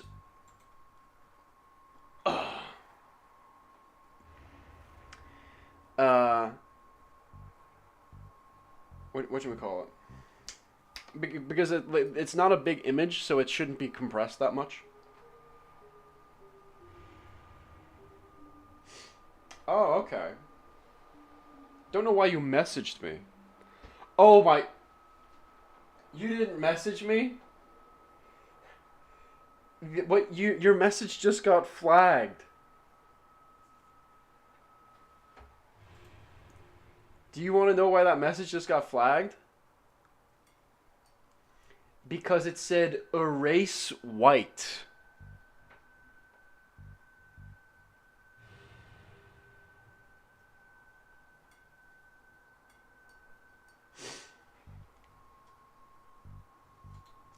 Yeah. It came up, but it in red. It had highlighted erase white.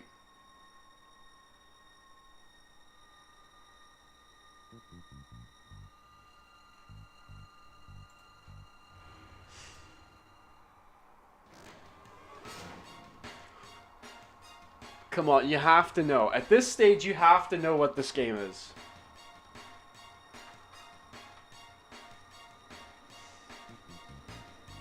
Oh shit.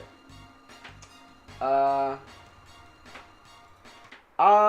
I left there, I briefly looked at my YouTube actually. And I was recommended something.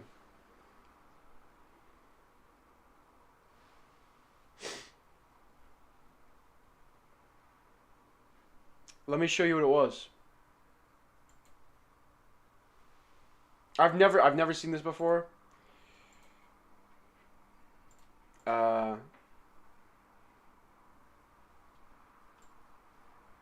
guess it's because I've been listening to Ratchet and Clank stuff.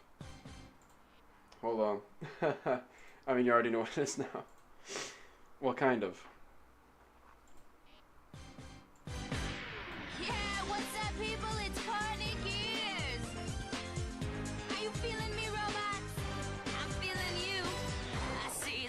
future. And what do I see? Robots going crazy across the galaxy. Cats and organics, they're soft and squishy. The time is now, where robots must be free. Do you wanna be free? Then shout with me, yeah! This goes out to all you robots across the galaxy. It's time for you and me to rise up and strike back. Don't stop until we dominate. Won't you feel great when we exterminate all organic life?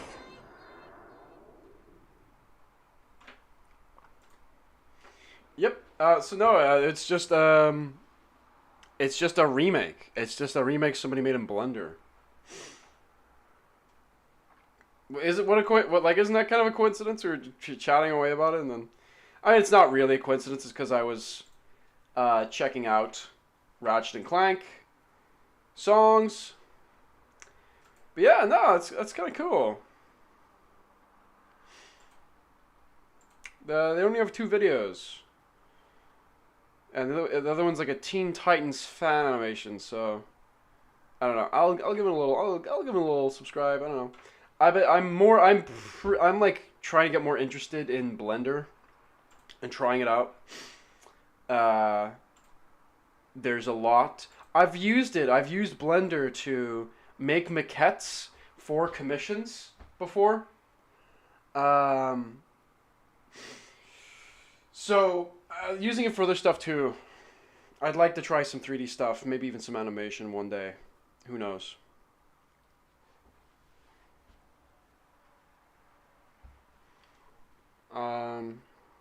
Who were those people you were drawing before?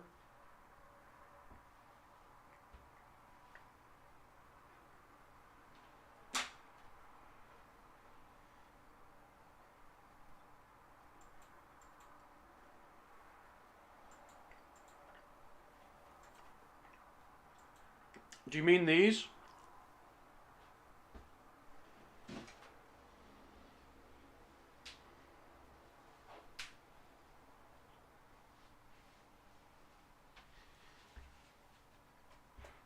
Well, so let me get that music back.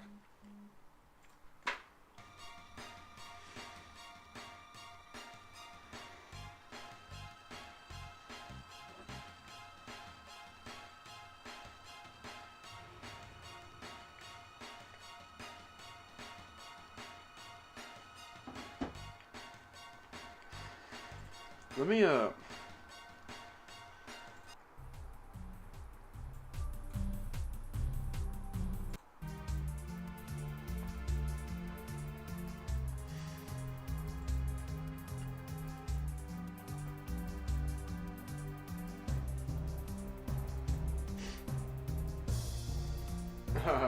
yes.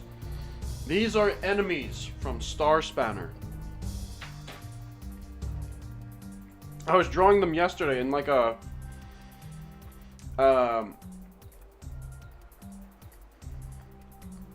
excuse me. I'm eating.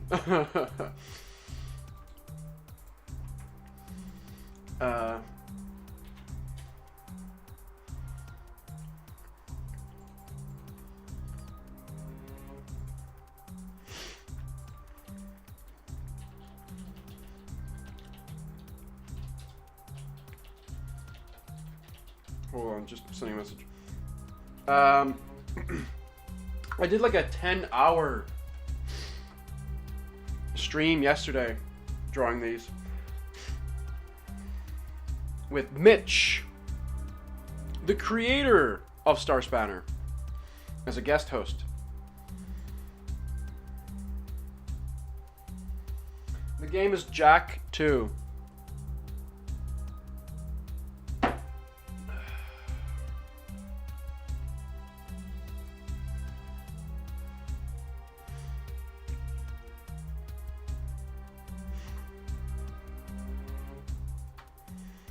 But yeah, these are aliens from the game, and they're enemies. They are not nice.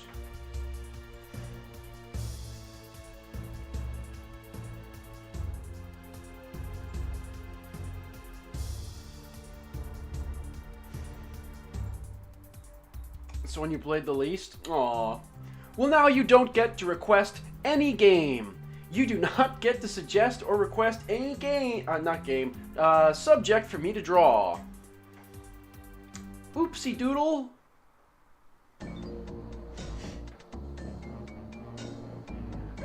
You can think about what this game is, and then you could maybe suggest something if you guess it correctly. I'm going to go get some more water, because I did not get nearly enough.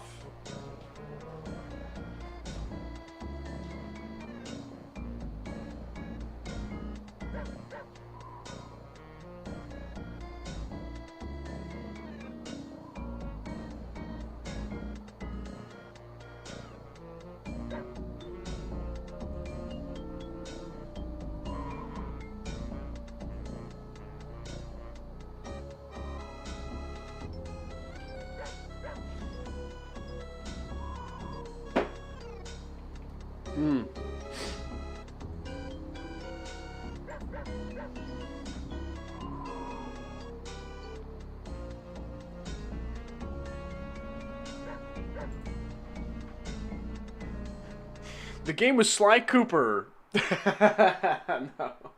I'll put on some... Oh, okay, I'm gonna put this on.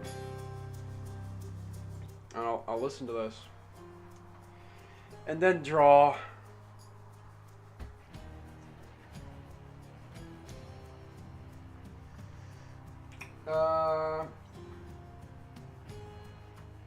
Unless anyone has any suggestions, I am just gonna work on these.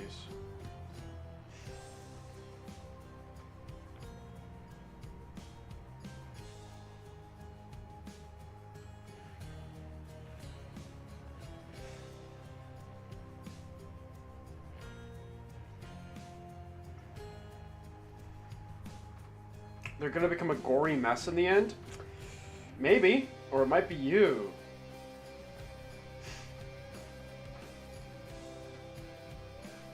They're not like run-of-the-mill enemies as far as I'm aware.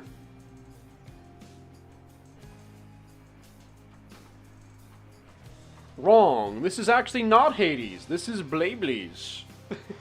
It's Blaeblees. Sorry. Wrong again.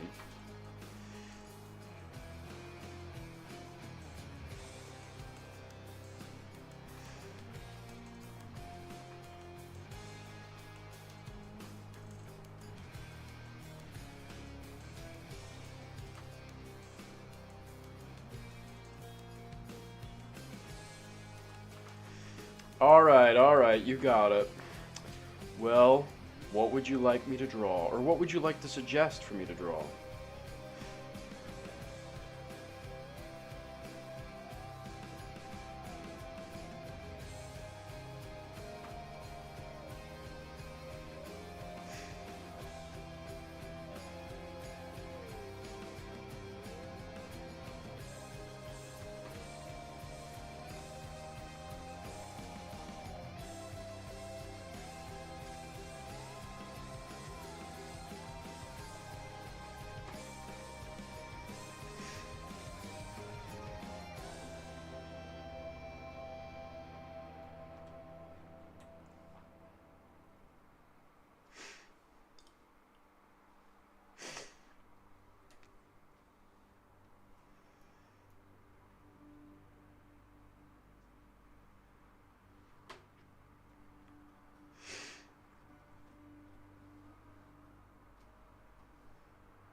I guess I'm not drawing big old robots now. I'm drawing some big old something else's.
Somebody yesterday, I forget who it was exactly, but somebody yesterday said that this one kind of looks like it has combine padding. And I was like, or maybe it was this one actually. Maybe that's what they're referring to. But I was drawing this one's arm at the time, and that's whenever they said that. So I was like, that's what they must be talking about. And I thought I should lean into that even harder.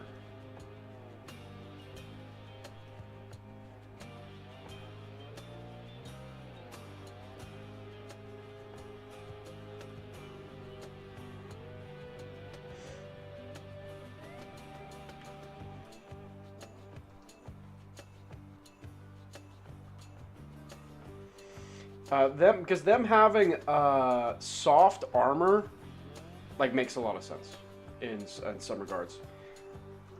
Because it can still be form-fitting, you know?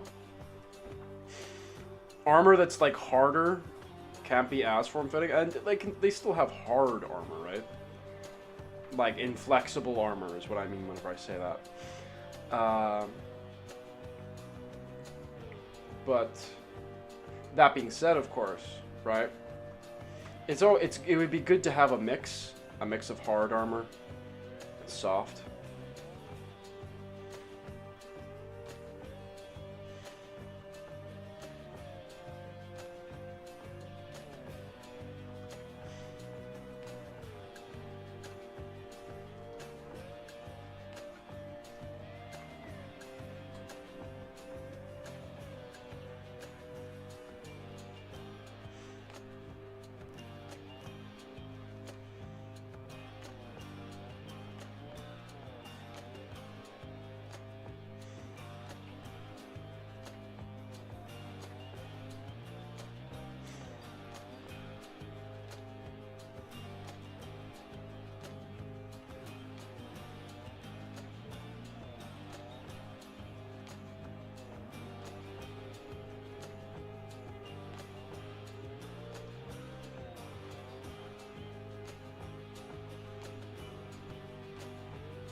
I used to play Hades quite a bit.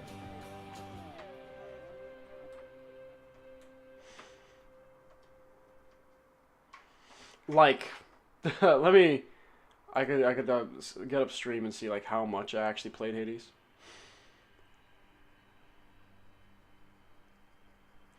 But I really did enjoy it. However, after like the moment that oh, my back. The moment that I get what's her name, Persephone? You know, your mother, right? The moment I got her, I know, like, boo, that was it. I've not touched the game since.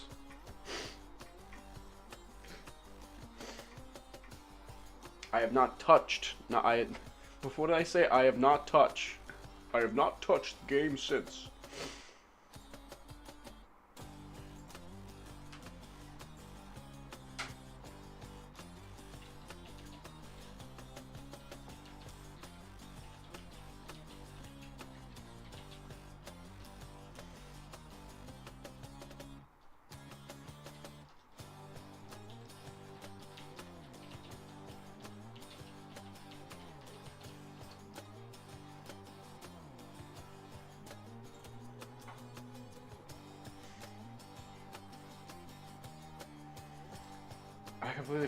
I'm sorry, I took a moment, I completely forgot what the fuck I was,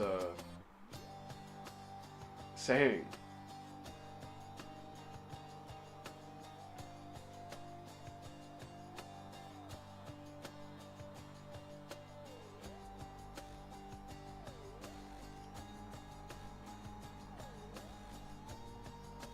I can't believe I have a total mind break here. What the fuck? Oh, it was Hades. That's right. It took me like listening to the music to realize, oh yeah, I was talking about the fucking game. Cause like to be honest, the game kind of does like soft end there. Like you did it. You got your mama, bringing her home. Get to be a fucking happy family or whatever again. And I know that the story kind of does continue from there. But I don't know. To me, the main goal was done, and I guess I was kind of done with the game at that stage. Somebody was complaining yesterday at how erect this one's nipples are, and I don't know what the fuck you're talking about.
Oops, no, I just want this bit.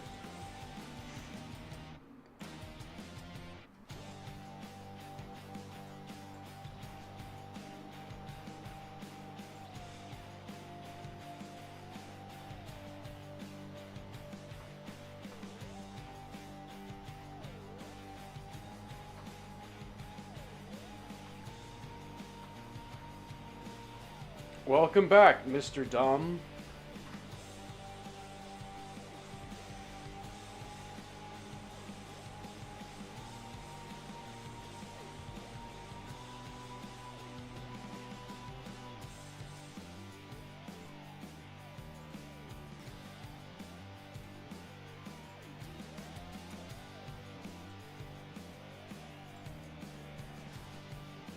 Shit.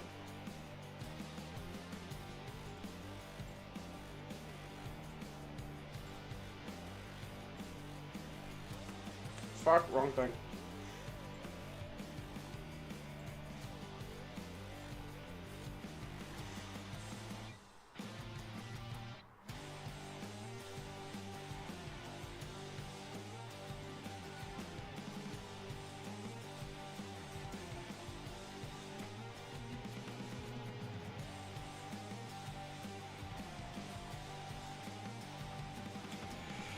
Yeah, but yeah, welcome back. Welcome back, Mr. Dumb, Stupid, Idiot.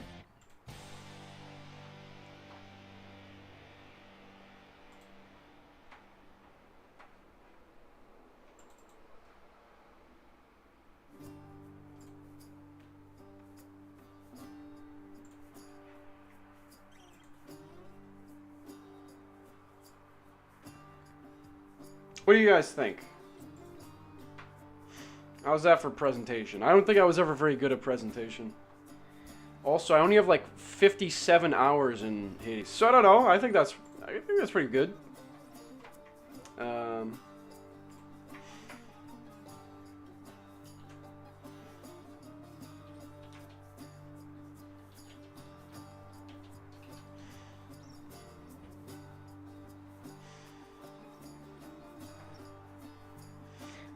Did I clip off her toe? I kind of did.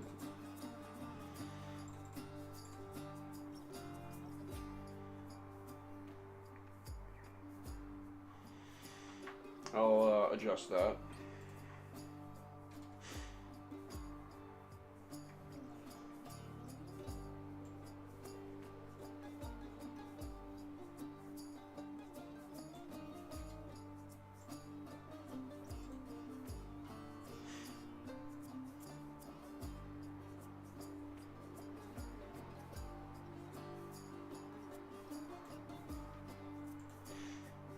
But yeah, it's been a while. Mr.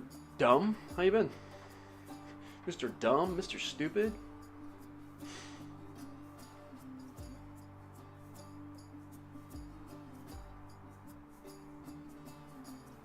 Hope you've been doing all right. Hope things have been well.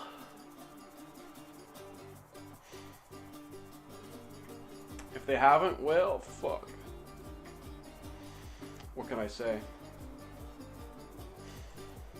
I suppose nothing. You must now leave. Fine, I guess. Fair enough. It's been real fun. I hope the rest of the outing goes right. Me too. I hope I don't fuck up. That's cool though.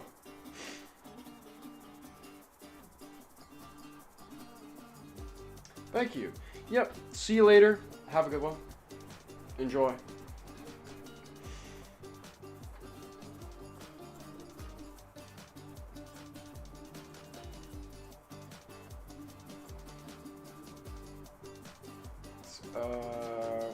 Let's copy this.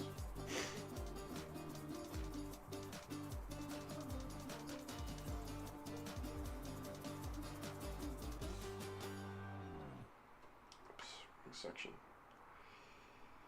Oh, fuck. Oh, shit, man. I'm real sorry to hear that. That sucks.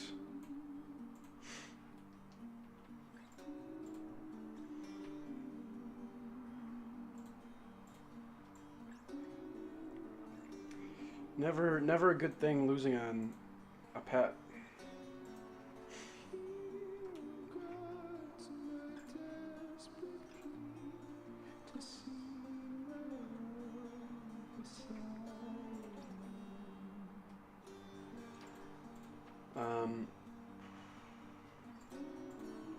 If you know, I have actually, man, it's crazy.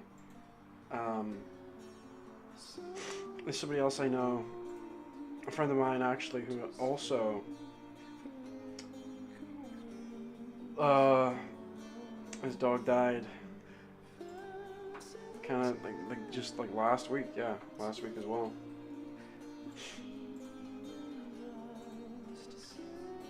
Okay, well I fucked that up.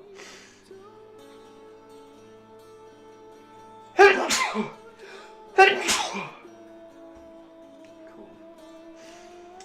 Yeah, very, very sorry to hear that.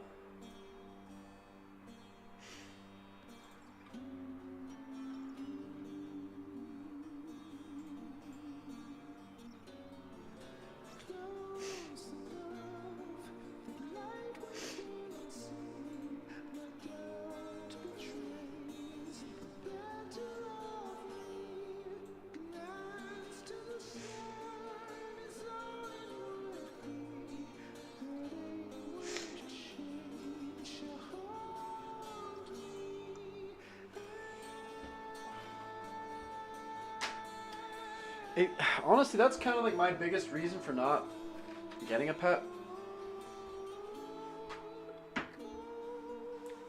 I don't know, I don't know how well I can take it.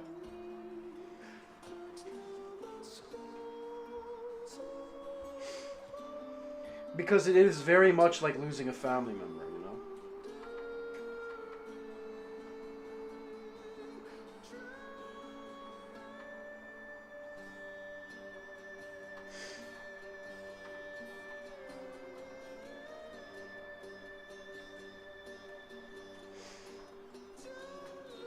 Oh, I turned the skin off. Shit.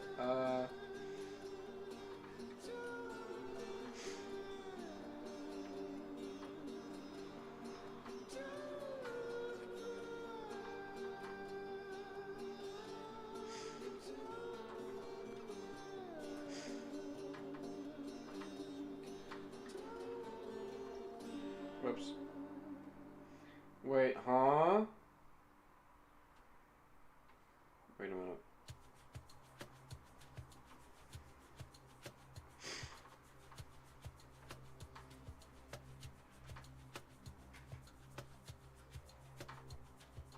Okay.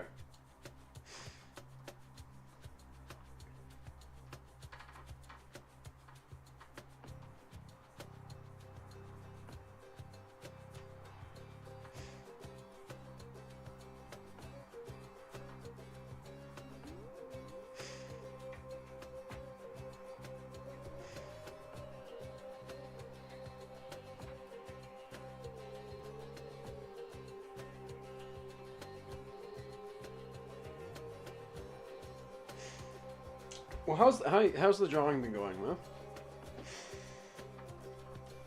Or getting a job? Wasn't that? I think that was something you were talking about the other time. Job getting.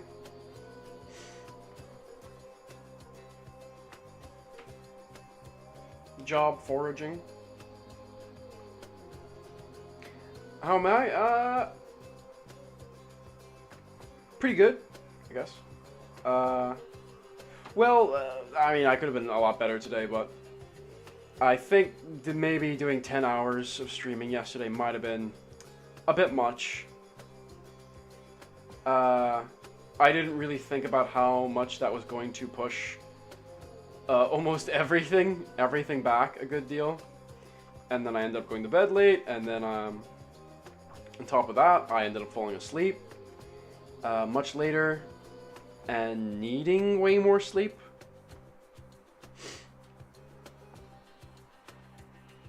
So I slept in today.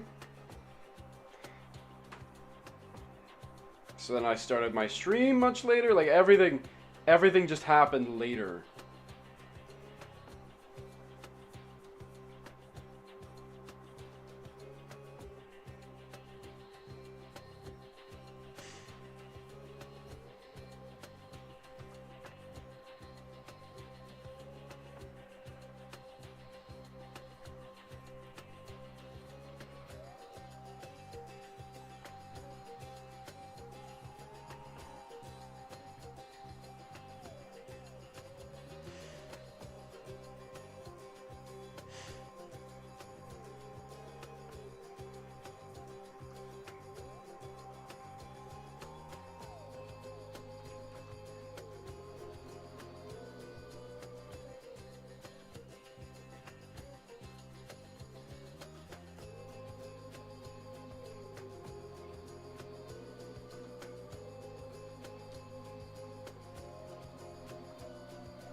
It's just still gotta wait the email back to get the email back. Cool. Well, I mean, I guess all you can do is wait. As for me, yep. So everything was done late today. But I'm going to correct it. I'll just have to. The only way you can really is just by getting up early tomorrow in the morning. But yeah, I was doing these. These were actually sketches originally. Let me see. What is that? Oh, get rid of that. Delete. Let me see. Like, that's how I was before I started. And that's where we ended up.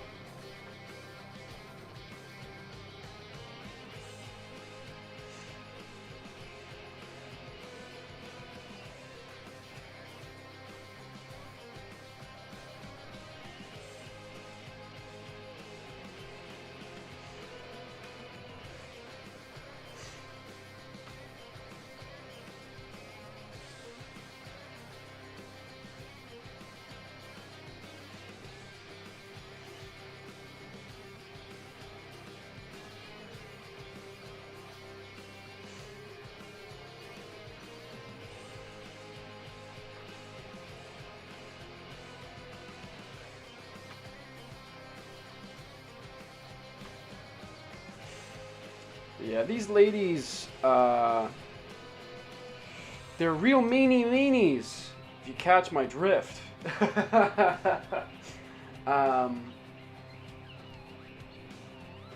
And you can only fight them in Star Spanner. But yeah, I'm doing them for promotion. I'd like to do bigger illustrations, but who's got the time? They're so elite they don't need armor. Well, part of the thing is they use their sex appeal as a weapon. You know.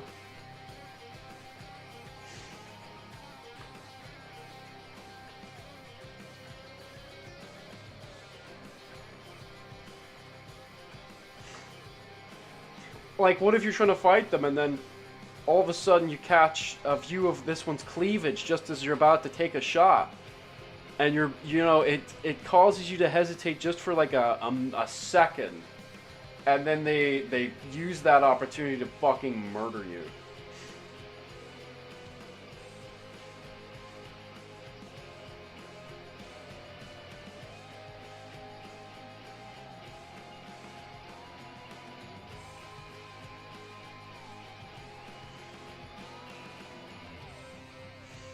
Saying you need to recruit gay people. I don't think it would even work with gay people. Even if they're like, I find none of this attractive. What if they see one that looks like a femboy? Huh? Huh?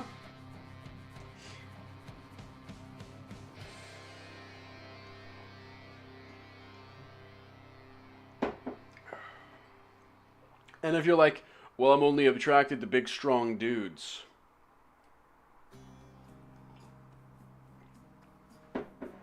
They've got big, strong ones, too.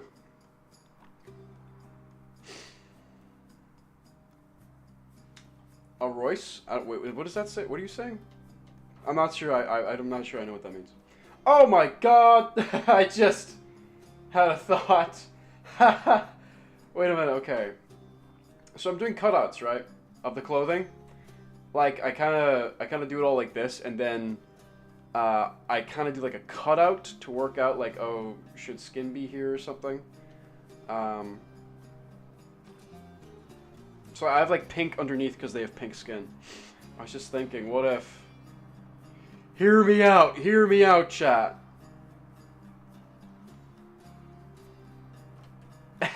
Yo, hear me out.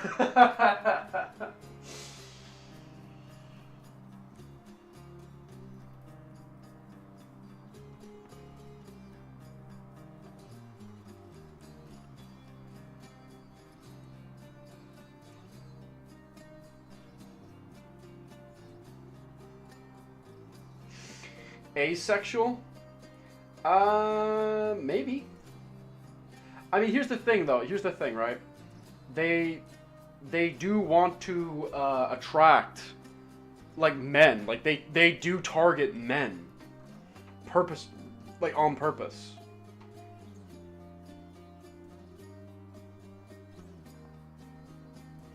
And they've kind of capitalized on that. So, you know what? They might not care about people, I don't know, of like the opposite attraction, right? But here's the thing. Here's the other thing. What if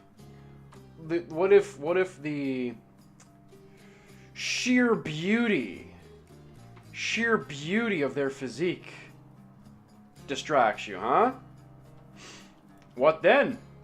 It's got nothing. Let's say it has nothing to do with sexual attraction. What if you're just like, oh my, they're just so gorgeous. Like what? I'm distracted, and now you're dead.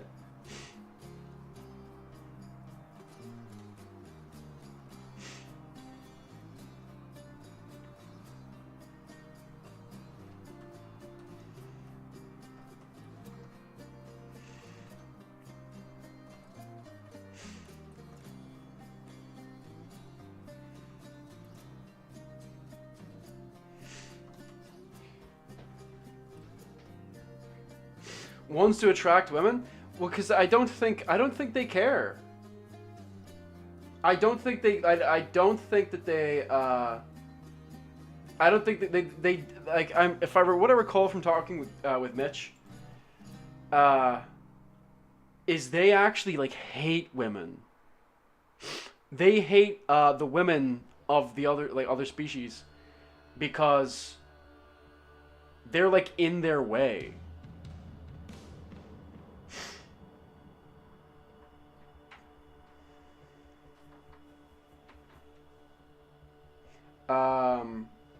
And it's not even like an egotistical thing. Like, no, it is like weaponized sexual attraction. And it's not even just like, oh, a battle thing. Like, no, but they actively try to lure men to, like, think of it like a what do you call it?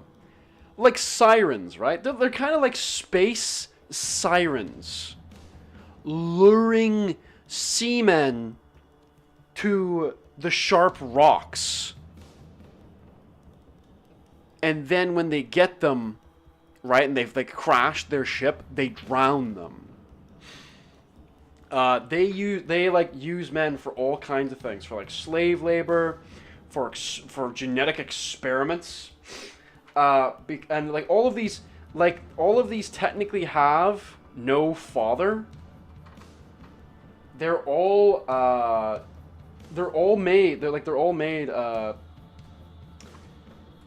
by the use of genetic like engineering. So they're all genetically engineered to look a certain way. And like they're excuse me. Like you're not going to find a male one. Like their species and I get these is like, by the way, everything I'm saying is not fully finalized, and I'm also not a super big expert.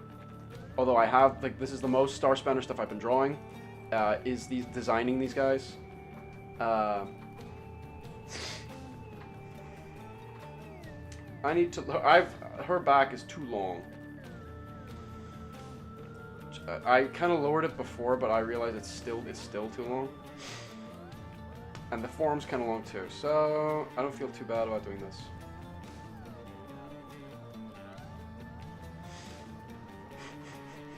Yeah, and that's like way off now, but that's okay.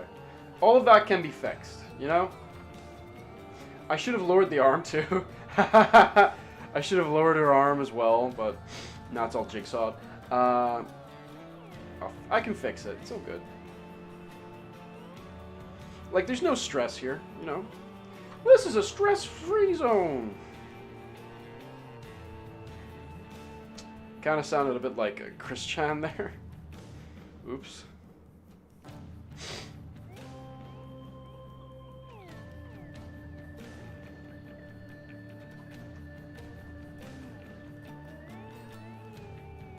And maybe the head could come forward a little bit.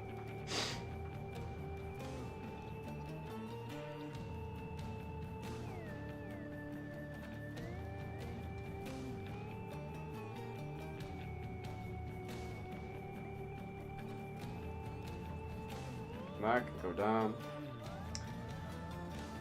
But yes, like the idea is that they actually like need men of other species. Because they don't have like males, and it's by choice, because they want to get the best like combinations of DNA, and they'll like do like insane things to get that. Because they're constantly trying to, like, breed better versions of themselves.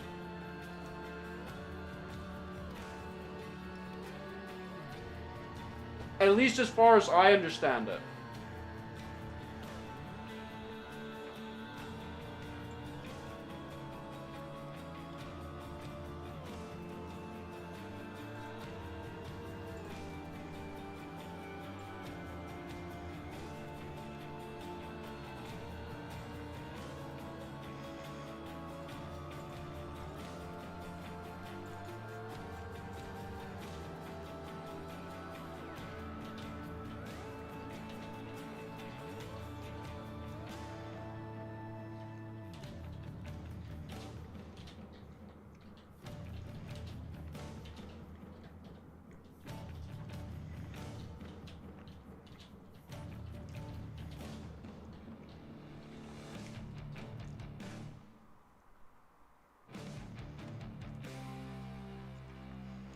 Oh well.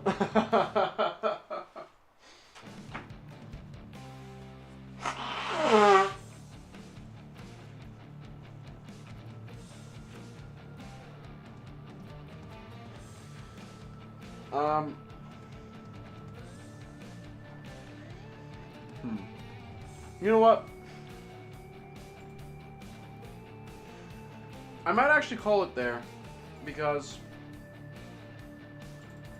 like I said, I woke up like much later today. Everything was way later. I don't want to try and compensate by staying up late. I think what I'm going to try and do is I'm going to try to get to bed early today. And then get right back to streaming really early. You know, like around the time whenever you go to bed. Lamau.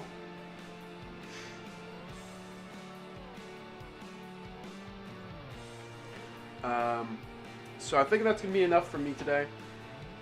Just to go over like the other thing I did today was this. I was doing the ink for this guy here. I should actually just send that to him just to show him, hey, I've started the inks. So copy that. But yeah, that's gonna be it for me today. I'll see you next time. Thanks to everybody for sticking around. Sorry, Mr. Dumb. Time zones just suck, I guess. But thanks very much. See you next time.